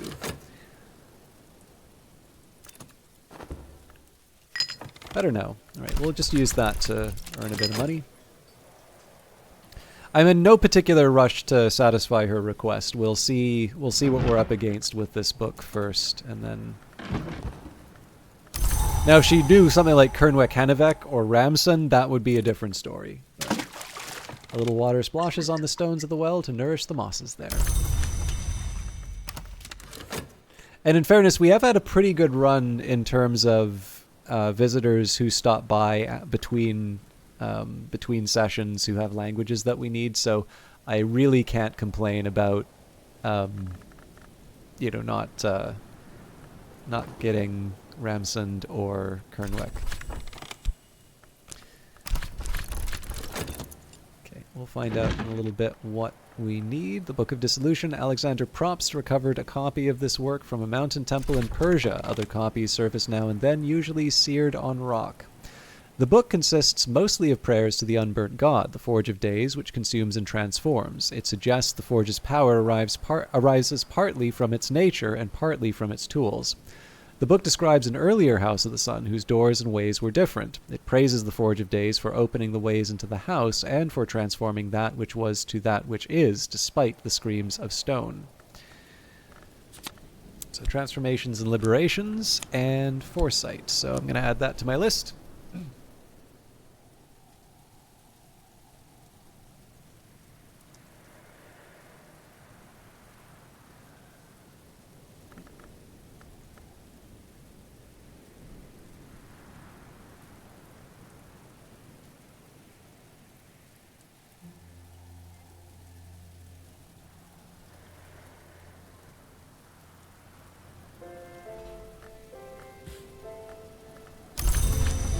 So let's see what we can do in terms of leveling this up in good time.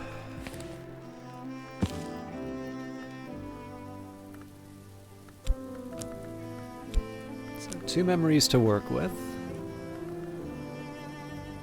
Well, fortunately, actually I seem to recall Transformations and Liberations was I think this is the one that we originally, or maybe it was Rhyme and Remembrance. Anyways, I'm pretty sure one of these was the ones that we boosted in Numa. But the important thing here is this needs Forge and Moth. So that's not exactly something I have right now, but we're going to need a total of 7 memories out of this. So this seems like a very manageable... We've got 1, 2, 3, 4, 5, 6, 7... Yeah, actually, we already have 7 elements of the soul. Now, clearly we're going to need... So, weirdly enough, it's Trist and Fet are my 2 heroes here. The only thing is, it's actually quite difficult to make things happen with Moth. So I'm going to do... Oh, hang on. Fet already has some Moth, so we'll actually put that in reserve. Well, actually, the first thing I can do is I can touch a chair, so let's touch the Librarian's Footstool with the core. We'll also get a Newman. Bells of Yeez will handle that, actually. And it'll also give me something... helpful.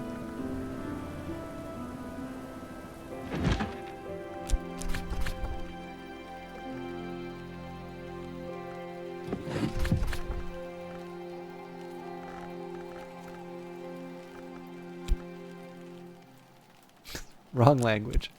There we go. Okay, I'm gonna try something risky and get a name day riddle as well. Oh god, how do I even make this happen?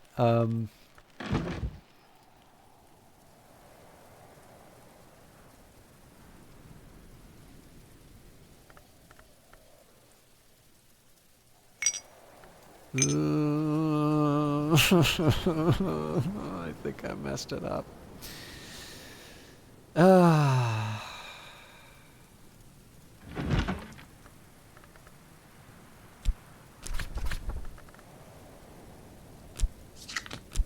Well, okay, let's try the FET just for... Yeah, no, that does do the trick. Okay, a knock lantern desk. It's gotta be something that... Oh yeah, of course there's a knock lantern desk. That's Ambrose's desk.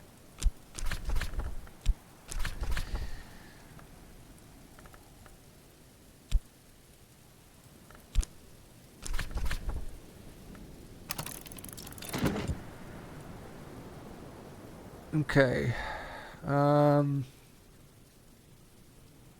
A pattern will give me a forge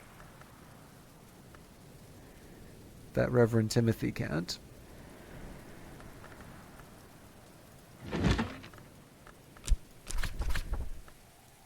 So I think treaties on the underplaces might cover that.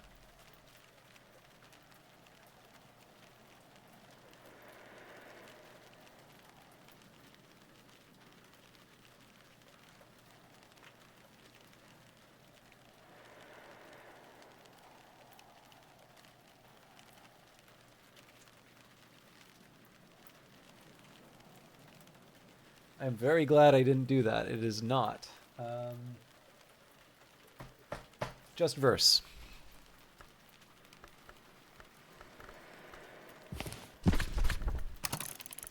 Okay, I've tried to mangle this into every shape that I can handle. So let me just think about this. So we've got how many memories on deck? 1, 2... Wait. Only 3?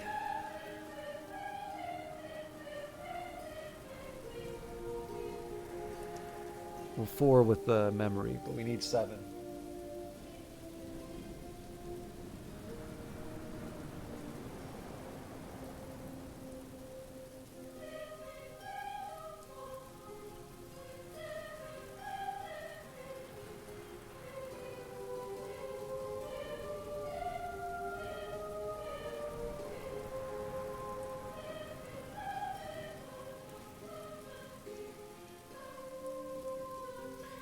Okay, I feel kind of uncomfortable doing this, but I'm actually just going to sit on these because there's so much of this that Reverend Timothy can wind up giving me. So I'm going to renew the Shapt. We'll basically renew every element of the soul that I can here. And after that, we'll see what we have left to level up transformations and liberations. The moth is the real killer on this one, but as it happens, there isn't actually that much forge to go around. I'll be honest with you, I'm actually not quite sure how transformations and liberations really can be leveled up. I'm sure, like, if I sat down and worked it out, I'd be able to figure it out, but it is not easy to get moth and forge stuff.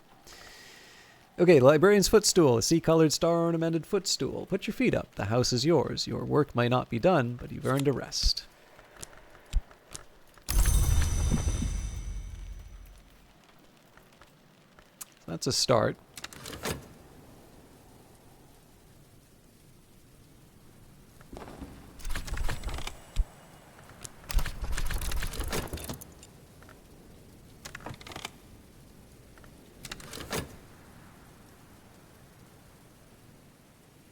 I'm just trying to think if there's any other sort of mothy things that I'm not paying attention to. May come from talking with some of these, but honestly, I don't think it's worth it to, just to take a flyer. Okay, there's the pattern, so that's the first one we'll be working with. There's the Bells of Ys. Okay, so if I look at what I've got 3 now. Well, let's at least lock this in. So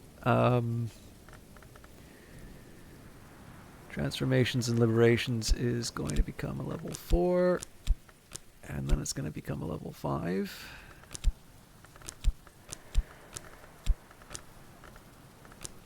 So the Foresight and the Touch are absolutely something I want to spike.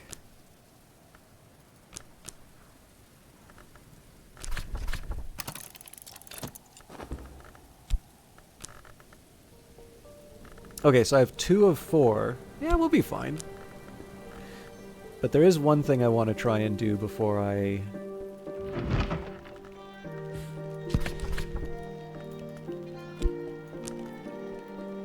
Oh, I should have... There's something else I should have tried with this too.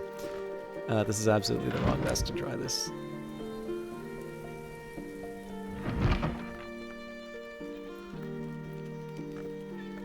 This is also not the best to try this. Are you kidding me? Okay. Collar's, again, unspoken hero of Book of Hours.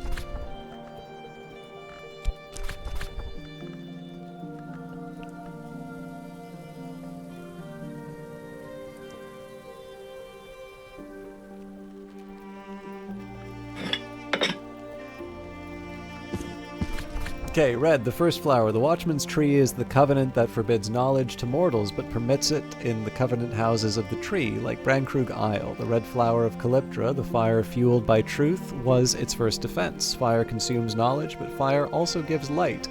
The tree is rooted in paradox. I'm probably more inclined towards this one.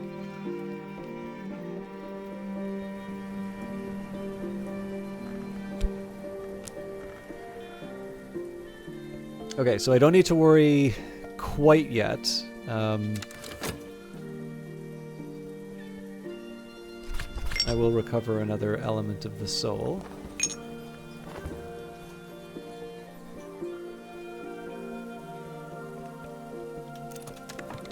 Better now.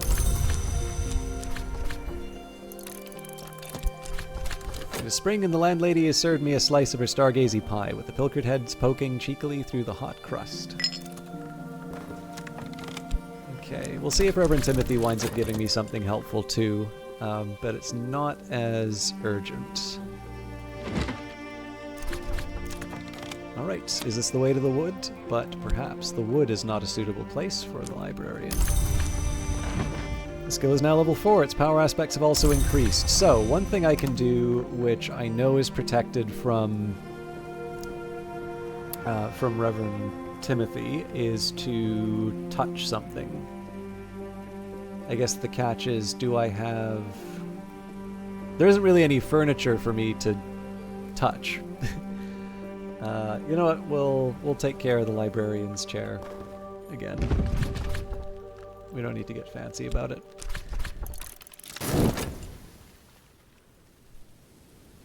Technically, I shouldn't have even done that, because it's possible that Timothy still gives us a an impulse and like a foresight.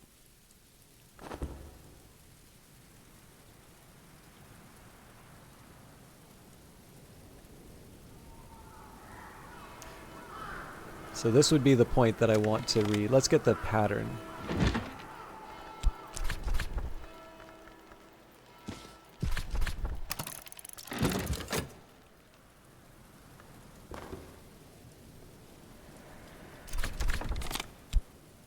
According to consistent tradition, this is the most comfortable chair in the entire house.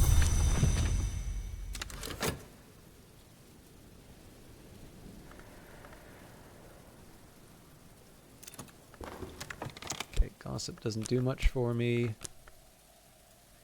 I'll talk with Timothy again, but I think this is the point.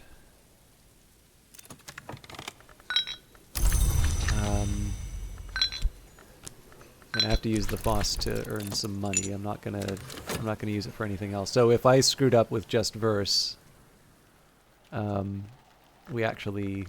we lose out in terms of transformations and liberations, but I think we'll be fine.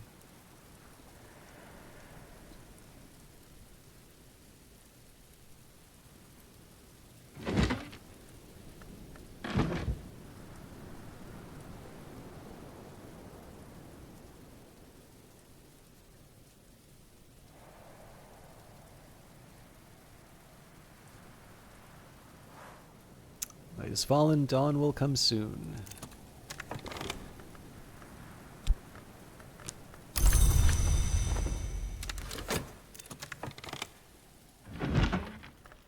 Alright, there's the pattern. So that's what we needed for transformations and liberations.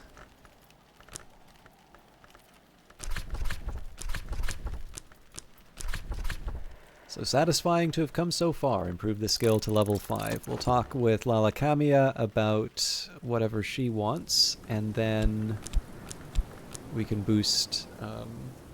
we can carry on. Well, I guess my choice has to be between Windroomer or Solace. Let's do Windroomer because that's not something... That's a little harder for us to get than something we can get from Reverend Timothy. There are things I need to know.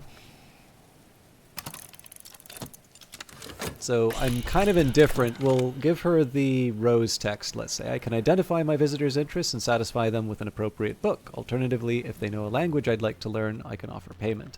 So if I offer payment here, my visitor has nothing to offer right now.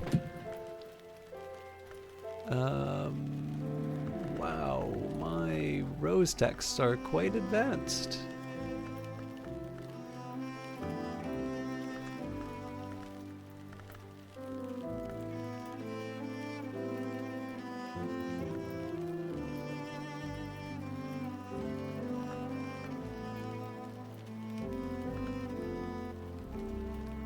Interesting.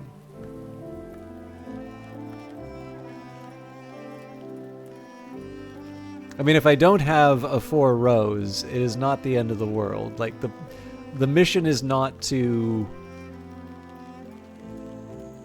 like I'm not like a minimalist librarian who wants to make sure that people don't have the knowledge that they need. It's just trying to make sure that I don't give away the store and make life more difficult for me later on. But yeah, these are all going to be tough texts and probably ones she can't read. If she could read these, I would want to hire her for her language skills. That's scale, so that's not helpful. Okay, let's do one more pass. So first of all, these may have mysteries that I didn't appreciate.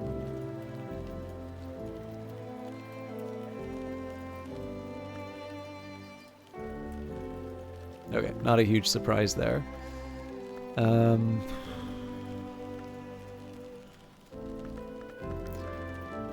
also just double checking because there are a couple of covers that I keep forgetting have... Like, they're colored for a specific reason, but they are sometimes tricky to keep in the back of your mind. Yeah, it looks like 6 rows is the best I can do here, but I am going to double check just because it helps me. Like, doing this kind of investigation is the sort of thing that just helps me in future remember, okay, yes, Rose... The reason Rose feels difficult to read is because, you know, there don't seem to be as many lower level texts, you know, of that type. And again, you know, you make the best inference you can from the session that you're playing. Some people say, oh no, Nectar's actually really easy to get. You just suck at the game. It's like, okay, sure. Because, you know, skill at Book of Hours is absolutely a thing that people care about. But no, like it's, you know, you're obviously going to speak to whatever... You're obviously going to speak to what your individual experience is. If you've played the game a few times and you find that, you know, Nectar doesn't seem to show up a whole lot, you have, you know, only your direct sample to draw from. If you find that Rose seems to be impossible to find, and of course in my case that was aggravated a little bit by the fact, yeah, I think 6 is the best I can do. So there is the option of just giving her another edge text. High endeavors of the noble tradition, but she doesn't know Latin, so you know what, let's just settle for letters from a fugitive. Nope. Not in Frisian. I'm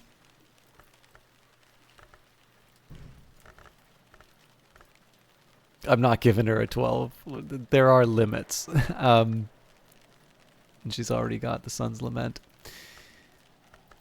But yeah, no, I mean, you do the best. I mean, this is the game. I really do think they mean it when they say the game was not intended for. Wow, actually, she is very hard to satisfy as far as Rose is concerned. I may not want to be exhausting those options now that I think of it. So let's find a nice little edge book that isn't in Latin.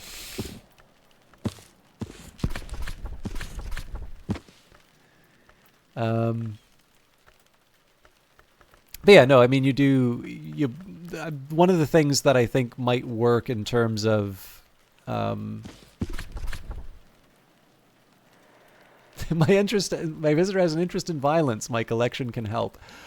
I think one of the things that can be useful here in terms of adding a little bit of freshness to multiple playthroughs is the fact that there is some randomization in terms of the books. So what you might think is is true for all starts might actually be, like, if you wound up with an unusually lucky start, or at least an unusual start, you may find that you have a little bit more replayability just by virtue of the fact that you have to play the game the quote unquote normal way now.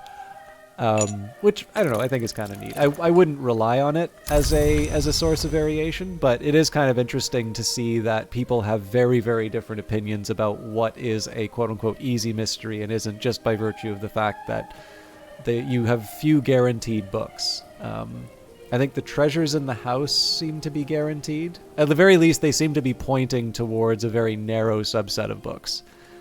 I think you always start with Traveling at Night Volume 1. Yeah, there's like a handful of things that are guarantees, but the rest is just sort of, you do your best with what you've been given, essentially. All right, now I don't see any reason not to read the Key of Night, so let's grab that. I should also probably make a decision as to whether or not I want to do some gardening, but we'll save that for later. Can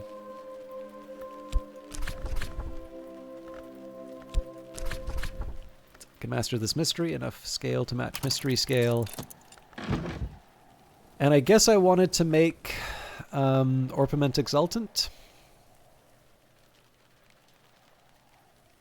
Could also try and make the Wormwood Dream.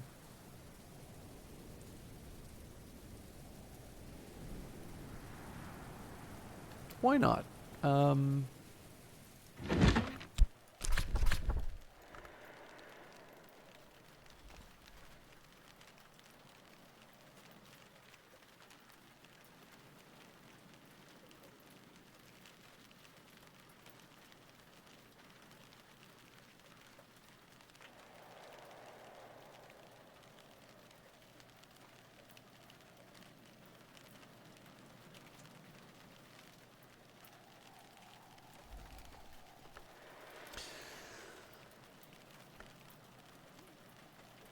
The Wormwood Dream isn't exactly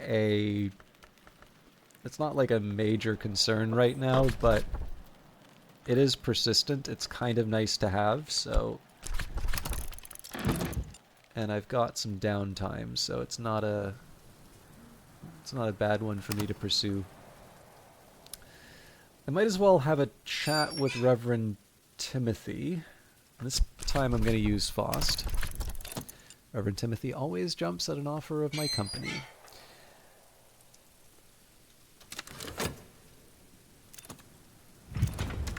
I've carried a memory like a flambeau, safe through the mazes of night.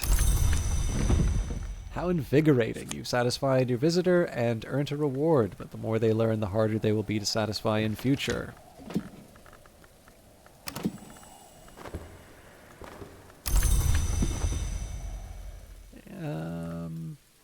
We'll make a bit of money.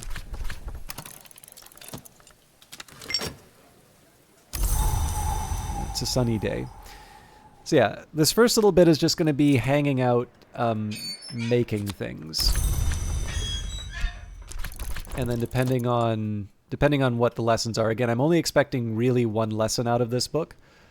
Depending on what we actually need to do, I think I'm going to go back to investigating the stairwell, although probably that will be for a future stream, given the fact that it is about twice. I've been streaming for... Well, I mean, Book of Hours feels like it's always a 5 hour or longer session at this point. But in general, I don't know, it's like it is 1 a.m, so I probably want to try and smarten up in terms of how I'm spending my time. I do actually have a couple things that I need to do before I go to bed. Okay.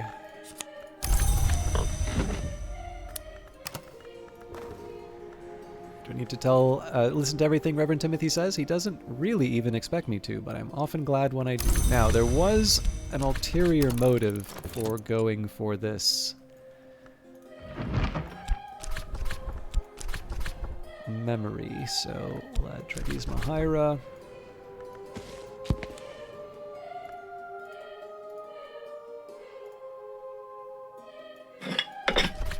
Black, the first flower. The Watchman's Tree is the covenant that forbids knowledge to mortals, but permits it in the covenant houses of the tree, like Brankrug Isle. The black flower of Calyptra, the knight unwounded, is its first defense. Forbidden knowledge must not be spoken, must not be written, must not be known. The tree is rooted in night. So, I am still going to use this to make the Wormwood Dream.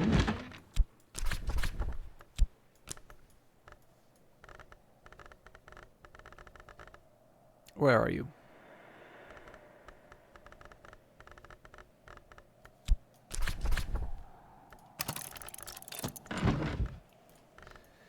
But I do think I'm going to make the Orpiment Exultant too. How the hell am I going to do that?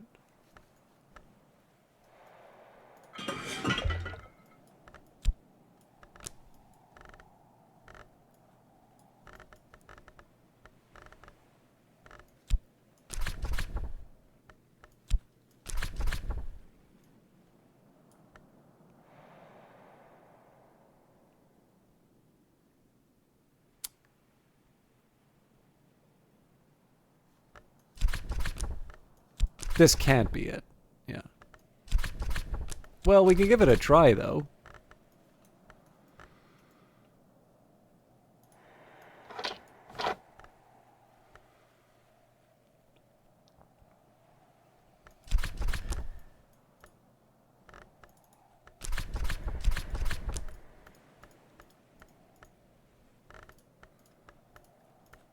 Can't be door and wall. Disciplines? No.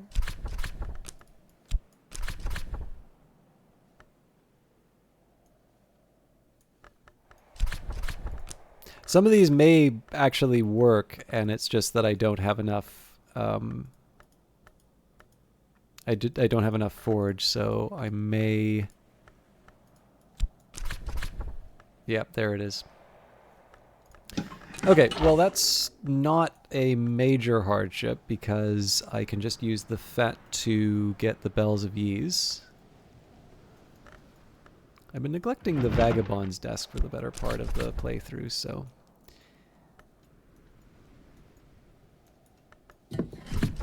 And again, it's worth remembering, in this case, this is just me showing off with my diary at this point. Like, there's absolutely no benefit to me making these determinations unless I'm going to try something different than my intended path. But I don't know. It seems like a fun thing to do to just work out some extra determinations.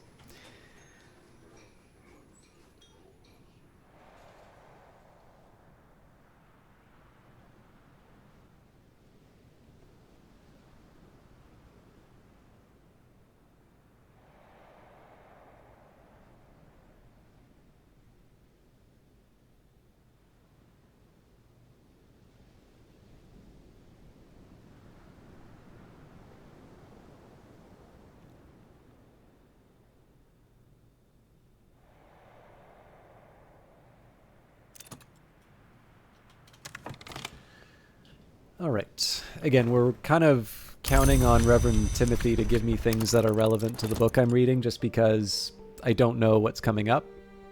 But again, we do the best with what we've got. If it works out a bit different from what the original plan was, I mean, again, it's a free day. My intention really is just to try and do as much as I can with. I'm really just trying to do what I can with the. Sorry, I'm trying to think of the right way to put it. I'm trying to leave myself the option of.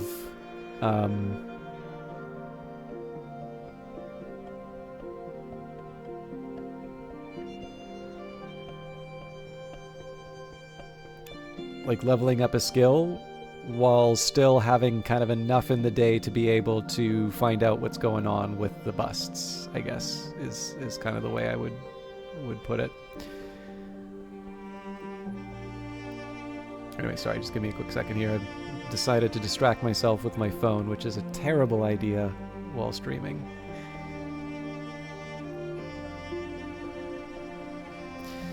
Okay, but yeah, I don't think I'm gonna change anything. I'm working on the cycle of restoring elements, or like cycling elements of the soul to make money. I really don't need to, given that I've already got a 7-pound note. But okay, Key of Night, the deliberations leading to a manifesto of the Worms of a Scale, as recorded around 1900 in the Bar Vienna in the cellar of the Hotel Ciervo in Noon. The Worms, all of whom use grandiose nom de guerre like Citizen Knife and Midnight Pilgrim, agree that all previous iterations of their movement have been feckless and treacherous, and agree that the return of the pre-human hours, the gods from stone, is the true way to end the tyranny of eternity. So I was wondering, in terms of Worms, whether this was the frightening entities or the people who, the Cosley types. The Worms identify the wheel, the tide, the flint, Sulochana, the spider door, the excellently Nathobasis, and the Wickle indistinguishable as the 7 necessary pentiments that must be returned to every history through the propaganda of the deed. This is an eccentric list and clearly a compromise. The process of thrashing it out clearly exhausts all the participants who don't specify the necessary deed beyond a vague reference to the loopholes. Well, that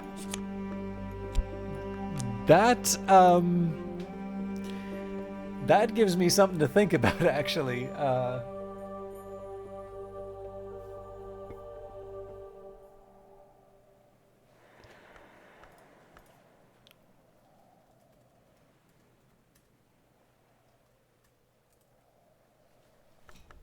So loopholes seemed really fun right up until I read that, and now I am concerned.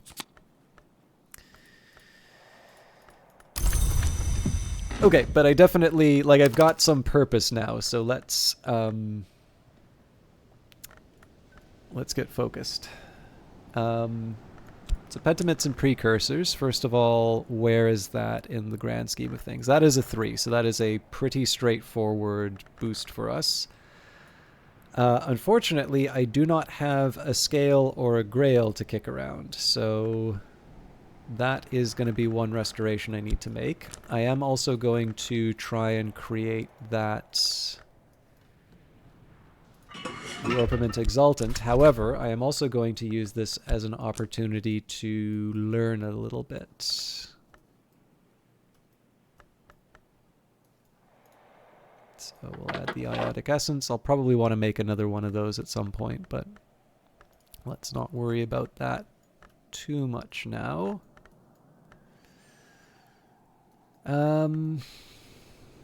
You know, Orichalcum is probably the main thing that I need right now. I don't think I'm quite ready to... Well, let's work with that.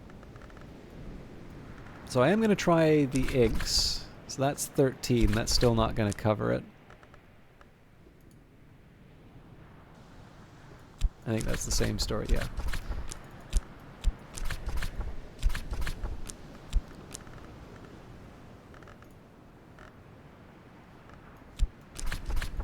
I'm not expecting much in terms of new information here. Anbury and Lapidary, obviously I can make the Orpiment Exultant.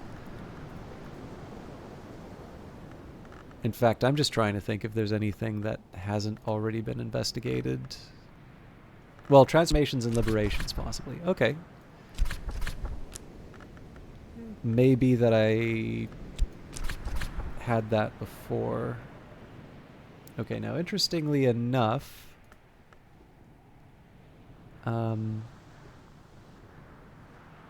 Spices and Savors does not create the ink.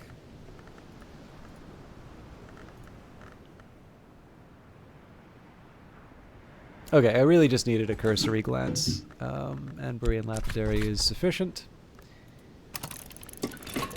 So let's think about...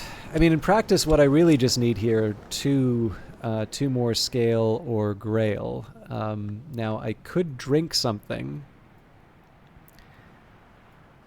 Oh, you know what? I've already got the Earth sign, so I actually just need one.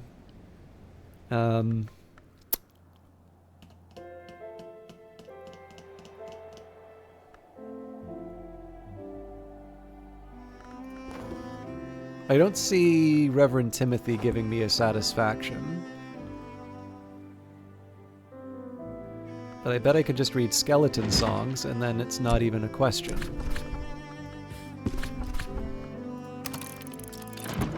Okay, so the rest of this should just be a question... Like, I should just be able to continue to investigate the busts at this point. So... Running out of shelf space... Oh, I don't even need... I didn't even need the song. I've already got the gossip, so Reverend Timothy did help me out here. Okay, so at this point we just need to restore the health. Or the Arab, but... Better now. Okay.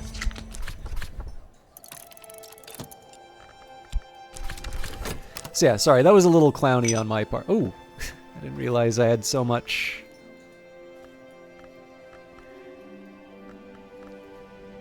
So much to turn into bills. But yeah, like I said, a pretty easy day today. What I might do is I might still cycle out the whist to make a little bit of money in the Sweet Bones, just because I can. There's a Wormwood Dream to kick around.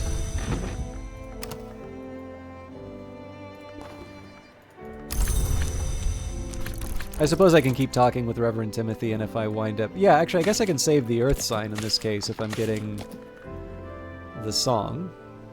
Oh, Sunny Day's not gonna really help.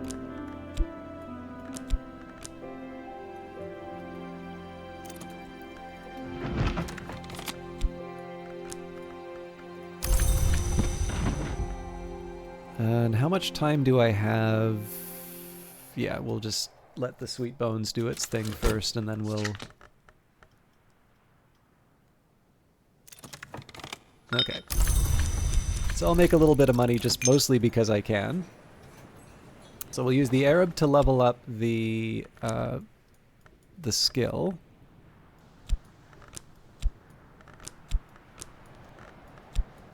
So Fear, Beguiling Melody, and Gossip. In this case, nothing... We didn't have to give up anything permanent. Another fruit plucked from Knowledge's tree. And after the 30 seconds, then we can go back to investigating the busts. And what I could probably do, too, is just have a chat with the living relic. Because, well, there's the orphan chick, but we know what happens when we feed that. We just get another gull, so it's not that important for me to work with that. But I actually don't know what the living relic gives me on its own. So... And then we do want to find out about the, well, not the last Baron, but the last of the Barons we were checking out. We wanted to check out. And then we can try and do the librarians in order. All right, another gossip. Fair enough.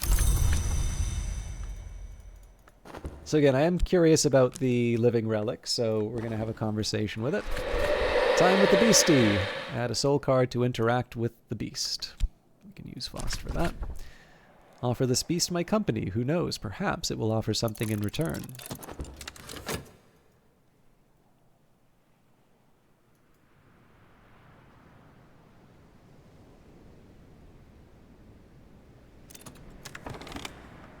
Skill is now level 4. Its power aspects have also increased.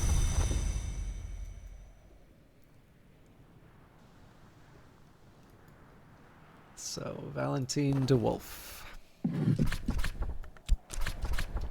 Investigate the object. You won't use this up or consume it by doing this. I guess my timing is a little bit off here because I'm either going to want to restore the Whist.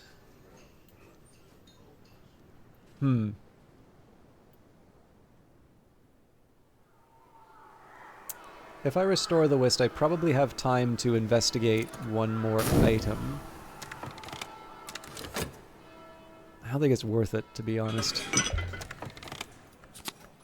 But we do have the Orpiment Exultant, which we will use to make our final determination when the time comes. Alright, Valentine DeWolf. Valentine DeWolf, 6 Baron Brandkrug, known for his eccentricities. In the sky he sought his friends, an inscription reads. The niche reads, a niche with a plaque who knew cages, and in 1721 poor Valentine fell from the top of the Gullscry Tower. Perhaps it was his melancholia that killed him. There were no witnesses, and his body was not found for 3 days. His son, Eels, was in no fit shape to inherit, and so his daughter Ava became Baroness at the age of only 19.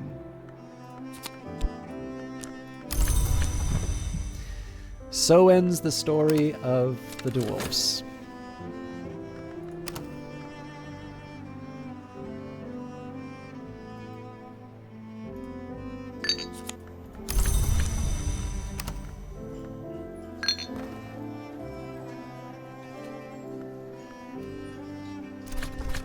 And now it suggests a meal would be welcome. Oh, that's right. I keep forgetting about the old moment.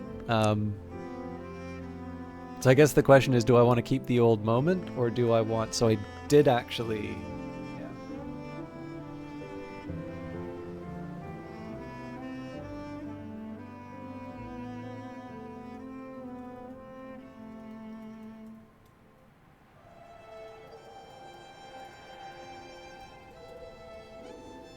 That's actually helpful to remember in future, because I do struggle to find moth stuff.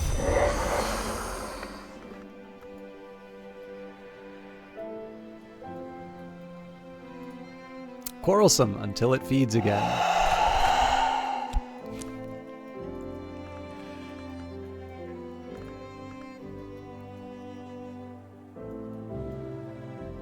Alright, that's my last egg. So satisfy the creature's appetite. Although we do have a system for getting more. Oh yes, that's right. So that's one thing I wanted to be spending my my health. Okay, so this is actually good. So in terms of things that I want to do over the course of the day. So tomorrow, and I may... you know what? I think this will probably be the last thing that I do for the playthrough tonight, but we can make the final determination in the journal, because I think after we sort out the flower, that is it. We may get an offer from Oriflammes tomorrow, which would be ideal. But what we can start doing now is we can start using elements of the soul to do some gardening, or otherwise just prepare for the seasons where we need to do stuff. We can get beeswax. We can... What else? Obviously, we can take a look at the stairwell. A full belly makes a helpful friend. But yeah, I'm thinking determination for sure. I am mildly tempted to just read all of the books in this room here, but it would be kind of nice to at least finish the busts before I go too far. And then... What else? Oh, crap. I should save something. Do I like the old moment or the wind rumor more? I think I like the old moment more. Almost lost it. Okay. But yeah, definitely... I definitely need to get into a different frame of mind. So... Insects and nectars, gather in spring, honey or beeswax, if I'm careful. I'll also get another sack of vegetables, nourishing vegetables in summer and autumn. I thought I had another core.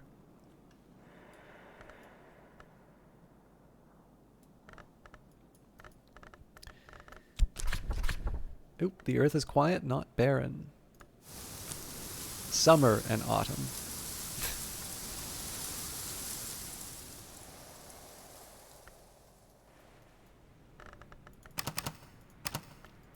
Anyway, that's fine. We'll just use it with the beehive until I decide otherwise.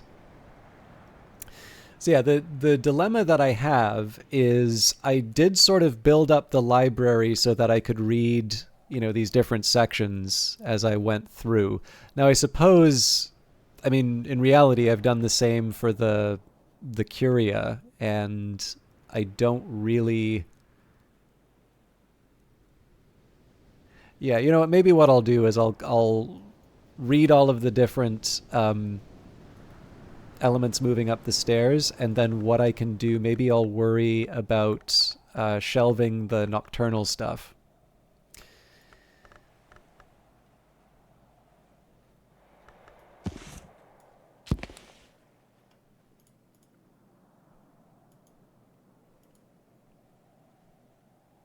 I wonder.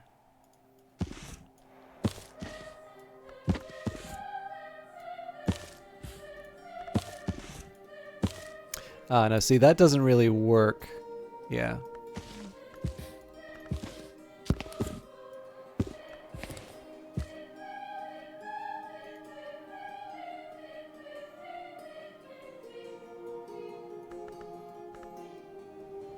Okay, but yeah, we are gonna do the nocturnal stuff. I think we'll just finish at the end here and then move down, and it's gonna be a little bit of a weird collection, but I think we can make it work. Would help to have the Orpiment Exultant out though. So let's. I suppose I would need the Newman to make that happen. We can test, but I think I already know the answer.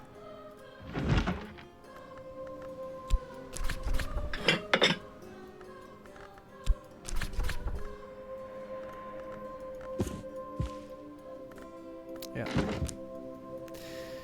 Okay, well, I'll use the Arab here just because it's the one... Arab is the one that doesn't really seem to get me anything that I need. So like Trist and Fet I can use to collect things from the moor or from Crowcross Sands. Arab doesn't quite seem to be in the same position.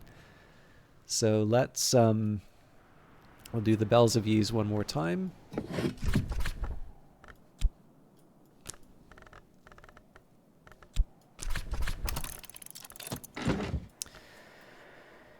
And with that, I think probably we start learning about the Curia period. So Ambrose Westcott, this bust is cast in brass, a niche with the plaque, who often purified, but was not often pure. Investigate the object. You won't use this up or consume it by doing this. And in this case, we don't have, like, we don't have any books to read. We don't have any engagement. Like, there's no reason to talk with Reverend Timothy at this point. It's just, you know, getting through some things that I wanted to for a while. Well, okay. I'm going to clear out my inventory to do something, but I'm not quite ready to do that yet. All right, Ambrose Westcott, the first librarian of Hush House, metallurgist, alchemist, pyrographer. And again, this is just a straightforward little browse through the busts. My hope is that we get some more text that we can work with, but in the worst case, if this is what it takes to kind of get through the remaining rooms, I'm completely fine with that. That just means I have an opportunity to get through it quickly, and then I can start reading all of the books in the order that I think is interesting.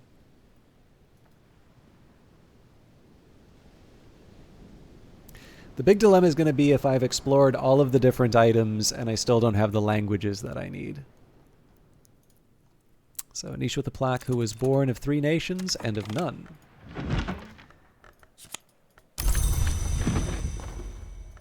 Kitty Mazarine, this bust is carved from black limestone. Kitty Mazarine, second librarian, musician, composer, one-time placé, almost French, almost Spanish, or almost American.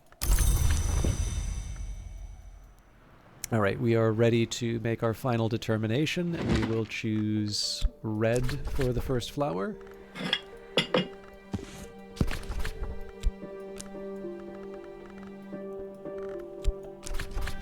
Make a determination, red the first flower. The watchman's tree is the covenant that forbids knowledge to mortals, but permits it in the covenant houses of the tree, like Brankrug Isle. The red flower of Calyptra, the fire fueled by truth, was its first defense.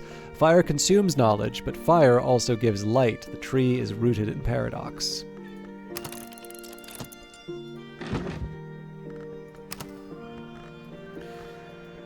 On to the third librarian of the Curie of the Isle, a niche with a plaque, whereof we cannot speak, thereof we must remain silent. Does anyone happen to know that quote?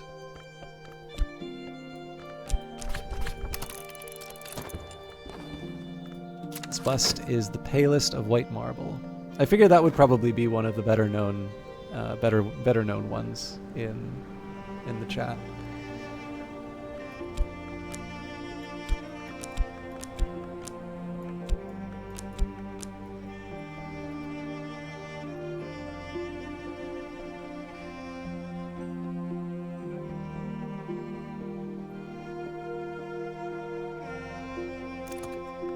Oh yes, I should make an Uzult as well. Must confess your ignorance. No, I mean, so I do feel a little bad when I ask these, if people feel like they're being put on the spot, because that is absolutely not the intention behind it. I did not realize I couldn't use hard on this. It's nectar or scale, so. But no, this is the famous last words of Ludwig Wittgenstein's Tractatus Logico-Philosophicus. Let me see if I can bring that up.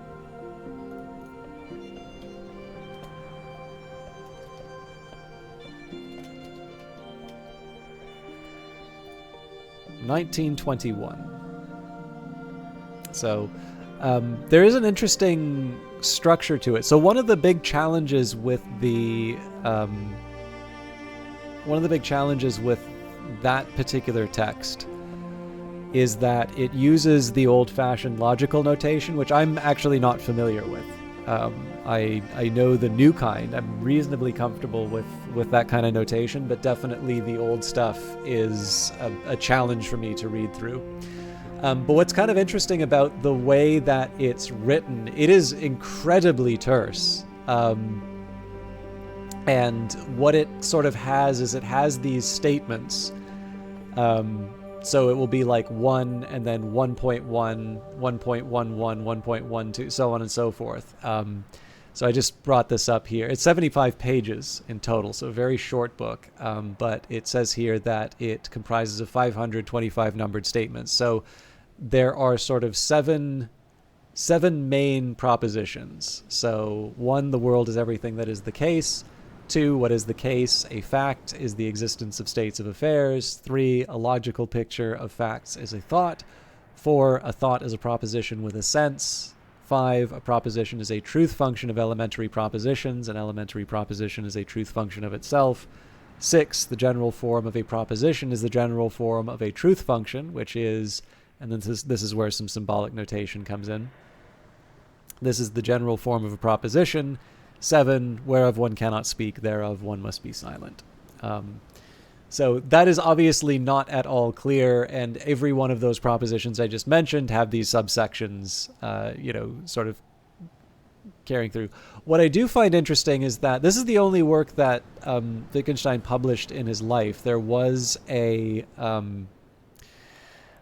There is a second work of his, which I believe was published after his death, called Philosophical Investigations, which basically very heavily criticizes the Tractatus. But what I do think is kind of interesting, people seem to think Philosophical Investigations is an easier text, which I Now, in fairness, I've not actually read all of it. I've only read sections of Philosophical Investigations. It's longer, but I think it is just because it does not have that very succinct style. That is actually a very dense book. So, but I think because it's maybe a little bit more like the kind of prose that you would want to read, it lulls you into this false sense of security, I guess, for lack of a better term. But anyways, that is reference. I think it also comes up in there's a rather fun movie called The History Boys, and I know that gets mentioned. So the word contrarian in your heart always wonders where the incompleteness is every time I read a... well, I mean, you can sit down and read it, and then you can also read Wittgenstein's own beliefs in terms of the incompleteness. So the Very Reverend Solomon Husher, third librarian of Hush House. Nothing is a place, everything ends. Now, it did occur to me there is one other thing. There's actually two things that I'm going to want to do. So let's use my whist to get the Newman.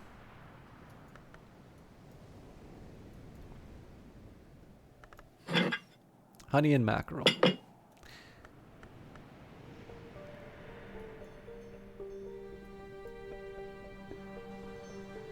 So it did occur to me that there is, in fact, another Newman that I want to bring in.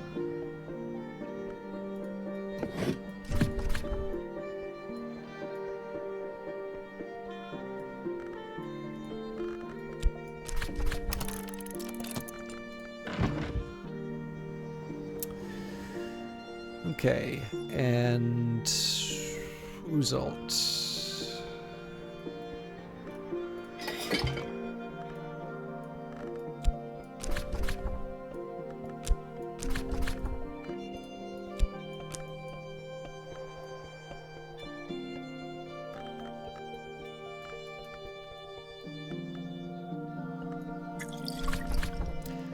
Brighten the essence into the incastum terminale Uzalt.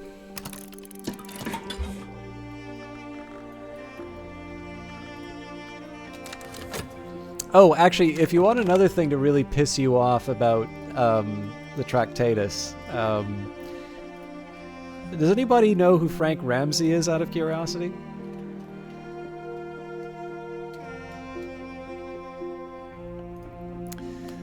Probably best if I just read the Wikipedia. I won't do the whole life entry, but I'll do the start of the Wikipedia entry and then explain why he's so annoying.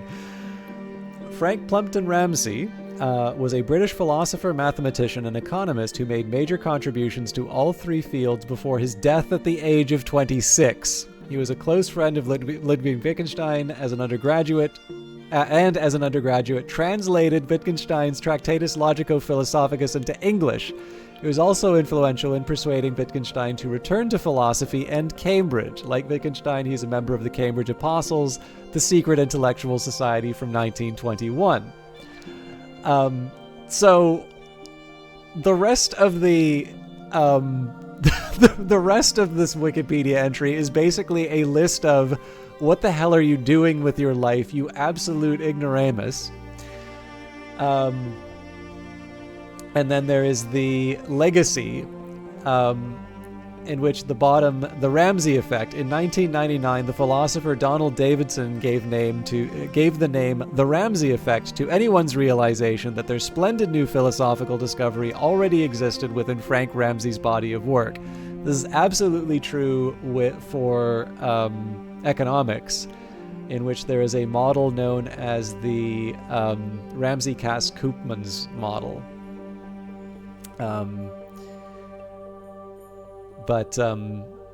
Yeah, there are a number of papers that he wrote sort of about optimal taxation, growth. There's a few things. And just looking at the article here, the economist Paul Samuelson, himself an incredibly impressive individual, described them in 1970 as three great legacies that were for the most part mere byproducts of his major interest in the foundations of mathematics and knowledge. So yeah, for those of you under 26, there's still time. For those of you over 26, sorry, your life is over. Ramsey's got you beat. No, really, really amazing guy. I was actually surprised to a certain extent, maybe surprised that I had first found out about him through doing a macro course, rather than, say, the philosophy stuff that I've been reading. Anyways, on to Fraser Strathcoyne. Investigate the object. So niche with plaque, who died not but passed within. Fraser Strathcoyne, this bust is shaped from beeswax. Careful with it.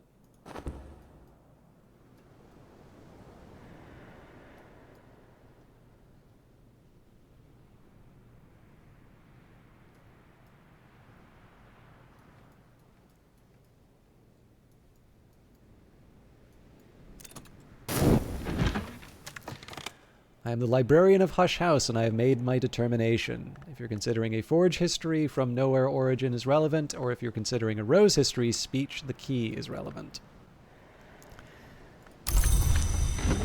And I think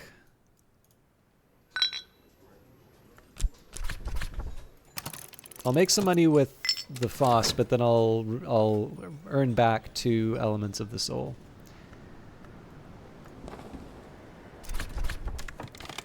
Fraser Strathcoyne, the collector, formerly treasurer of the Curia, and briefly, in the absence of other candidates and to his annoyance, 4th librarian. Talia Brulot, a niche with a plaque, who was denied victory though never defeated. This bust is cast in iron.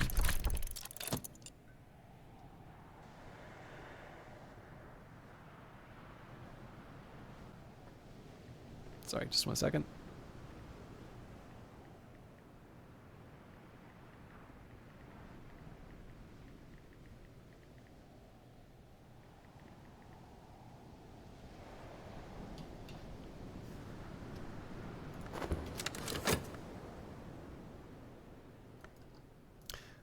There was one other thing that I wanted to do. Okay, so I do need to wrap up reasonably soon. But what I'm going to do here is I'm going to rearrange a bit more of the library.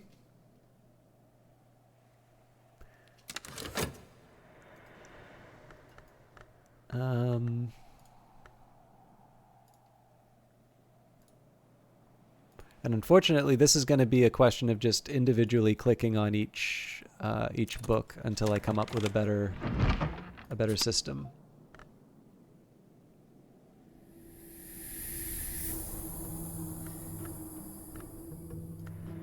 Okay. So I can hang on to this one for a bit, but let's. Yeah, so the main thing I want to focus on here is anyone who was a librarian under the period of during the Kukerbit, or any work sort of related to that period.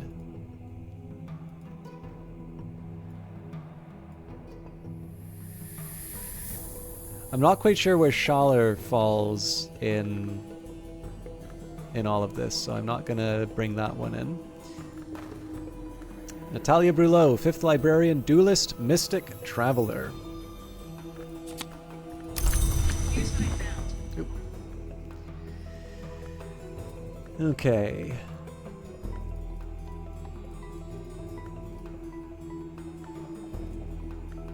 I gotta think the right way to... I guess I can unpause for this. I was a little too late in getting the cycle going in terms of earning money and restoring, so.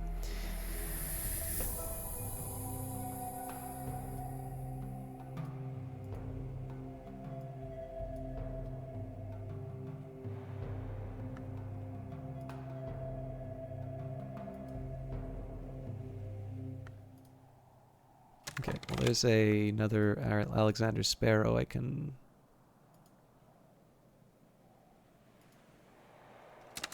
Well, again, let's focus on one thing at a time, otherwise I'm going to be all over the map.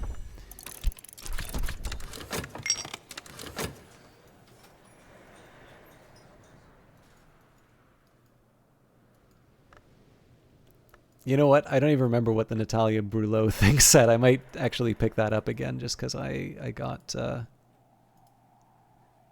Okay, Glimmerings is definitely a Kukerbit work. So we can reorganize like so.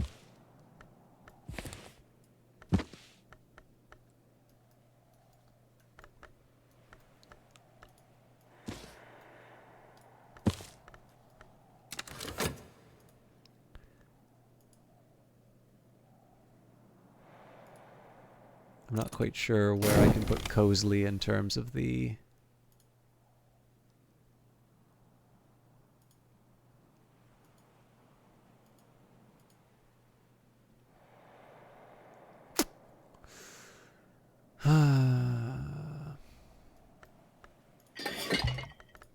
Well, that's going to be helpful. I'll put that on the shelf for now. Hang on. We need to put things in their proper place. All right.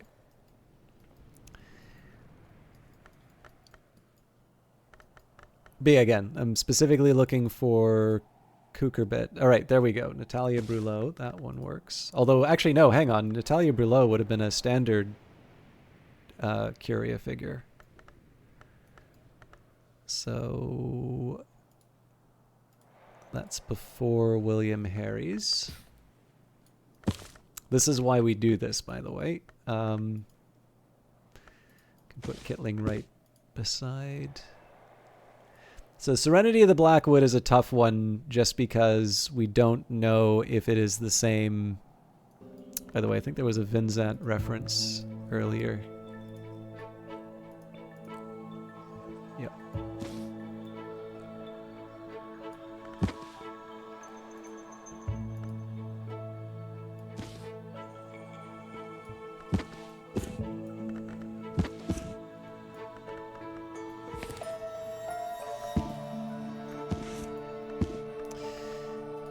Again, I keep getting distracted by these things.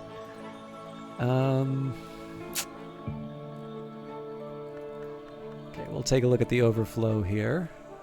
Lars Westergren.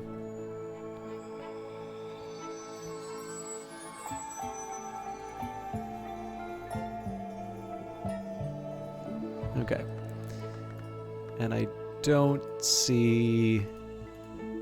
Yeah, I don't see how these would work. All right, so I think we've got what we need out of...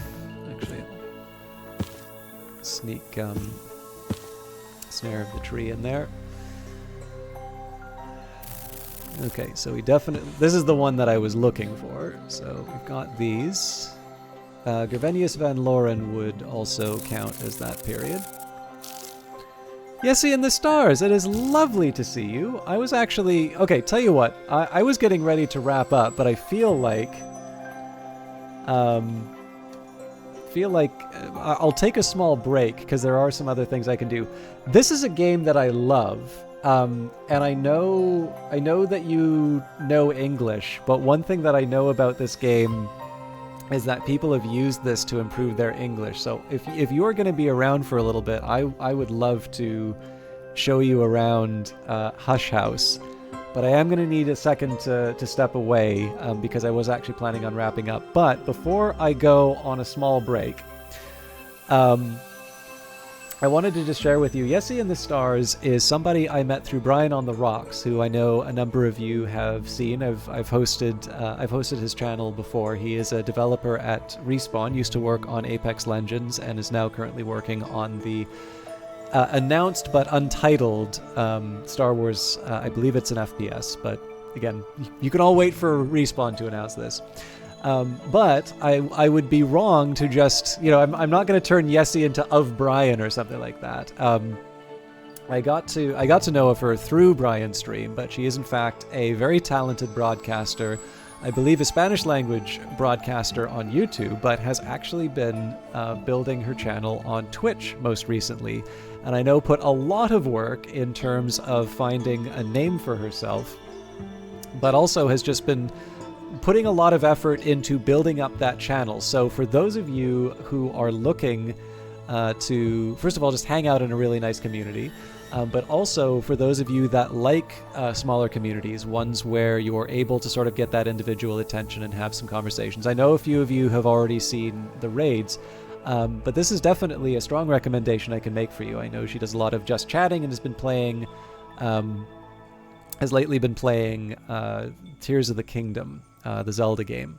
But in any case, definitely somebody who I don't get a chance to talk up very often, but I would love a chance to be able to do so.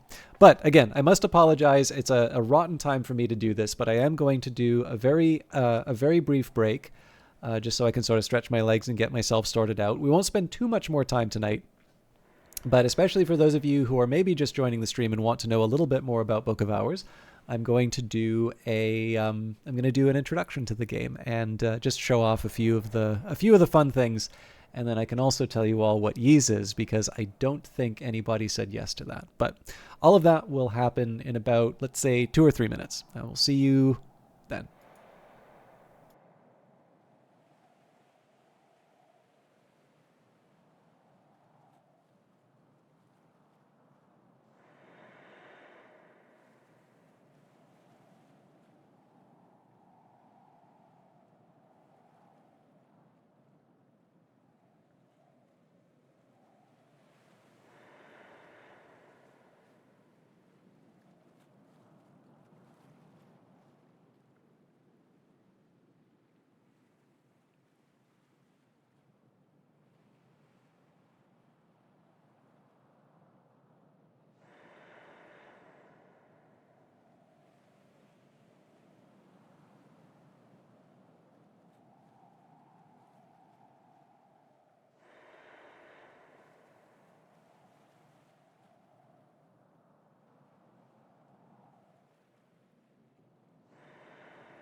Actually, also, I do need to apologize. So I said Yessie, but I actually know it is Jessie. But because of the different pronunciations between, so the J sounds like a Y, so it is actually Jessie in the stars, and I unfortunately key into to the text rather than the. Please correct me if I'm wrong, but I believe your name is Jessie, not Yessie, and yet I I keep I keep saying the why. So anyways, so thank you for being so welcoming, Nearly Logical. And you're good. I think that only bad is the stress of starting streaming, but this platform, yeah, I can feel that. For what it is worth, I know you have been feeling the nerves about streaming, but it does not come across when you are broadcasting. So you are very professional, let's say. Okay, so one of the reasons why some of you will maybe be wondering, okay, why did System Chalk all of a sudden find his second win when Jesse came into the chat? And the reason for this is actually specifically because of the mention of The Legend of Zelda, because it did occur to me that this is in fact a way that I can try and explain the game in a way that I haven't before. So I'm just taking a minute here to look at the names of some of these books here. But I think what I will do, we're going to leave this part of the library for later. I'm going to put these on the shelf. You know what? I'm actually just going to put these on their own shelf for now. And this is going to be my effort to explain...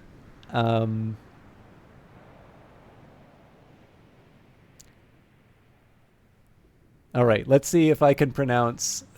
I am absolutely not going to know what a word of this means, but let me see if I can pronounce.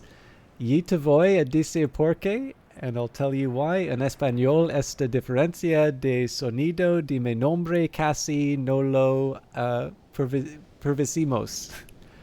In Spanish, something about a difference. Something about a difference in there isn't a difference in the sound of your name. I think the percibimos is probably about difference. Nombre, is that your name? In Spanish, we almost don't differentiate that sound difference in your name. Oh, sorry, you translated it for me. Yeah, I'm doing my best to get a grip on languages, but you already know that I'm struggling with French. Okay, so I mentioned that Jesse was playing The Legend of Zelda. Now, I've only ever played the old person Legend of Zelda game, Link's Awakening, but there is actually a neat way of explaining this game in the context of Legend of Zelda. So one of the things that I know about, and this is kind of one of the reasons why I was like, okay, no, I have to stream a little bit longer to go on. So one story I have heard about Legend of Zelda is that the original sort of inspiration for creating that game was some childhood memories of sort of exploring caves and mysterious areas. And if you think of that, now again, I don't know if that's true, but you can absolutely see how that would be, how that comes across inside of the game itself, because you're running around and you're trying to find certain items, you're exploring, and the different items that you find start unlocking new areas, and you have sort of these puzzle elements and all of that. And it definitely feels like some of the later entries are really embracing that in terms of the way that you can create it. It's in the book Hyrule History. Okay, excellent. So I'm not making things up. Now, the reason why this is exciting to me is because this game is by Weather Factory, who made another game called Cultist Simulator, which I felt a very strong individual connection to. And it is a difficult game in some ways because it is very artistic. So it takes place on a single desk, and you play this person who's given a glimpse into this special world of the occult. And it doesn't really explain to you what any of these things mean. It's a game, it is a game that you learn by playing it. And it's a little bit like what you would imagine if you sort of woke. So the start of the game essentially is you're working at a hospital as a hospital porter. And there is a person who you were sort of taking care of, and they died, and you're basically fired on the same day. They basically say they don't need you anymore. They've sort of paid you through the week, and you need to go and find another job. But then you get a package from a lawyer, and it's the person that you were taking care of in the hospital, and you read this letter that they left you, and essentially it sort of describes your dreams perfectly, and you appear in this journal as someone that this person talked about having potential. And it kind of has with it an address to a secret bookshop off somewhere, and maybe you go and check that out. So again, obviously that's a very unusual and sort of mysterious. That's kind of how a movie would start almost. And from that very small glimpse into this much bigger and secret world, you start pulling on the thread a little bit more, and you learn more and more about what's going on. Or sometimes you don't. Sometimes you just run out of money and you starve to death. But you keep trying over and over again until you get to the end. And one of the things I noticed about the game was the process of sort of studying and trying to make sense and put together all of this knowledge was something that I related to a lot, because I had just recently gotten out of graduate school where I was spending a lot of times with books. And I really loved that game. I still do it. I've got a ton of videos of it on my YouTube channel. But this is the follow-up game called Book of Hours. And this originally started as a joke, where the developer sort of tweeted out and said, hey, what if I made a cozy library game, or a cozy game about, maintaining an occult library, which isn't as difficult as Cultist Simulator. If this tweet gets 1,000 likes, I'll make it. And of course, because it's Twitter, naturally it got like 1,000 likes. And then they're like, actually, this maybe isn't such a bad idea. And so a couple of years later, this came out. This game is much, much larger than what I was expecting. But this is definitely a much more relaxed game. It doesn't have you can't die in the game, but that doesn't mean that it's a pushover. This is actually still my first run, and the game's been out a couple of months. So what is this thing? Well, basically you start. I'm quite far in the game at this point, but basically you start the game, and I'm going to need to get a special object in my inventory again. It's the middle of a storm. All of this stuff is covered up by fog. You wash up on St. Brendan's Cove in the middle of a storm. And the only thing that you have is your this waterlogged journal in your inventory and a memory of the storm. And essentially the very opening of the game is you need to find a way to get off of the beach. And that's kind of how you learn how to interact with the game. As you can see, everything's sort of represented in different individual cards. And one of the first things that the game actually gives you is a little personality test. So one way you can think about your stats in this RPG are the elements of the soul. So if you mouse over something in this game, there's a lot of reading. This is one of the reasons why people use this to improve their English. This will describe elements of the soul. So the human soul is composed of 9 elements, and this is one. Most other things have simpler souls. Each soul card can be used once a day for the kinds of things that you do with your soul. This usually means talking to people or crafting. So now these are not actual English word. Well, there's one English word here, health. So you wash up on the beach and you've got your health, but you're freezing because you're in the middle of a storm and you were just in a shipwreck. And the elements of the soul have names Fet, Arab, Kor, Fost, Shapt, Trist, Wist, and Metal, which I don't currently have. Now, these aren't, so far as I can tell, these are not based on real English words, but they are based on the Egyptian concept of the different parts of the soul. And what the game starts off, once you start to, investigate your book and your memories and things, it gives you a few of these, and it says, which of these do you want to keep? And it'll give you a bit of a description. So, core, exuberance, instinct, rhythm, Arab, pride, compassion, hatred, and fear.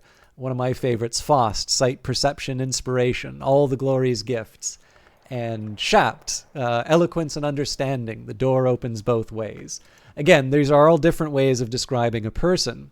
So again, it gives you a little personality at the top. Out of the 9 elements of the soul, you can only pick 2, which sort of define who you are.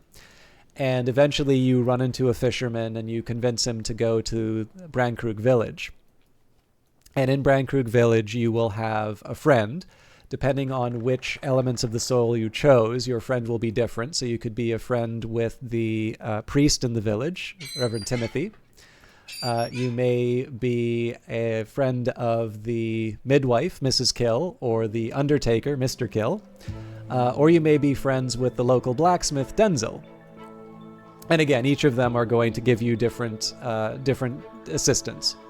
But what's interesting is that when you talk with them, that's when you dry out your journal and you find out who you are. So in this case, I got the Amberflecked journal. I am the twice-born librarian of Hush House, and this is the journal in which I will keep my remaining memories.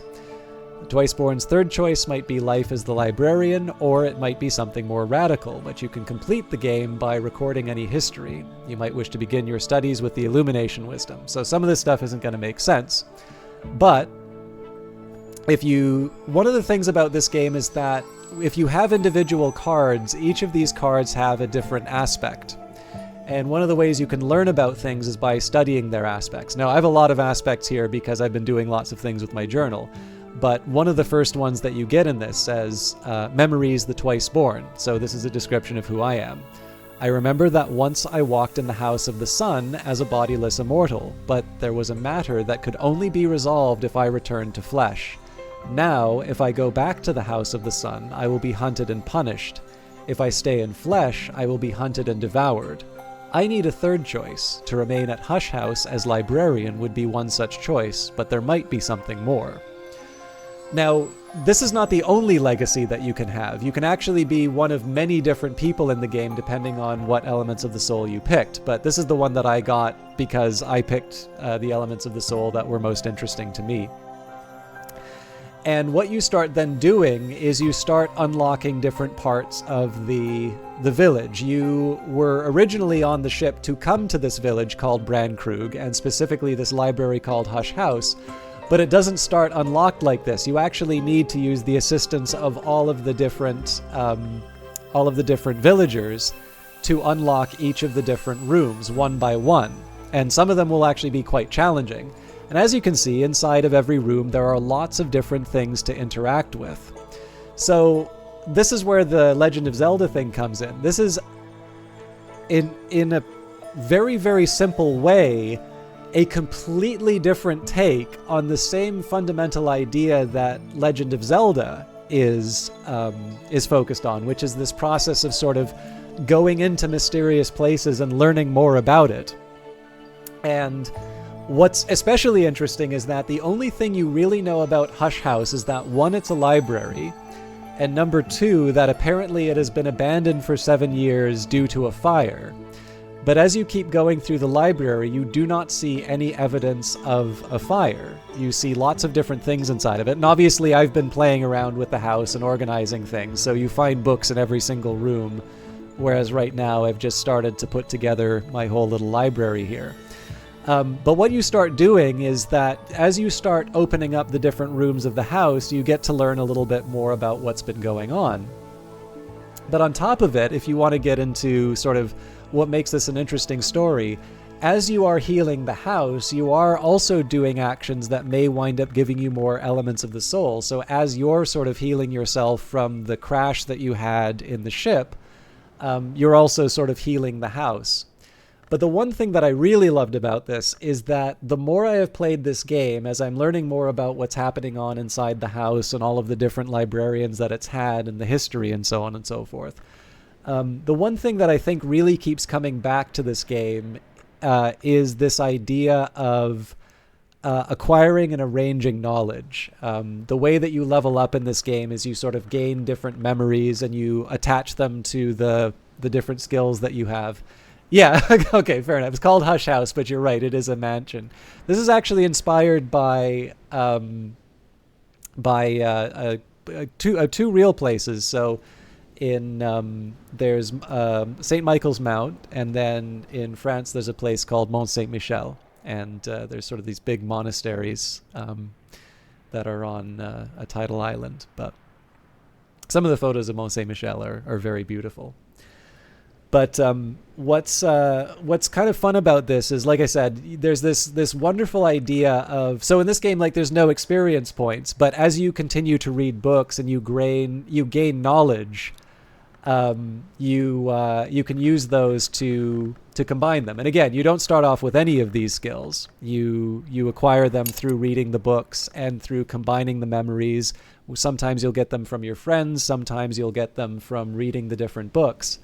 And all the while, as you are strengthening yourself in terms of your knowledge and your skills, you're going deeper and deeper in the house and maybe discovering what might have caused the fire.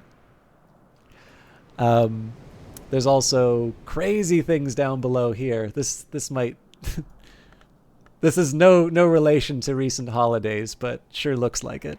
Got the Rowanarium down here.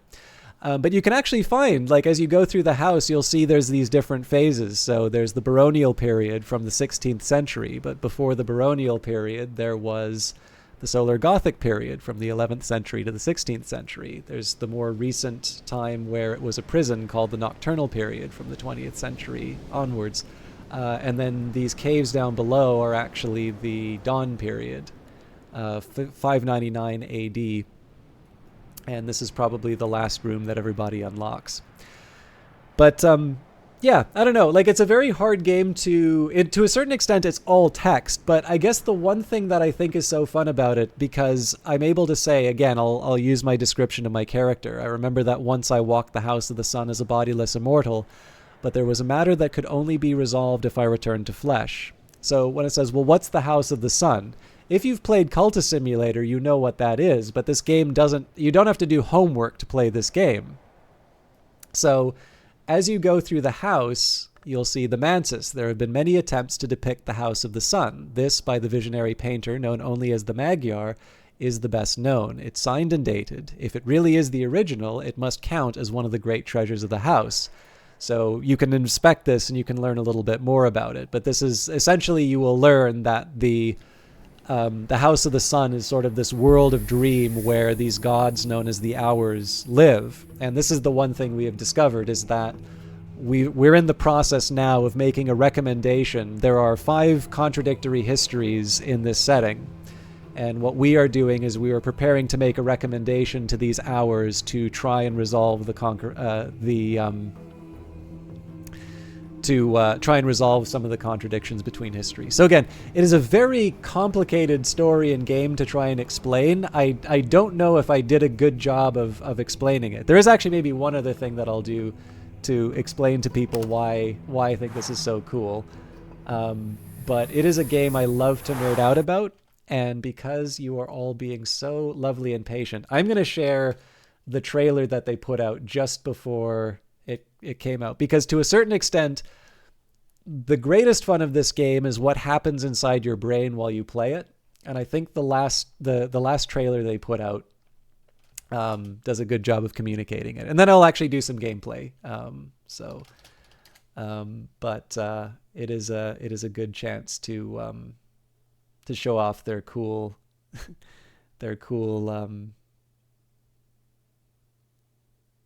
stream.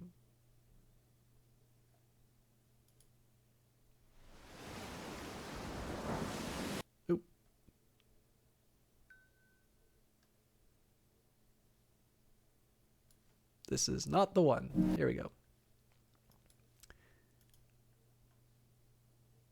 Oh, for the language I did. So if you ever want, see, this is one thing I love doing, because there are a couple of people who've come in who have been working on their English.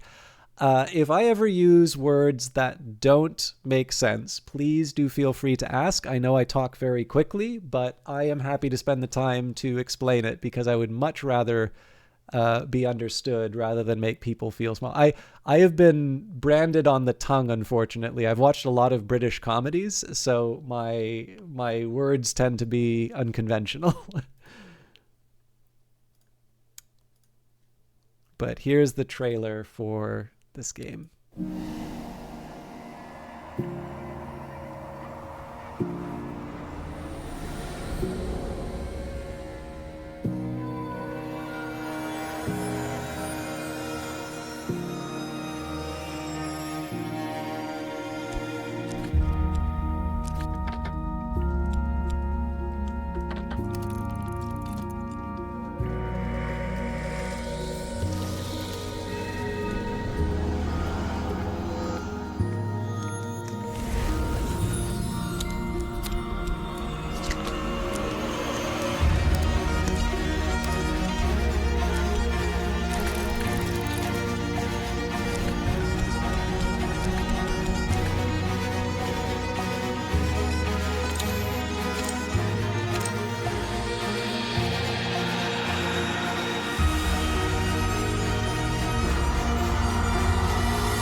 could tell it's one of these feminist games because they put a lady on the cover.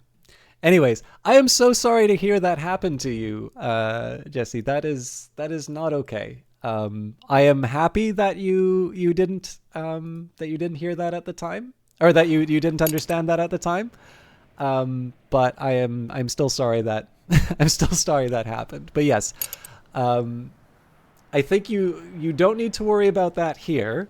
But I would much rather have people understand as well, as much as possible, understand what I'm saying. And if there is something that I've said that isn't clear, please do not hesitate to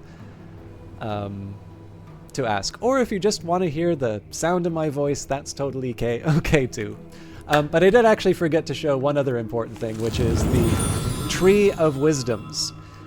So the other thing that I think is fun, on the note of language, you can actually put these different skills into the Tree of Wisdoms to get more elements of the soul. And one of the skills that you can actually put inside the different Tree of Wisdoms are languages. So in this game, the character learns, they already know English, Sanskrit, Greek, Latin. I think that's it for the basic languages. And then you can learn these made-up languages: Fusine, Kilisimi, Sabazine, Hyksos, Vac, Aracapean, Cracktrack, Deep Mandaic. Mandaic actually is a language, though. Deep Mandaic is not a real language. And then Kernvek, Henevek, and Ramsund, which are two languages I don't know. So apparently this person is capable of learning, the person I'm playing is capable of learning like 12 languages. Okay, so the thing I was working on right now, because I don't have, all of my elements of the soul are fatigued, I've been wanting to try and rearrange the library a little bit. So we were working on the books in this room, I believe. And right now I'm looking for anything that was written by either the Kukurbit, which was the prison in the history of the game. By the way, anybody who has questions about the game, please do not hesitate to ask. I don't mind going to earlier parts of the game to explain it, because again, I realize it is difficult to. This is not an easy game to understand on its own, but to try and understand it so late in the game when everything's already revealed and I'm taking a lot for granted, that's not easy by any standard. So if anybody has questions, please do not feel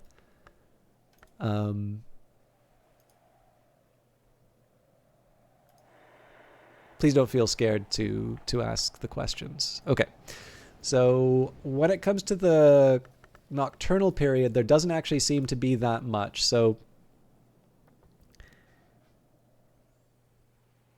incredibly fast 2, maybe something mystical is involved. Sorry, I think I missed what you were saying, what you were referring to, Sjaba. Okay, so I don't know if we know. I don't really know if I can sort out when Glimmerings takes place, but we do have dates for the Kukurbit prisoner records. So what I'll do is we'll take Glimmerings, an anonymous prison diary written by a dreamer convicted of oniric irresponsibility and confined to the Kukurbit. So these are the prisoner logs, accounts by Governor Collar's private secretary of interventions and experiments in the last years of the Kukurbit prison, focusing particularly on prisoners he believed might have Carapace cross lineage. And then, of course, the 1928. Those are the only logs that we have. And then letters to my successor, advice from Gervenius van Loren, 11th librarian of Hush House, to the one who will come after him, which is us. Oh, yeah, about the 12 languages. Yeah, no, it is infuriating. Like, I want to learn languages like the librarian does in this game, or like like the character in Culta Simulator does, but it is difficult. Okay, so I've actually this is the last plan that I had in terms of organizing the library. There's definitely more to do, but this was the first thing I wanted to kind of get down was everything that was related to sort of Hush House and the different librarians in one place. So what we have is we have the baronial works here, and then we have the Solar Gothic, the Church period. Those books are here. Then we go to the Curia period, which are the statues we're examining right now. And then it ends with the last librarian, Gervinius, right here.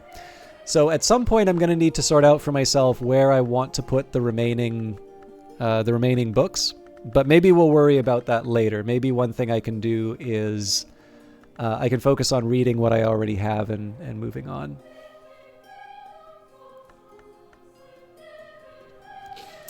Okay. But the thing I'm really waiting for right now is just getting refreshment back. It is spring, and the landlady has served me a slice of her stargazy pie, with the pilchard heads poking cheekily through the hot crust.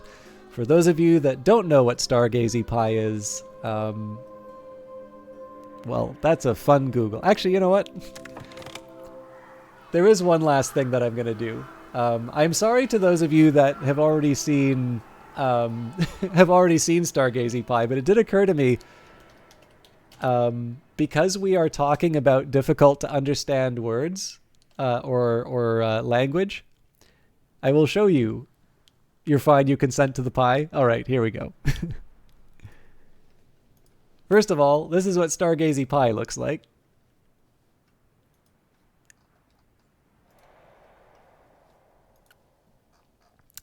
Stargazy pie is a Cornish dish made from baked pilchards, sardines, along with eggs and potatoes covered in a pastry crust. Although there are a few variations using other types of fish, the unique feature of stargazy pie is fish heads and sometimes tails protruding. I'm doing okay. I'm trying. I'm trying, Jesse. But I noticed the things that I like to talk about are different from what the language program is teaching me. So it can sometimes be challenging, if they just want to talk about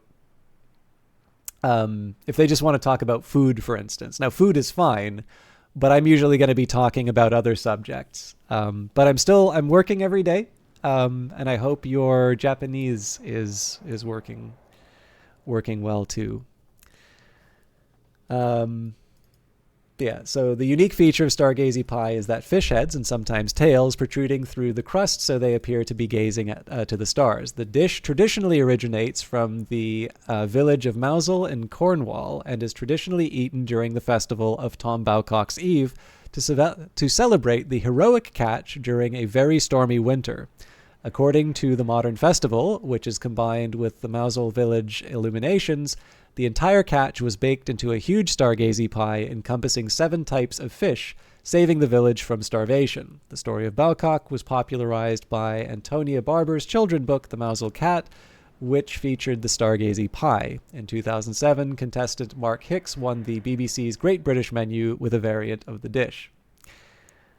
So, I am now going to try again to read Robert Morton Nance's lyric for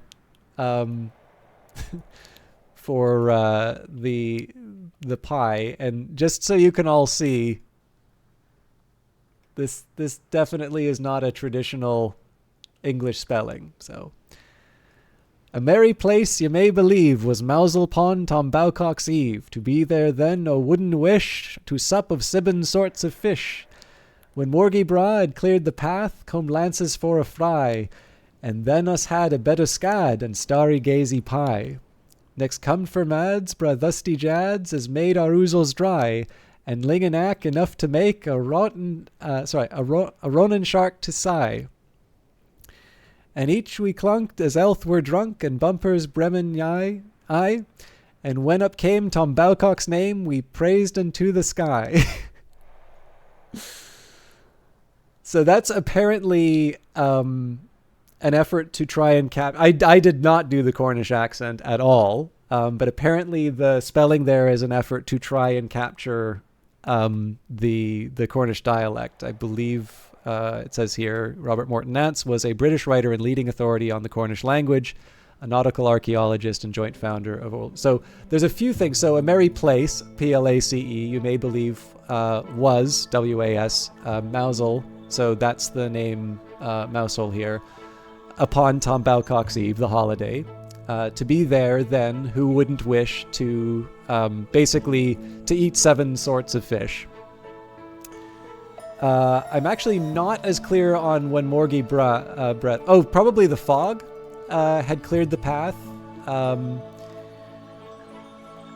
then we had a bit of scad and stargazy pie. This is the food that they're eating.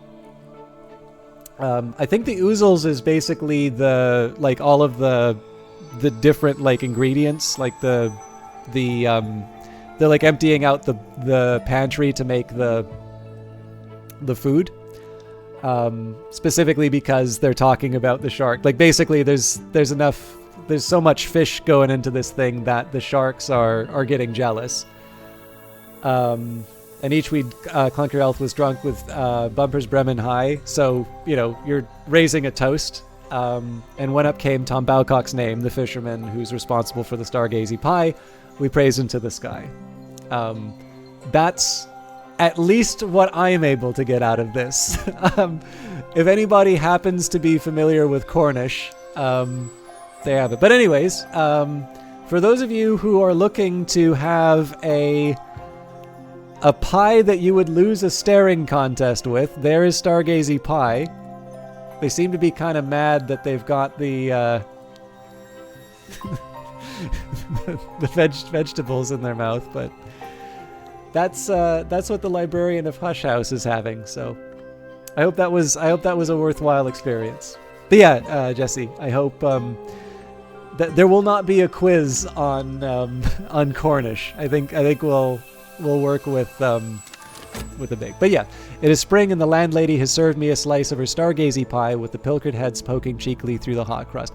And it is worth saying, like, I think one thing that is nice about this is that this is an opportunity to learn more about the world, right? I would not have known about stargazy pie if it wasn't for Book of Hours. So I know I read the Natalia Brulot description before, but I actually don't remember what it was. So in this case, we're going to find out a little bit more about one of the previous librarians. So consider, add a soul card. I should take a minute here and say I did say that all the different items in the game can be described through their aspect. So this is my element of the soul, Faust, sight, perception, inspiration, all the glory's gifts, one of the 9 parts of the human soul. Lantern, life is a pure flame and we live by an invisible sun within us, Thomas Brown.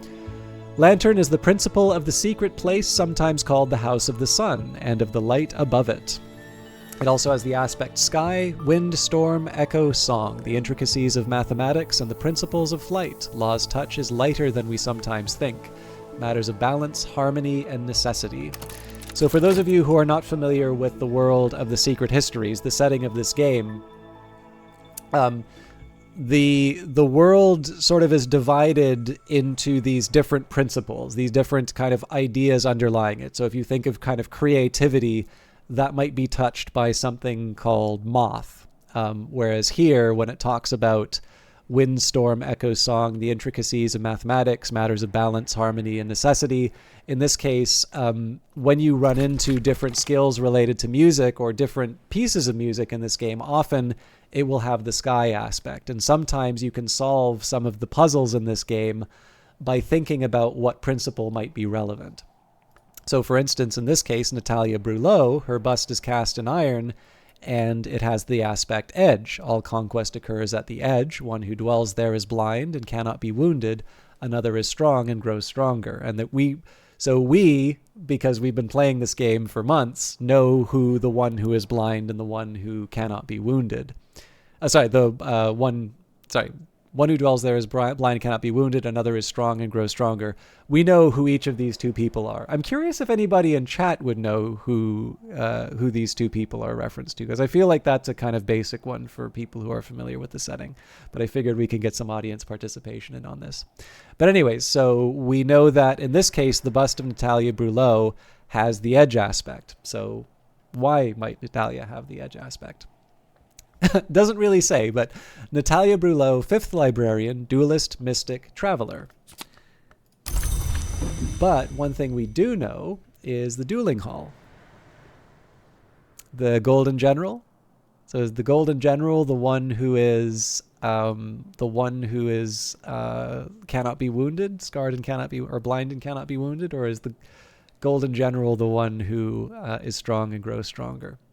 So one of the things that's fun about this is you can compare this with things that you've learned as part of the game. So when we go to the dueling hall here, the dueling hall, in baronial times, this was a ballroom, but in the 19th century, during Brulot's time as librarian, this is the same Brulot that we just examined the bust for, a dyad of eternally dueling edgelong agreed to stay at Hush House for a year and a day to allow Natalia to study them, if she satisfied certain conditions. A properly equipped space was one of those conditions. Ultimately, the business turned out to be a trap or a trick played by one or both of the dyad, and they left after only a single battle. Their names are recorded as Mistress Dearday and Father Torg. And as it happens, both the names Dearday and Torg come up later, so you can already sort of see how you wind up making these different connections between all these different figures. But right now, what our focus is going to be is to finish the day. We're almost finished. So I think I'll probably take the time because there's not much to do at night. We've already exhausted all of our elements of the soul. I think what I'm going to do is start coming up with another batch of collections. I do sort of want to put the Sisterhood of the Knot stuff together, but maybe what I'll do first is I'll combine the different plays. The Colonel is the blind one, actually. So I think the General would be... I'm pretty sure... Actually, maybe I'm getting this wrong. Does anybody remember offhand if the Golden General became the Lionsmith? Or maybe it was a servant of the Golden General, now that I think... It's in here somewhere. But yeah, the Colonel is definitely the scarred one who is blind. All right, so yeah, I think what I'm going to do, now that we've gotten the organization I wanted, I'm going to put all the plays together. So we've got Keona Dabados is a play for sure. Queens in the Rivers. Nope.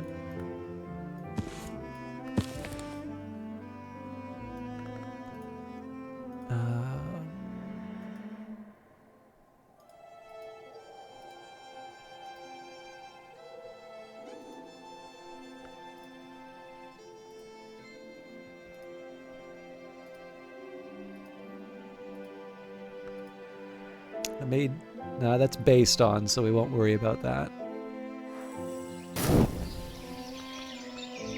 All right, and I forgot to put the old moment into bed, so unfortunately we lost that, but that's life. Memories fade, assistance departs.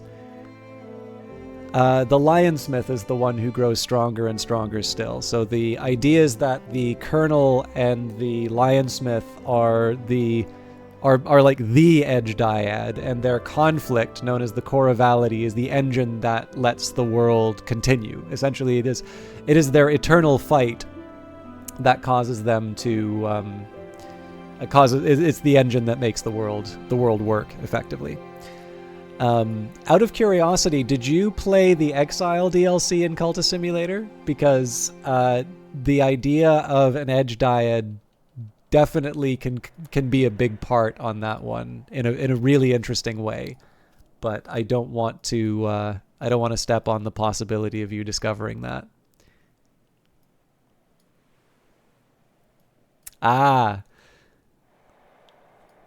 So yes, there is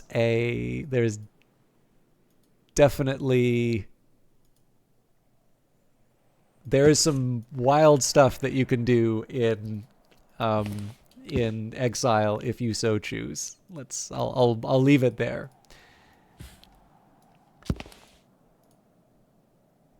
There's another Vincent text. Yeah, sorry. What I'm trying to do here is just collect all of the plays in one spot, but we've refreshed all of our elements of the soul, so I think I'm going to have to stop my... Okay, we'll put Keon beside Apollo and Marsyas. I feel Queens of the Rivers is more recent, so but we'll put the Samuel Savage works beside... I think we only have 2.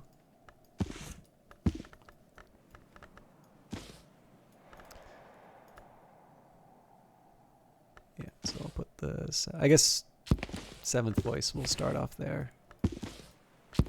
Again, this is completely arbitrary in terms of how I'm building the library now. Did I do a playthrough? Is it on YouTube? I believe I did, yes. I don't think I did... Okay, I have done a playthrough of Exile. I haven't necessarily done a playthrough which may go to the full extent of the possibility of an edge dyad. I'll leave it at that. But yes, I do have an archive of that playthrough as well. It's just not in a playlist. Okay, so again, there's not a whole lot for me to do right now other than explore the house. So we're going to take the time, and first of all, I'm going to check out the remaining busts, because essentially after we're getting close to the end of the previous, like the Curia period, and then we've got a few under the Nocturnal period. And then I think what I'm going to start doing is I'm going to read the books in the order that I've currently put it in. Well, the other thing too, Straba, I am planning on going back to the Exile at some point too, so if that's a point of interest, I can definitely see if I can follow up. Okay, William Herries. This bust is cast in highly polished bronze, a niche with a plaque, who brought a key long lost. So investigate the object. You won't use this up or consume it by doing this. While I'm at it, let's also try... we'll make a little bit of money in the Sweet Bones. So fixing and mending. There's not much work on offer in Brandkrug, but I can find 6 worth of odd jobs. Again, for people who are new to the game, the reason I know to do that is the me slot will take an element of the soul as long as it doesn't have the malady aspect. And in this case here, because it has the forge aspect, I'm basically going to earn a little bit of money doing odd jobs. They sometimes give you nightmares. Interesting. Book of Hours is definitely a much more relaxed tone, so hopefully you wouldn't feel too pressured by it. All right, we're also going to go beekeeping. Bees, like librarians, are not to be trifled with. So let's do orchids and narcotics with that one. So again, we're using an element of the soul. In this case, it has to have nectar or scale. An element of the soul, and it can't be fatigued or have a malady. And then we need knowledge. So in this case, we will use orchids and narcotics. There is no greed without beauty. Honey or beeswax, if I'm careful. But I did also make the Uzalt, the ink in which the first history was recorded by the unwise mortal. Uzalt is the bright yellow of lantern. Light lingers on it for a little while, even in the dark. Gold is not needed to mix to Uzalt, but amber is. Unobtrusive shrines to Uzalt could sometimes be found in the churches of the unconquered sun. Use an Encastum ink with your journal to make determinations and record histories.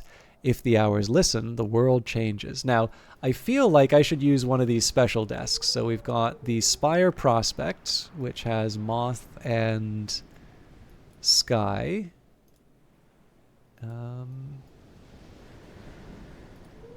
We've got the Logia Prospect, take counsel with the seas. I guess there isn't a version of one of those with lantern, huh? Well, that's fine.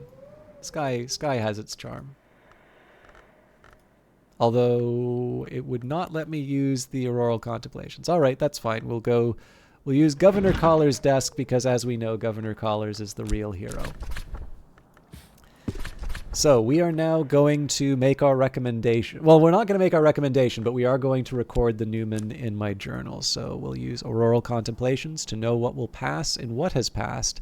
The practitioners of this discipline see endings and beginnings, passages and transitions in the same mode as dawn and sunset. And finally, we will add the ink.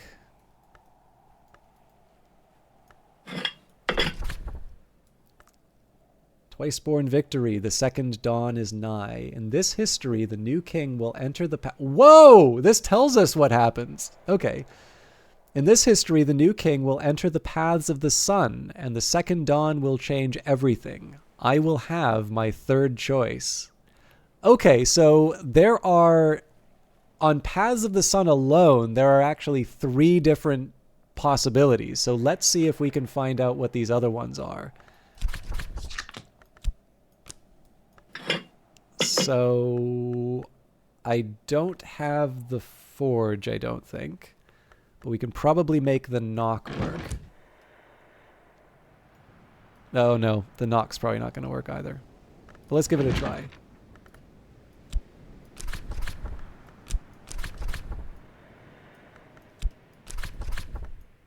So I think porphyrin is the one that I need here. Ah! Yeah, I needed my shaft. Shucks. All right, well that's fine. I'm actually not going to commit that then, because there might be other possibilities that I want to explore here. Okay, well let's let this run. So I am going to take care of the remaining busts before I go any further. So Anish with a plaque who brought a key long lost. Oh yeah, I also forgot to mention there's pets. This is my favorite pet, the living relic.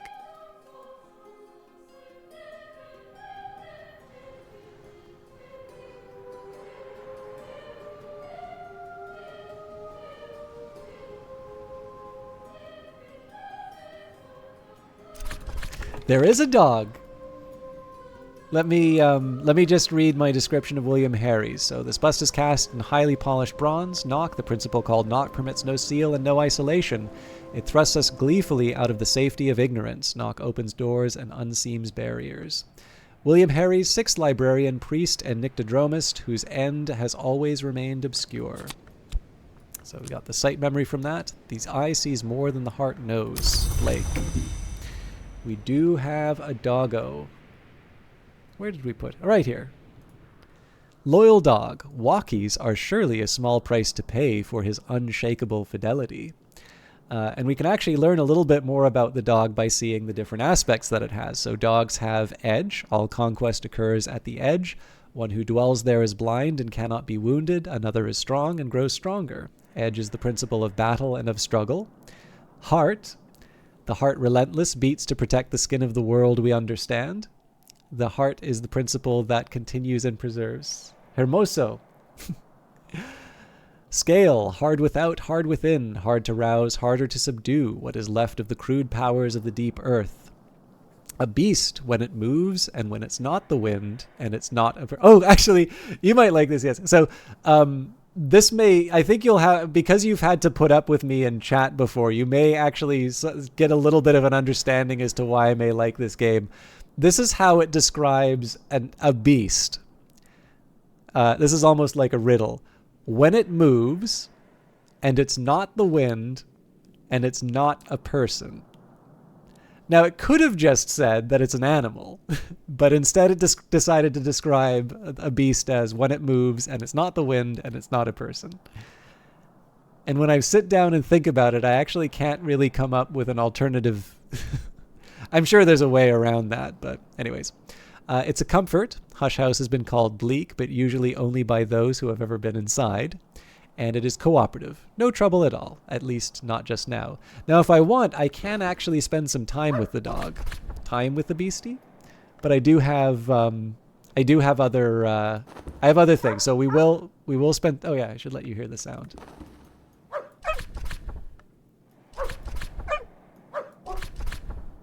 That's true. I guess flowers move at a very slow pace. But yes, there's a dog. So actually, let's do an inventory of the animals. So we have got the cat. Oh, you were hoping to work on that desk. Cats have grail, hunger, lust, the drowning waters. The principle of grail honors both the birth and the feast.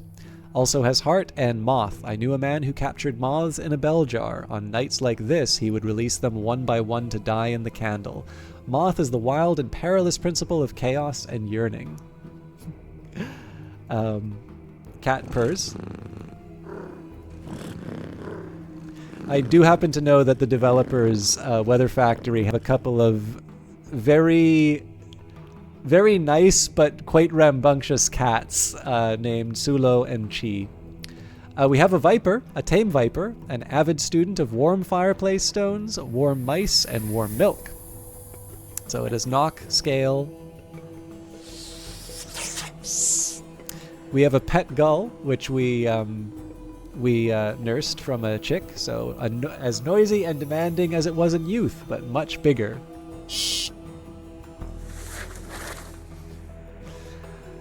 This is probably my favorite. We've got the living relic. Few of these have ever been seen in the world under this sun. So this is my pet tortoise. And this is the 1.0 version of the gull.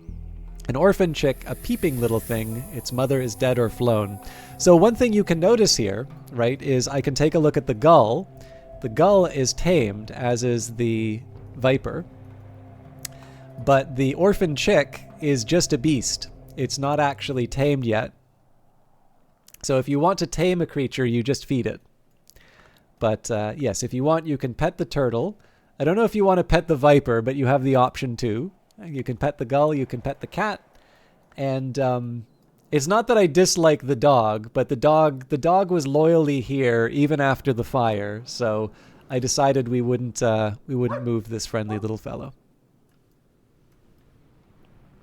Oh, sorry, we have a couple of other animals as well. We have the magnificent green cockatoo. On numerous occasions, this wonderful bird has remained almost entirely inaudible. And we have the Stimfling. Ava DeWolf taught her father Valentine how to hatch these silvery little villains, but he never learned to like them.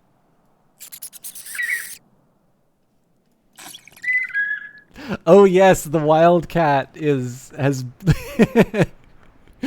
got eyes like saucers. I completely forgot, Neeler. You're absolutely right. Okay, let's go back to investigating the house. Although I'm delighted that all of you are... If you guys want to see a room or... Oh, sorry, I almost forgot. We also hatched the perilous imago. It's come so far. Release it and it could fly further. So, this was originally a larva, but we hatched it. All right. Yeah, I'm delighted that you're all getting into the house and its content. So if any of you want to see something, just feel free to ask, and I'll direct my attention towards it. All right, Thirza Blake. This bust is carved from malachite. I see Thirza Blake comes up quite a bit. Thirza may not be my favorite librarian, but definitely I always smile whenever she comes up in a book. So. 7th Librarian of the Curie of the Isle, a niche with a plaque who dwells still in the 3-flowered tree. This I definitely need to figure out. I feel there's something fairly significant in that, but I haven't been able to make sense of it. Investigate the object.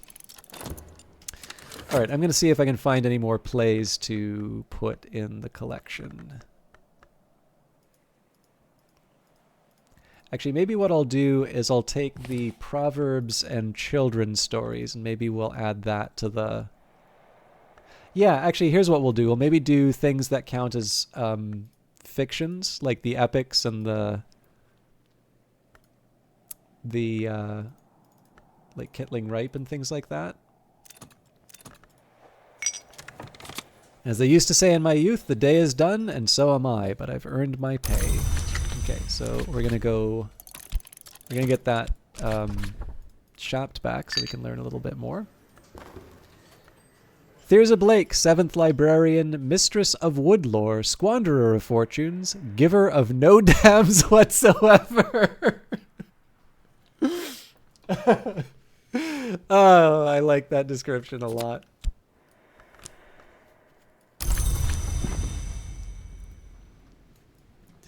All right, so There's a Blake. I think we can learn a little bit about what happened with her. So if we click on the, oh, actually, Jesse. You'll get to learn. You will get to learn. Excuse me. A word today. So, again, one of the things that I talked about in this game is the fact that you get little insights. You get a chance to take a look at little parts of the story.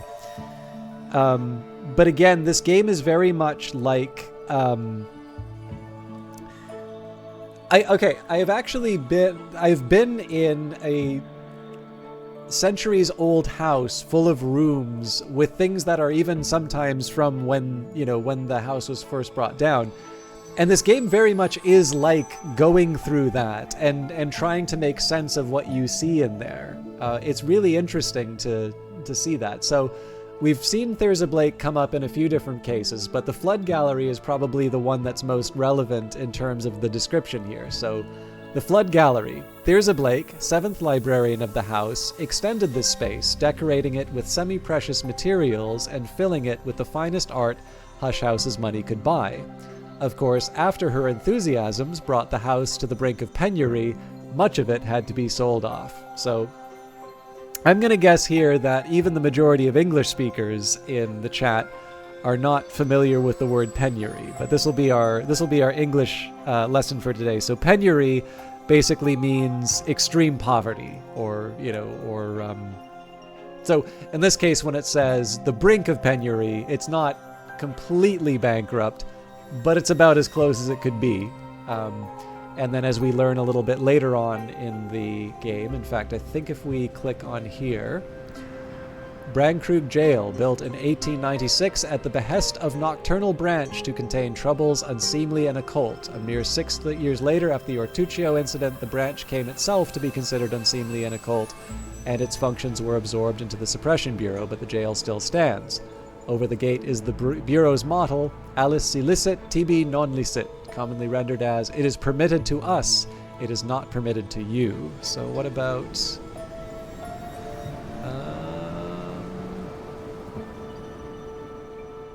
Oh, interesting. So...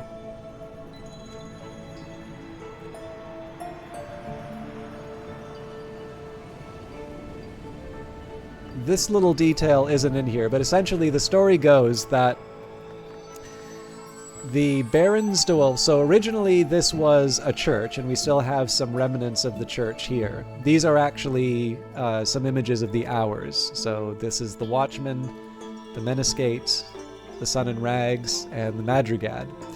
There is... I can actually go into a little bit of the history of that, but I'm not... this isn't the main thing I wanted to talk about. But originally this was a monastery, a church, and this was a place, I believe it was a church of the Unconquered Sun. But there is a real-world historical event that happened called the Dissolution of the Monasteries, and this is when the king sort of announced that the monasteries were yet to go out, kick out the people in there, sell off all the treasures. And in the story of this game, the monastery, which was Hush House, but at that time was known as St. Brendan's, was given to Hendrik de Wolf, the first Baron Brandkrug. You can learn a little bit about Hendrik de Wolf. So Hendrik de Wolf, first Baron Brandkrug, was granted Hush House after the dissolution of St. Brendan's by Old Copper-Nose King Henry VIII. In an act of unusual generosity for that tight-fisted king, the grant came with the title of Baron and the rights sicut regali, like a king, the quasi-independence traditionally accorded to marcher lords. Hendrik was clearly determined to live as befitted his new rank, and he expanded the house accordingly to support sufficient staff.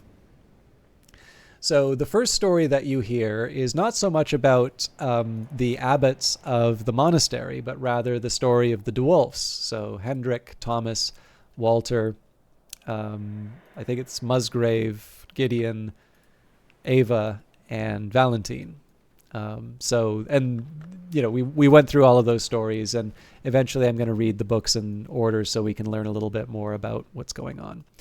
After that, it was sort of inherited by the Curia, the organization known as the Curia, and Ambrose Westcott was the first librarian. And things kind of continued on. The librarians after that were Ambrose Westcott, Kitty Mazarine, Solomon Husher, we know from the Solomon's preparation. Solomon Husher would take this every night without fail before sleep to close his ears to the sound of the waves. But on the 9th of January, 1838, a heavy snow fell on Hush House. When the other residents dug themselves out, Husher was nowhere to be found. He had left a resignation letter and an undrunk measure of his preparation. So we know he vanished, basically. Fraser Strathcoyne. Now, we also know that Strathcoyne was the one who adopted Christopher Illopoli, who's the author of these books. Well, he did the gloss of this book, but the author of these ones. And also same Illopoli of Illopoli's Nook. Christopher Illopoli, poet, painter, archivist, ruiner of seances.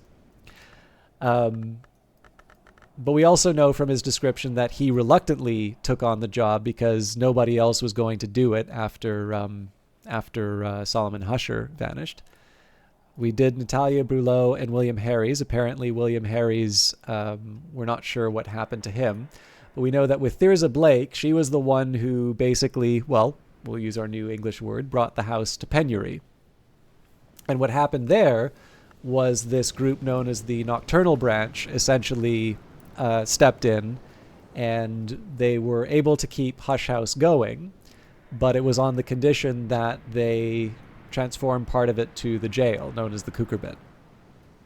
And we definitely get evidence that things were not always comfortable between the Nocturnal Branch and the librarian, as evidenced in the refectory.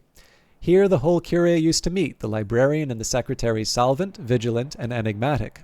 Sometimes even the secretary nunciant, although the duties of that office usually kept him away from the house. But there has only ever been one secretary persistent, and she never liked to eat in company. That was in the good times of the curia's heyday. In the later years, the governor of the jail would sit on one end, the librarian at the other, and the clock would tick away the long silences between their words.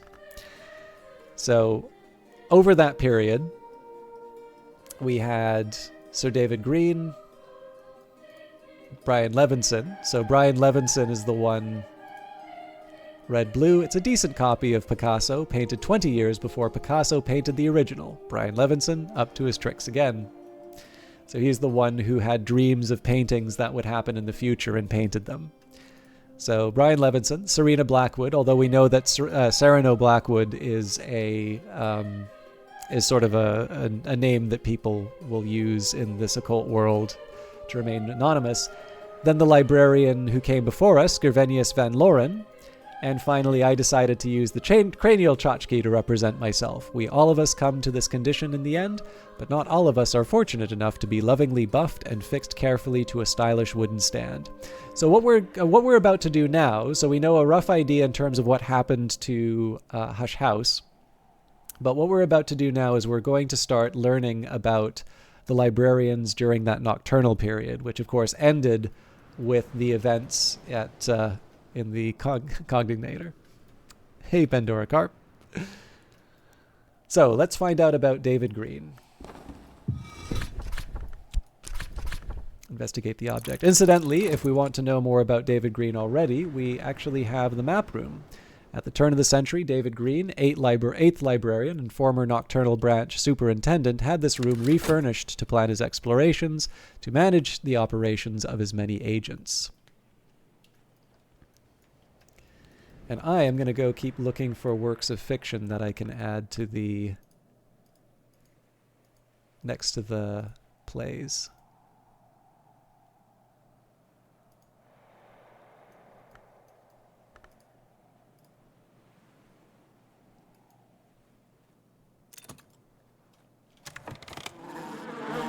Oh, we got more honey.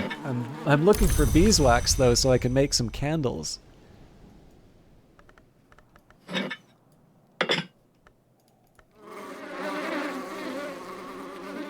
I guess the bees also count as pets. So David Green, actually let's read the descriptions again. 8th librarian of the Curia of the Isle, a niche with a plaque, who served 2 masters as best he could. The bust is carved from reddish granite. Sir David Green, 8th librarian, a former Nocturnal Branch superintendent, better known for rooting out mysteries than illuminating them. All right, Brian Levinson. This bust is cast from aluminum, oxidized to gray. So we'll use our Faust on this. Investigate the object. Caretaker of the library, caretaker of the bees. Well, as the game says, bees, like librarians, are not to be trifled with.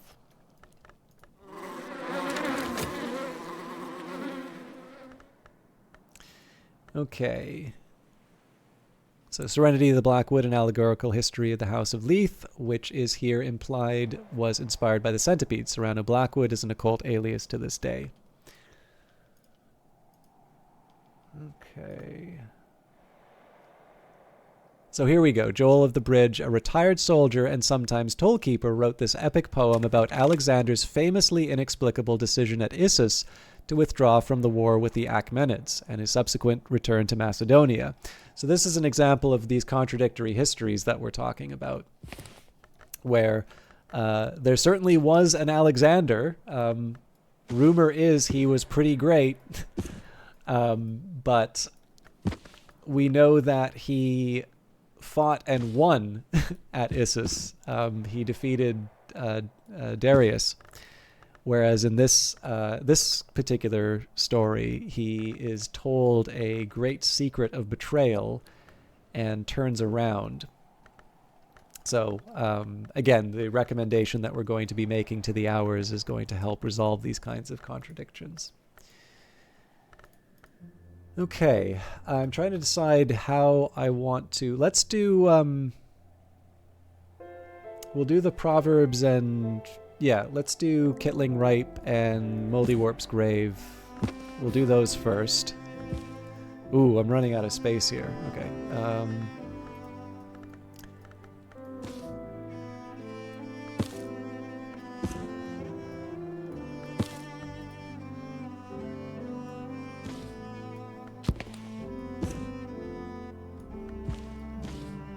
At this point, I just need to find a place to put these so I can...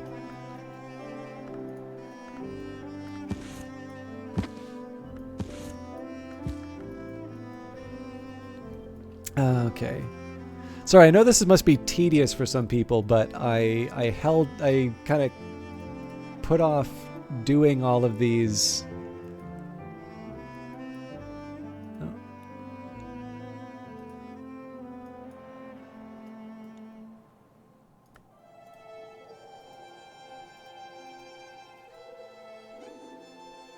Oh, here we go. An epic about the final battle.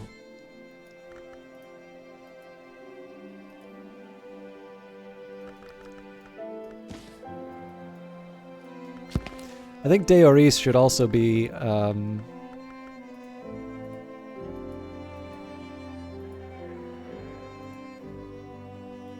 yeah, De Oris should definitely be included in this list.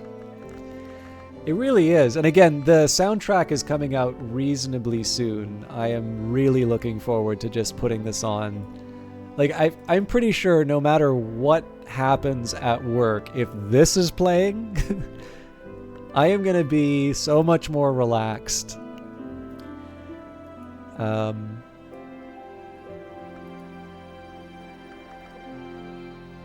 yeah, what I think I will do is I will take... I'm going to take whatever fictions I can find, and then I will attach... I'll take some of the songbooks, and then I will take the artwork. So there's the Malisker works. I will try and add those.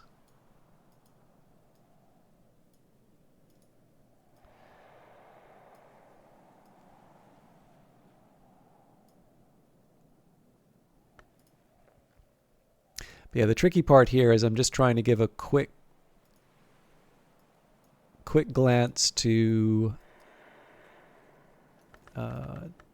just see if any of these are fictions. I'm pretty sure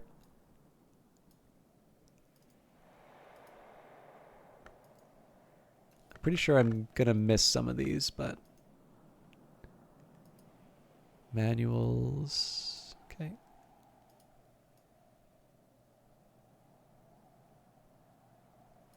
Yeah, here's another example. Brown Joshua found this in a well in Hamath. You know what? Maybe I should actually... I think I'm going to hold off on the Sun is Course because I sort of feel like the Alexander stuff is worth holding on its own. Ooh, Exorcist Field. Oh, sorry. I thought that might have been a Thirza Blake one. Okay. I love this one so much. Honey the Comprehensive Guide. More cats for those of you who like it. Oh, here's the Malisker work, so I'll add that. What counts as fiction in this library? So I'm thinking of things like Kittling Ripe and the Moldywarp's Grave, Kittling Ripe's Tasty Treats, Snare of the Tree. Well, Snare of the Tree is a little bit different. It's Proverbs of Aunt Mopsy, but I can see that sort of fitting. And then I will also be attaching the songbooks and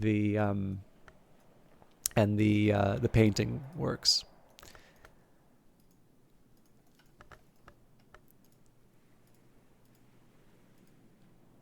And then, of course, the plays. But the plays we've already... So Legend of the Shadow... Yeah, this is a tough one, right? A Legend of the Shadowless Empire. Well, legends aren't necessarily the same. Oh, there's... Okay, here we go. The 17th century epic poem. So that's the one that I was looking for.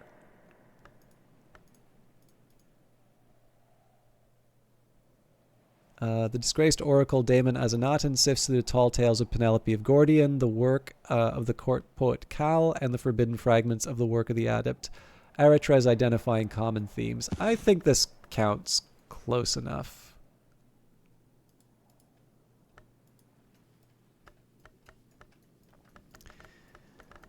Okay, so let's say...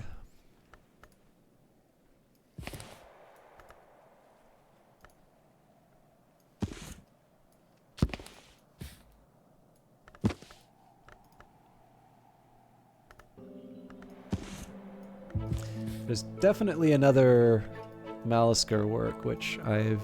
Oh, here we go. Intimations of Skin.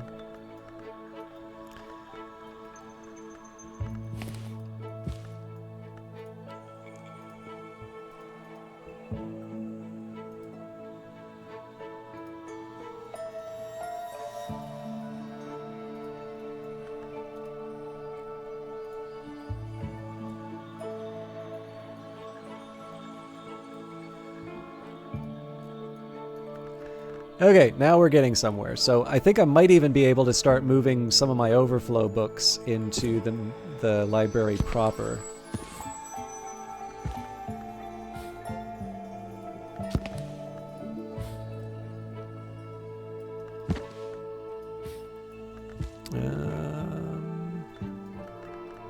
Might have been a bit premature.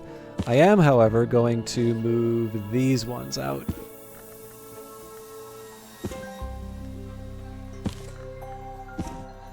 And then I think I'm going to go back to... I'm going to unpause. I just need to find the last couple of songbooks, and then...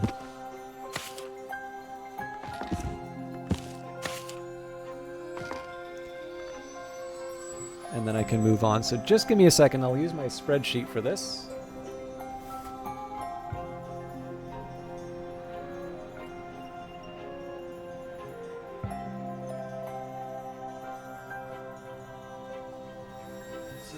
Morphe Codex and the Wind's Ruin, apparently, are also...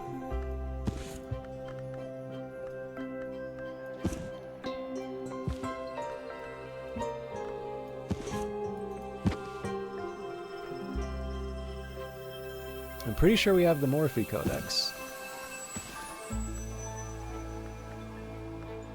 I'm pretty sure it actually has just a big MC on it. Okay, here we go. A priestess of the Sisterhood of the Knot claims to have discerned the true meaning of the sister... Okay, so I am actually going to put the Sisterhood of the Knot in a separate section, so we'll hang on to that.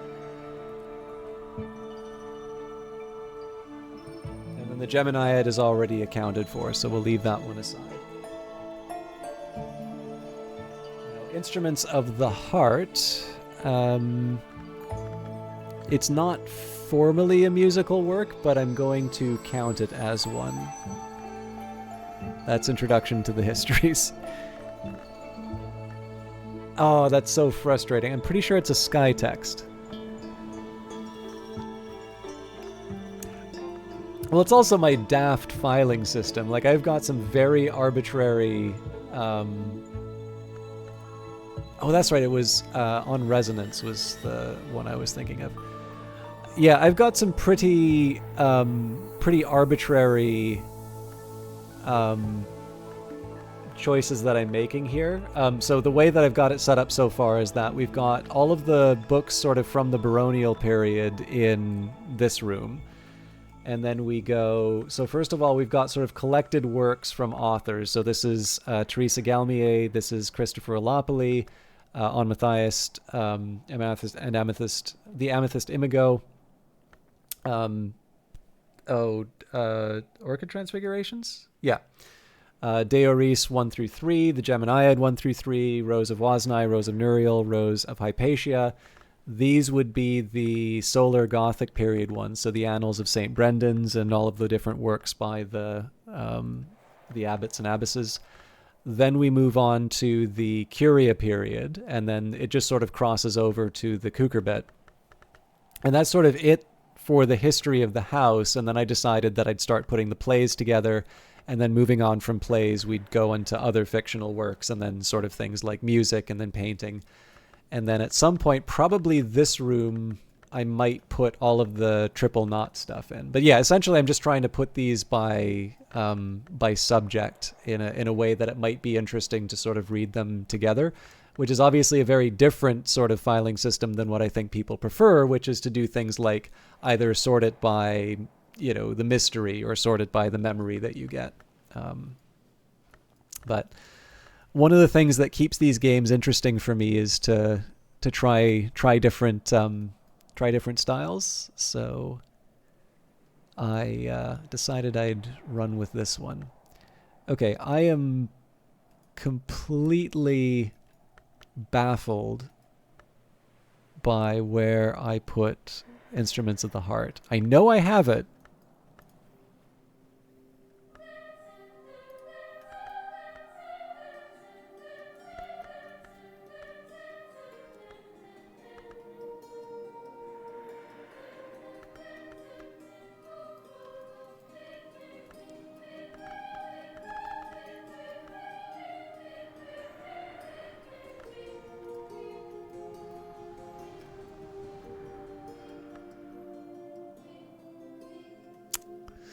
You know what? I'm just going to skip that for now. We'll put the Malsker. So these two belong together. So the 26 Enticements, 7 Torments. The painter Niels Frederick Malsker notoriously attempted a series of paintings based on the torments.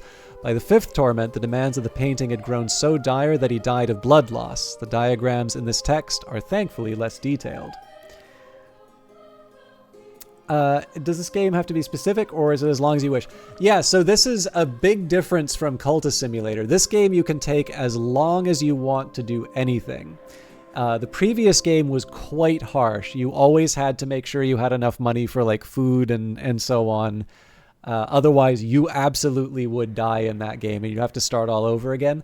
This game is essentially, this is kind of the game that you want to play if you've ever said, I wish I could all just, leave it all and tend a lighthouse. I mean, it makes sense for my character here, right? Because they came from sort of the supernatural world, the world of the gods, and they're sort of in hiding. So in this case here, it completely makes sense that for this character, they are not in any rush to be found by someone. And so in this case here, you can take as long as you want. Also, I've paused the game right now just because I wanted to try and sort out the library. But yeah, Intimations of Skin, fiendishly complex, weirdly distorted illustrations of Congress and Anatomy by the haunted visionary painter Niels Frederick Malsker. So I figure this is the first one, and then we'll put the one that he died writing in the next spot. Okay. And then we'll put these in the overflow. I don't think I have enough room in the overflow. No!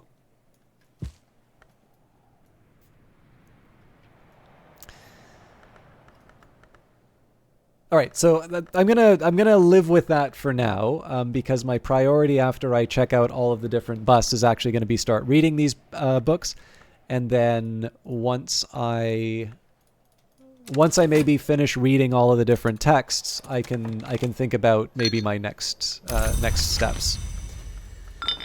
Moving on, let's find out more about Brian Levinson. Brian Levinson, ninth librarian, painter, and doctor, who never returned from the Western Front. Oh, that's right. We actually learned that in the Patients Lounge. So he enlisted, served for a time as a medical officer on the Western Front. His body was never found. Right now I'm listening to you, but I'm also playing Zelda Tears of the Kingdom because on stream you couldn't arrange to get skills. I was already... Oh, I'm sorry, I missed that. But I'm glad. I know I take forever to do anything, so...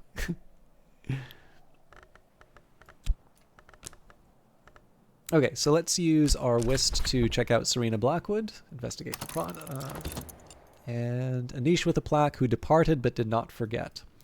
Now, I did also want to see what was going on with the Paths of the Sun, and I think we can get a little bit more now. So let's go to Ambrose's desk.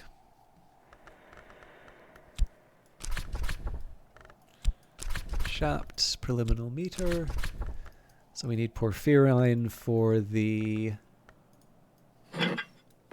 knock. So, the sun has made his paths wisely and unwisely. In this history, others will travel them. The gods from stone will return for their revenge. In that new order, I will find my third choice. Hell no! Oh my god, this is terrible.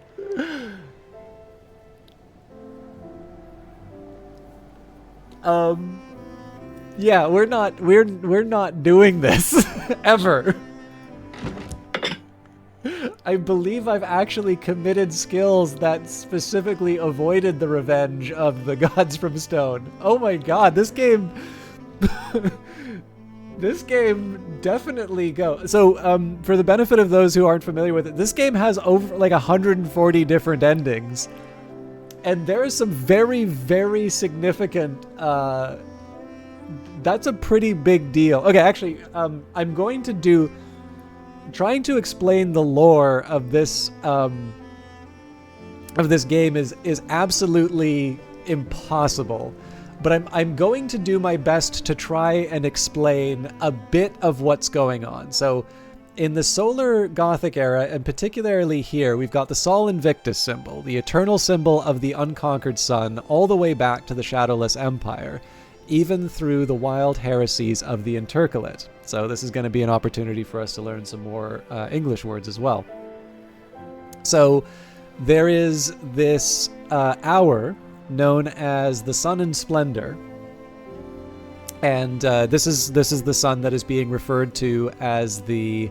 And incidentally, Sol Invictus is actually something from history. This is a deity from back, at least in Roman times.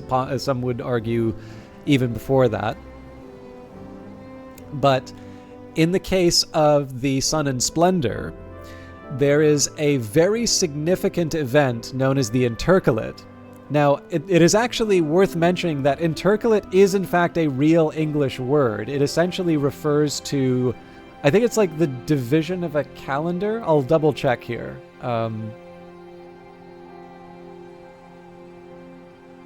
This is why we need dictionaries. So interpolate in a calendar, insert something between layers in a crystal lattice. Oh, interesting. I didn't know about the crystal lattice. Let's see what Merriam-Webster has to say about this. Yeah, to insert something such as a day in a calendar. And I actually believe someone told me this, so I haven't actually checked it out, but apparently the date of the Intercalate actually corresponds to a time when we changed the calendars. So there's this interesting implication here, either that there's something that we did by changing the calendar that resulted in the intercalate, or alternatively, the calendar was changed in response to this large supernatural event that happened. But in any case, and some of you who've been following the game from the beginning know what the intercalate was, but there is this idea that the Forge of Days, one of the other hours,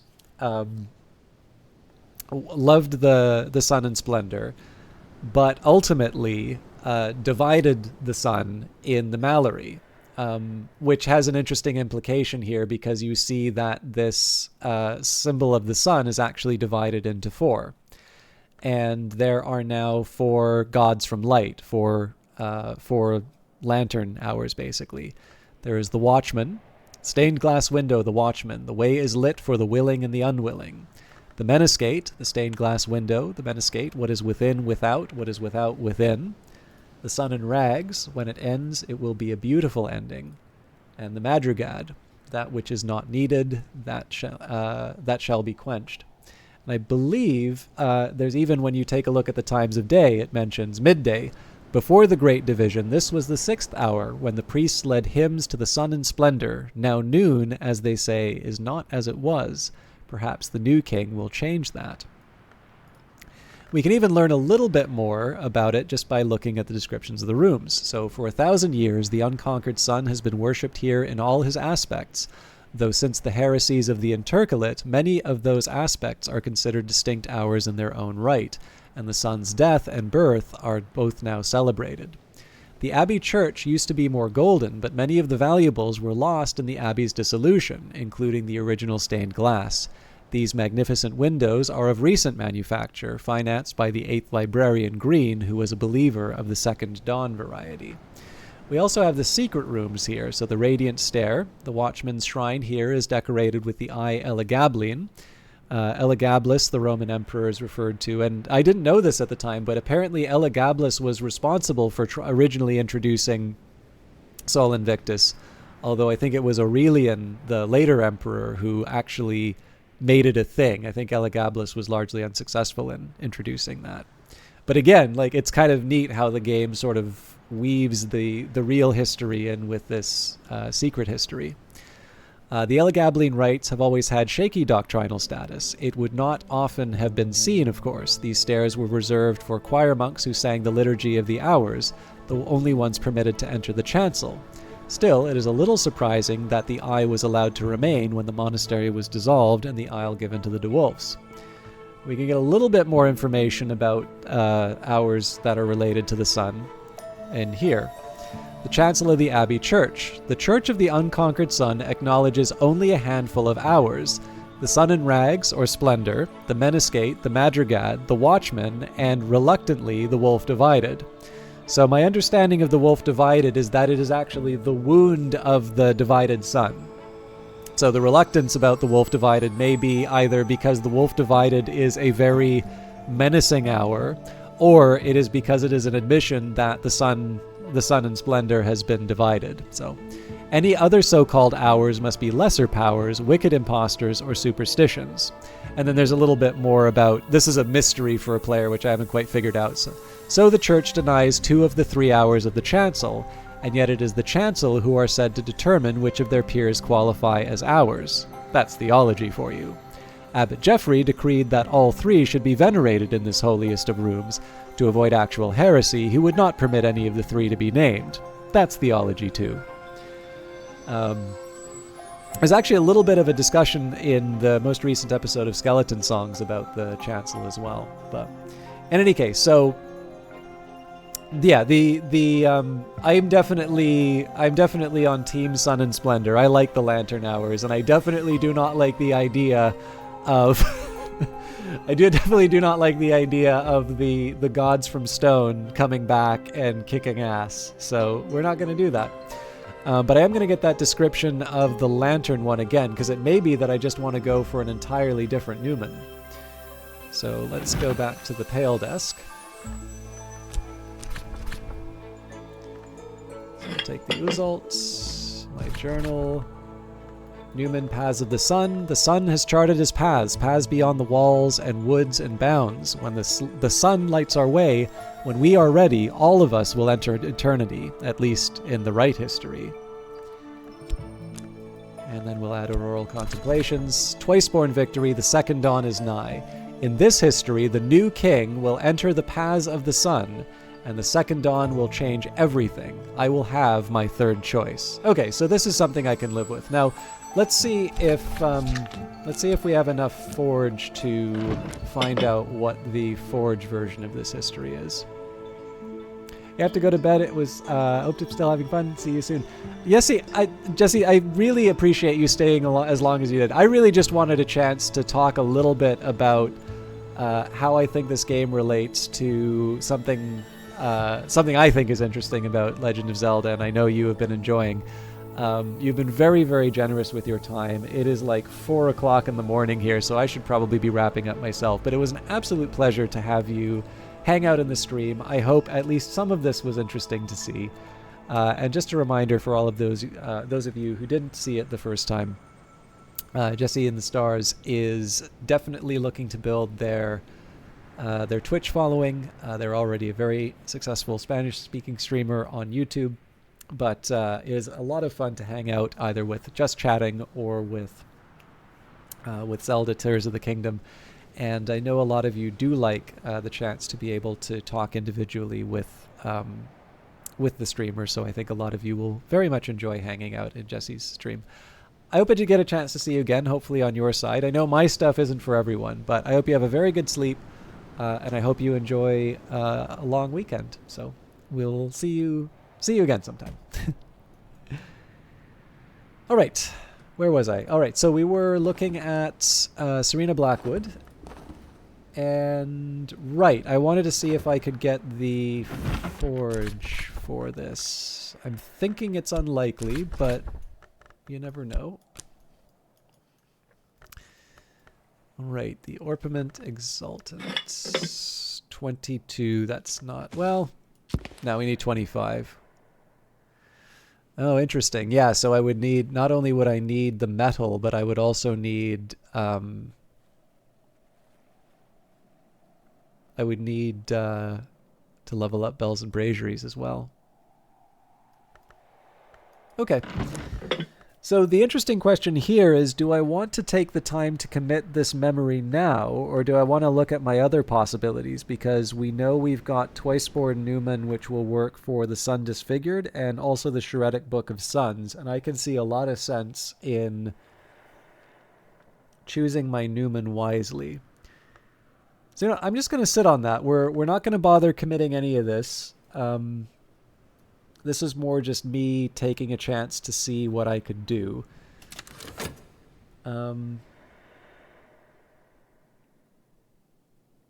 What I will do, though, because we only have one more... We have only one more bust. What I am going to be focusing my Elements of the Soul on is reading all of these different books.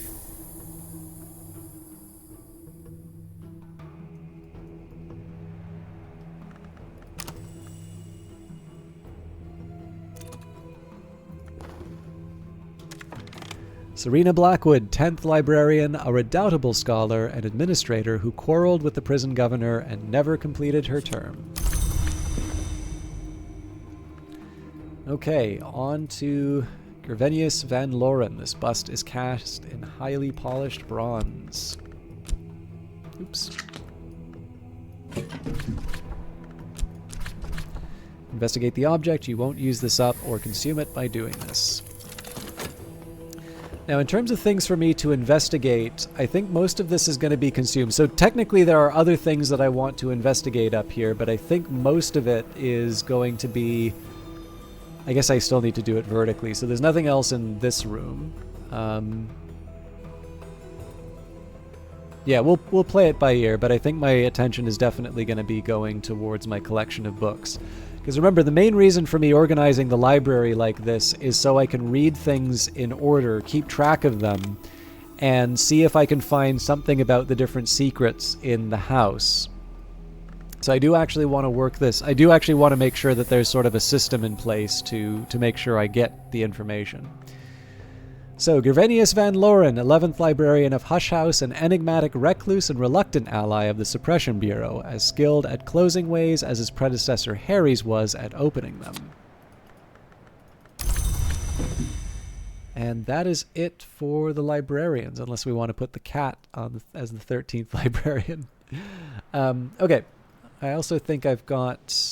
we're going to hold off on messing around with books for the next little while, so we'll put the Islewater back. So, I think this will be the last day for our playthrough, but let's start reading... Let's start reading the different books. Apparently we don't have a book of Henrik de Wolf, though, so... Anyways, doesn't matter. Let's start by reading the Journal of Thomas de Wolf. I've already mastered this, but I could reread it and perhaps recall a memory. And actually, I'm going to have to pick up the pace a little bit on this one, just because... I'm actually going to run out of I'm not going to have enough time to read all of the books in order, so we're going to front load a bunch of these just so I can get them read in time.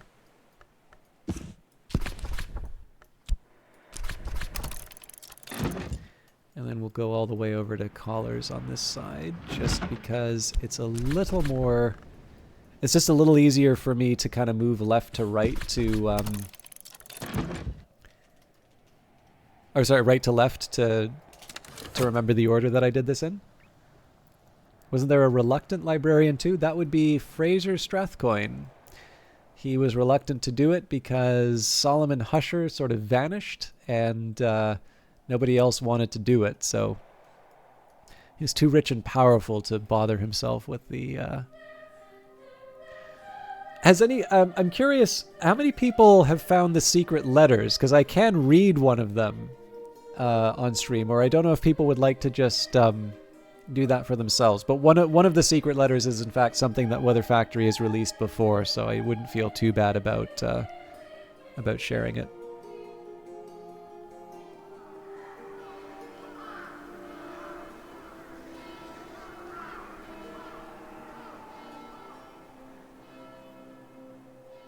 Okay. The Journal of Thomas de Wolf. Thomas de Wolf, 2nd Baron Brankrug, was nicknamed Baron Silence of Castle Silence for his taciturn severity, most likely the origin, eventually, of the name Hush House. There are very few personal details here. Thomas, a talented astronomer and aeronoscopist, dispassionately details his observations and the building of the observatory atop the Watchman's Tower. As he records the passing of the Great Comet in 1576, the tone finally becomes more animated, but also more obscure. Thomas cites his dawn period namesake, Abbot Thomas, as an authority on wind, moon, and shell in the heavens inferior. He observes, "My predecessor knew this truth. 3 blossoms hath the watchman's tree, paper, ink, and flame. The great comet, I now aver, is that flame."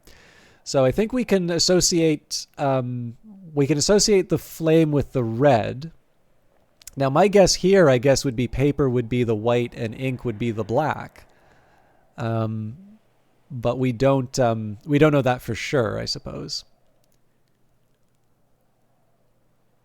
Although presumably if we read works by Abbot Thomas, we may be able to figure that out.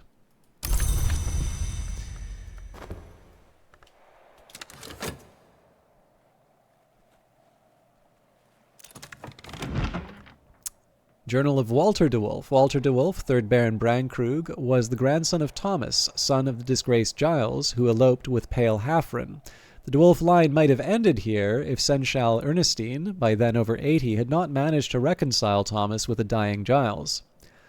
Walter, though nominally siding with the parliamentarians, manages to stay out of the war, but in 1642 his son Brian runs away on the night of his 16th birthday and joins the royalist army. He is captured and returned to his father, who pleads for mercy and gives his parole for his son's good behavior. In 1648, Brian runs away again to join a royalist uprising. Walter writes of news that Brian has been seen on the field of battle at Gare Camp, but that his fate is yet unknown. Walter writes one last entry about his fear for his son and the future of his family. There the journal ends, but the extensive account of Walter's collaboration with the architect Gregory Wheelock includes usefully esoteric information.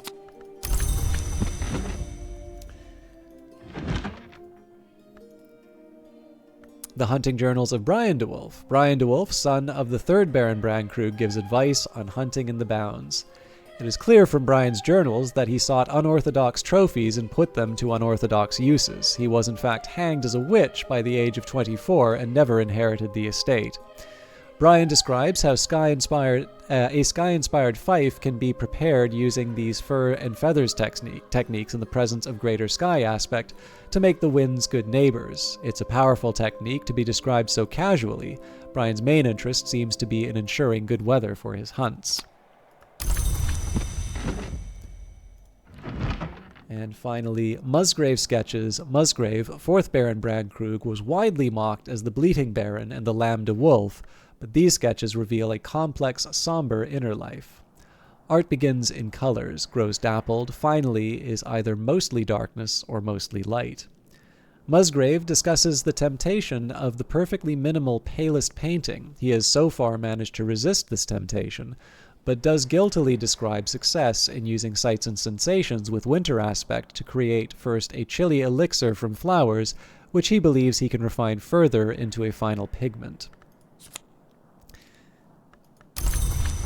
Okay, so that's actually not a bad little collection. We got sort of the first batch here. We'll be reading Musgrave's other work, which is A Light in the Inkwell, then Notes on Bindings, and The World Despoiled. So it's going to get a little tough when we move to this side of the library, just because the astrolabe's in the way, but we'll be able to make it. We'll be able to manage it.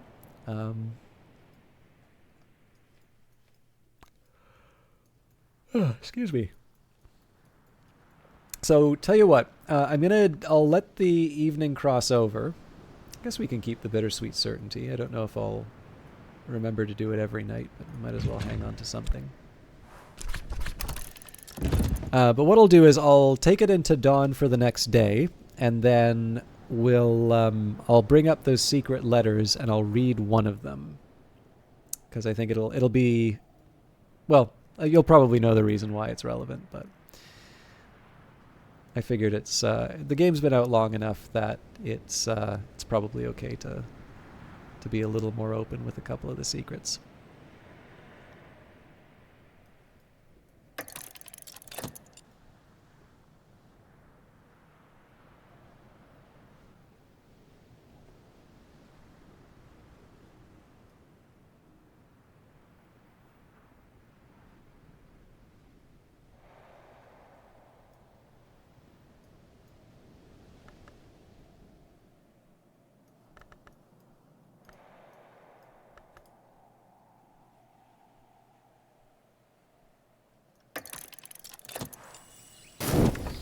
I also have an idea. I think what I might do is I might take the Claude Hirschalt and the Julian Cosley works, and I might put those in the Pale room, actually.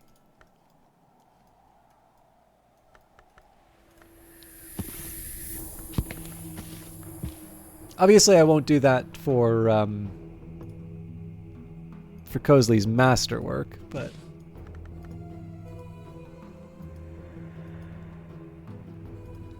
let me just take a minute here, see if I can find any more Hirschalt or Cosley works.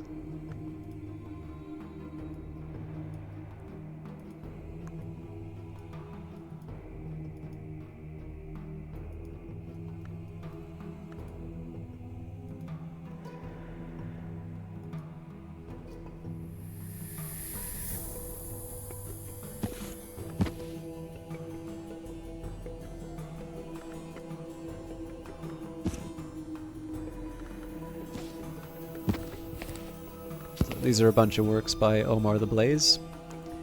Try to put those in the same spots.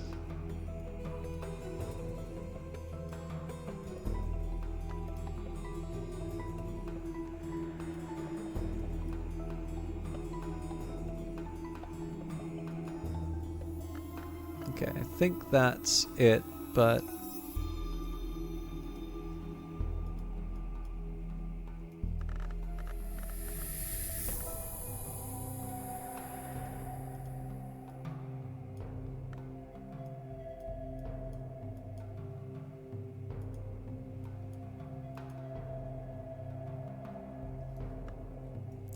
Yeah, I'm definitely seeing some familiar names popping up, but it has occurred to me that the more I get distracted by this stuff, the longer I'm just going to be running in circles. So I'll accept that I have some other works to examine over. Oops. Oh yeah, we've definitely done these. Okay. I don't think there's any Cosley or Hirschalt work, so I'm probably going to need to come up with something else to put on this shelf. But it's a decent enough start.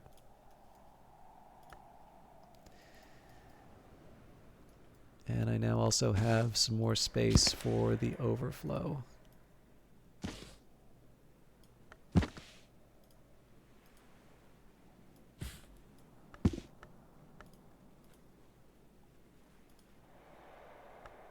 Put the little Sophia works together. I think there was one more.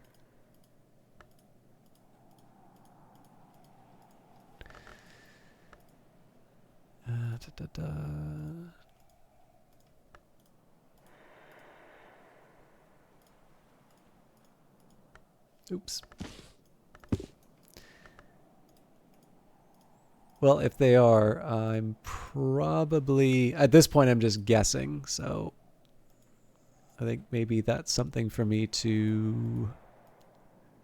I genuinely can't remember if it's 2 or 3 little Sophia works, but... We'll figure it out either way. But yeah, I'm reasonably happy with how the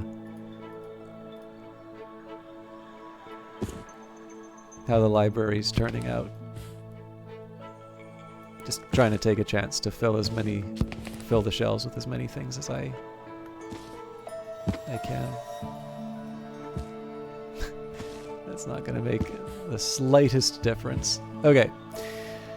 So I did promise some letters. So let me just get my save here. So for those of you who are wondering when I will be streaming this game next, particularly because we're going to be reading all of the different texts, just a heads up that it is Remembrance Day technically today, but basically November 11th is Canada's version of Memorial Day, and that, means that on Monday I'm going to have I'm going to have a day off, and traditionally I've used my days off as also streaming days off.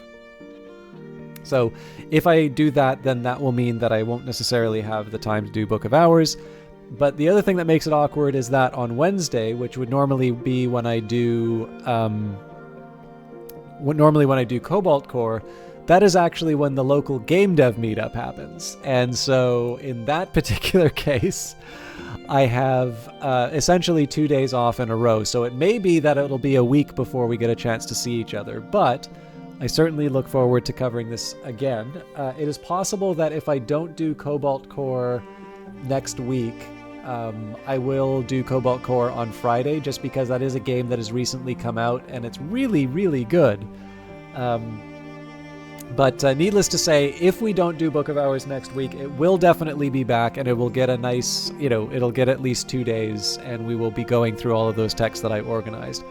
But I did promise the hidden papers. So for those of you that didn't know, that's how you get it.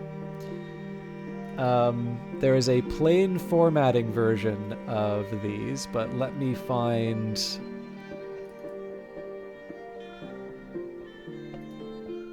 Let me find the specific one I'm looking for.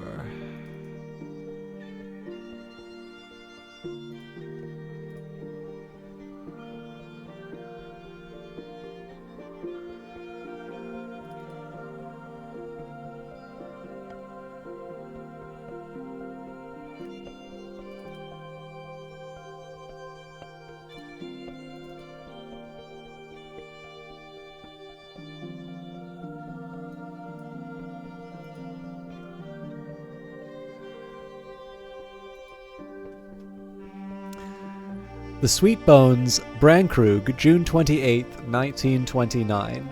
My dear Christopher, I am so sorry. I would very much like to help, but I deeply regret that I cannot. I am afraid, in any case, that you've been terribly misled. The matter is a complex one, but I know how your heart must ache, so I wanted to begin by making it clear at once that I cannot do what you ask of me. Now I will explain why. I know the ink that you describe. It exists. I shouldn't tell you even that, and for the sake of our own friendship, I ask you to burn this letter after reading. The ink is called here Incastum Terminale, and it is a great treasure of the house. Its making is a closely guarded secret. Its use by any but the librarian is punished without mercy. When we become aware of delinquencies or abuse, we dispatch the fine takers in their ultimate mode. Even I could not frivolously lay hands upon a sample without suffering the severest consequences. But more importantly, the incastum is not what you have come to believe. Yes, it is used to create the histories, which is why it is so carefully guarded. But it has no power in itself. It cannot change the past. I do not think it is even possible to change the past, not in the sense you mean. There are many histories, as you yourself have written. The hours of the mansus determine what events are considered a history and which histories are braided into the future in which you will read and burn this letter. But the hours are not all-knowing, nor infallible. I do not even think it is even accurate to call them gods, although we so often revert to that convention. I do not believe, and for this I am grateful, that there even are such things as gods. They do not take direction, but they have been known to take advice. You may know that Hush House lies under the hand of certain hours. I have no wish to draw their attention, so I will not name them, but they are most of them those who seek to preserve the world as it is. In our own smaller way, that is also the goal of our own curia. The librarian of the house is provided with texts that qualify as material, and the uninterested elements of the proto-history. I might have got that one word wrong. History that they make their... You know what? I'm sorry, I'm gonna just bring up a little helper for myself here.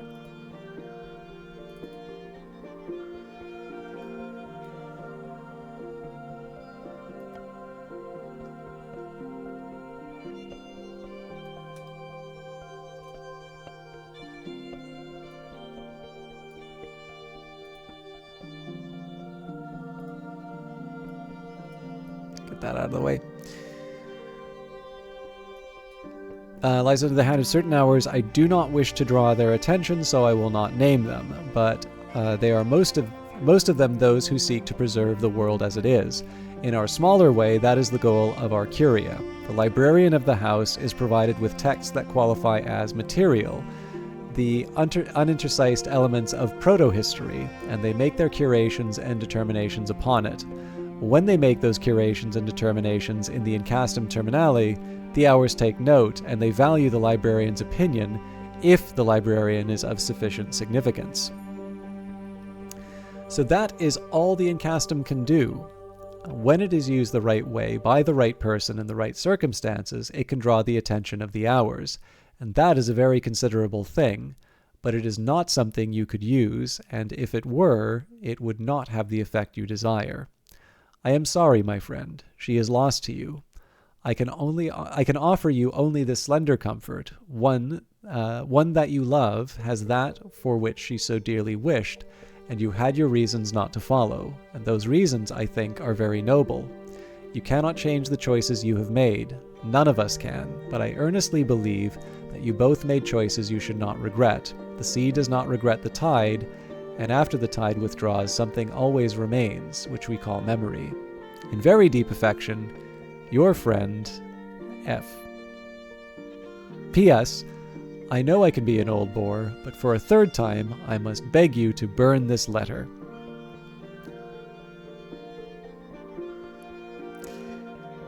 Does anybody want to make a guess who F is and what this is about? We won't go into too much detail on it, but I'm just curious if people have some thoughts.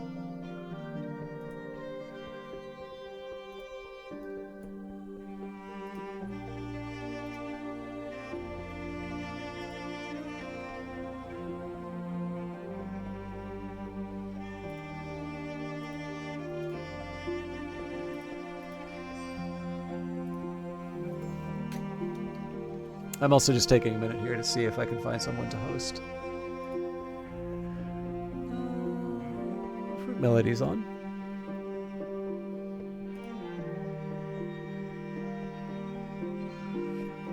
Anyways, my take on that, and obviously don't take this as gospel, but that particular letter, when I read it, oh god, this has got to be over a year ago now, I took that as Fraser Strathcoyne kind of consoling Christopher Olopoli over the loss of Teresa Galmier. I obviously now know a little bit more about the Incastum Terminale, so I assumed at the time, and I think that's also true for this. I think this. I thought this at the time, and I think it is only more true now, that essentially Christopher was asking to change the past through the Incastum Terminale, which isn't how that works. But yeah, essentially, it's continuing on a bit of a story that happened not happened in Cultist Simulator, but came up in Cultist Simulator. And needless to say, there are quite a few more of those letters, so if you want, there is a hidden papers option in the game, which you now know about, and you can decide if that is your thing or not. Thank you everybody for watching 8 hours of me or hanging out. I'm going to raid Fruit Melody. Fruit Melody does some art and also is playing Dead by Daylight, but just a very friendly person, somebody I found through Apocalypse and It Is D-Pain. So I don't have anybody streaming Book of Hours or Cultist Simulator right now, so I will have to leave you with Dead by Daylight, but Fruit Melody is a very friendly broadcaster, definitely somebody who I think is worth your time, and while I don't particularly care for Dead by Daylight, I definitely like hanging out with lots of interesting and nice people. But again, thank you for dealing with me for this longer period of time. Thank you, everybody who decided to stop by, whether you're brand new or whether you've been hanging out for a long time. It was a lot of fun to share. And I'm going to try and write some stuff before I collapse in a heap. Enjoy Fruit Melody stream. Have a great night. Bye.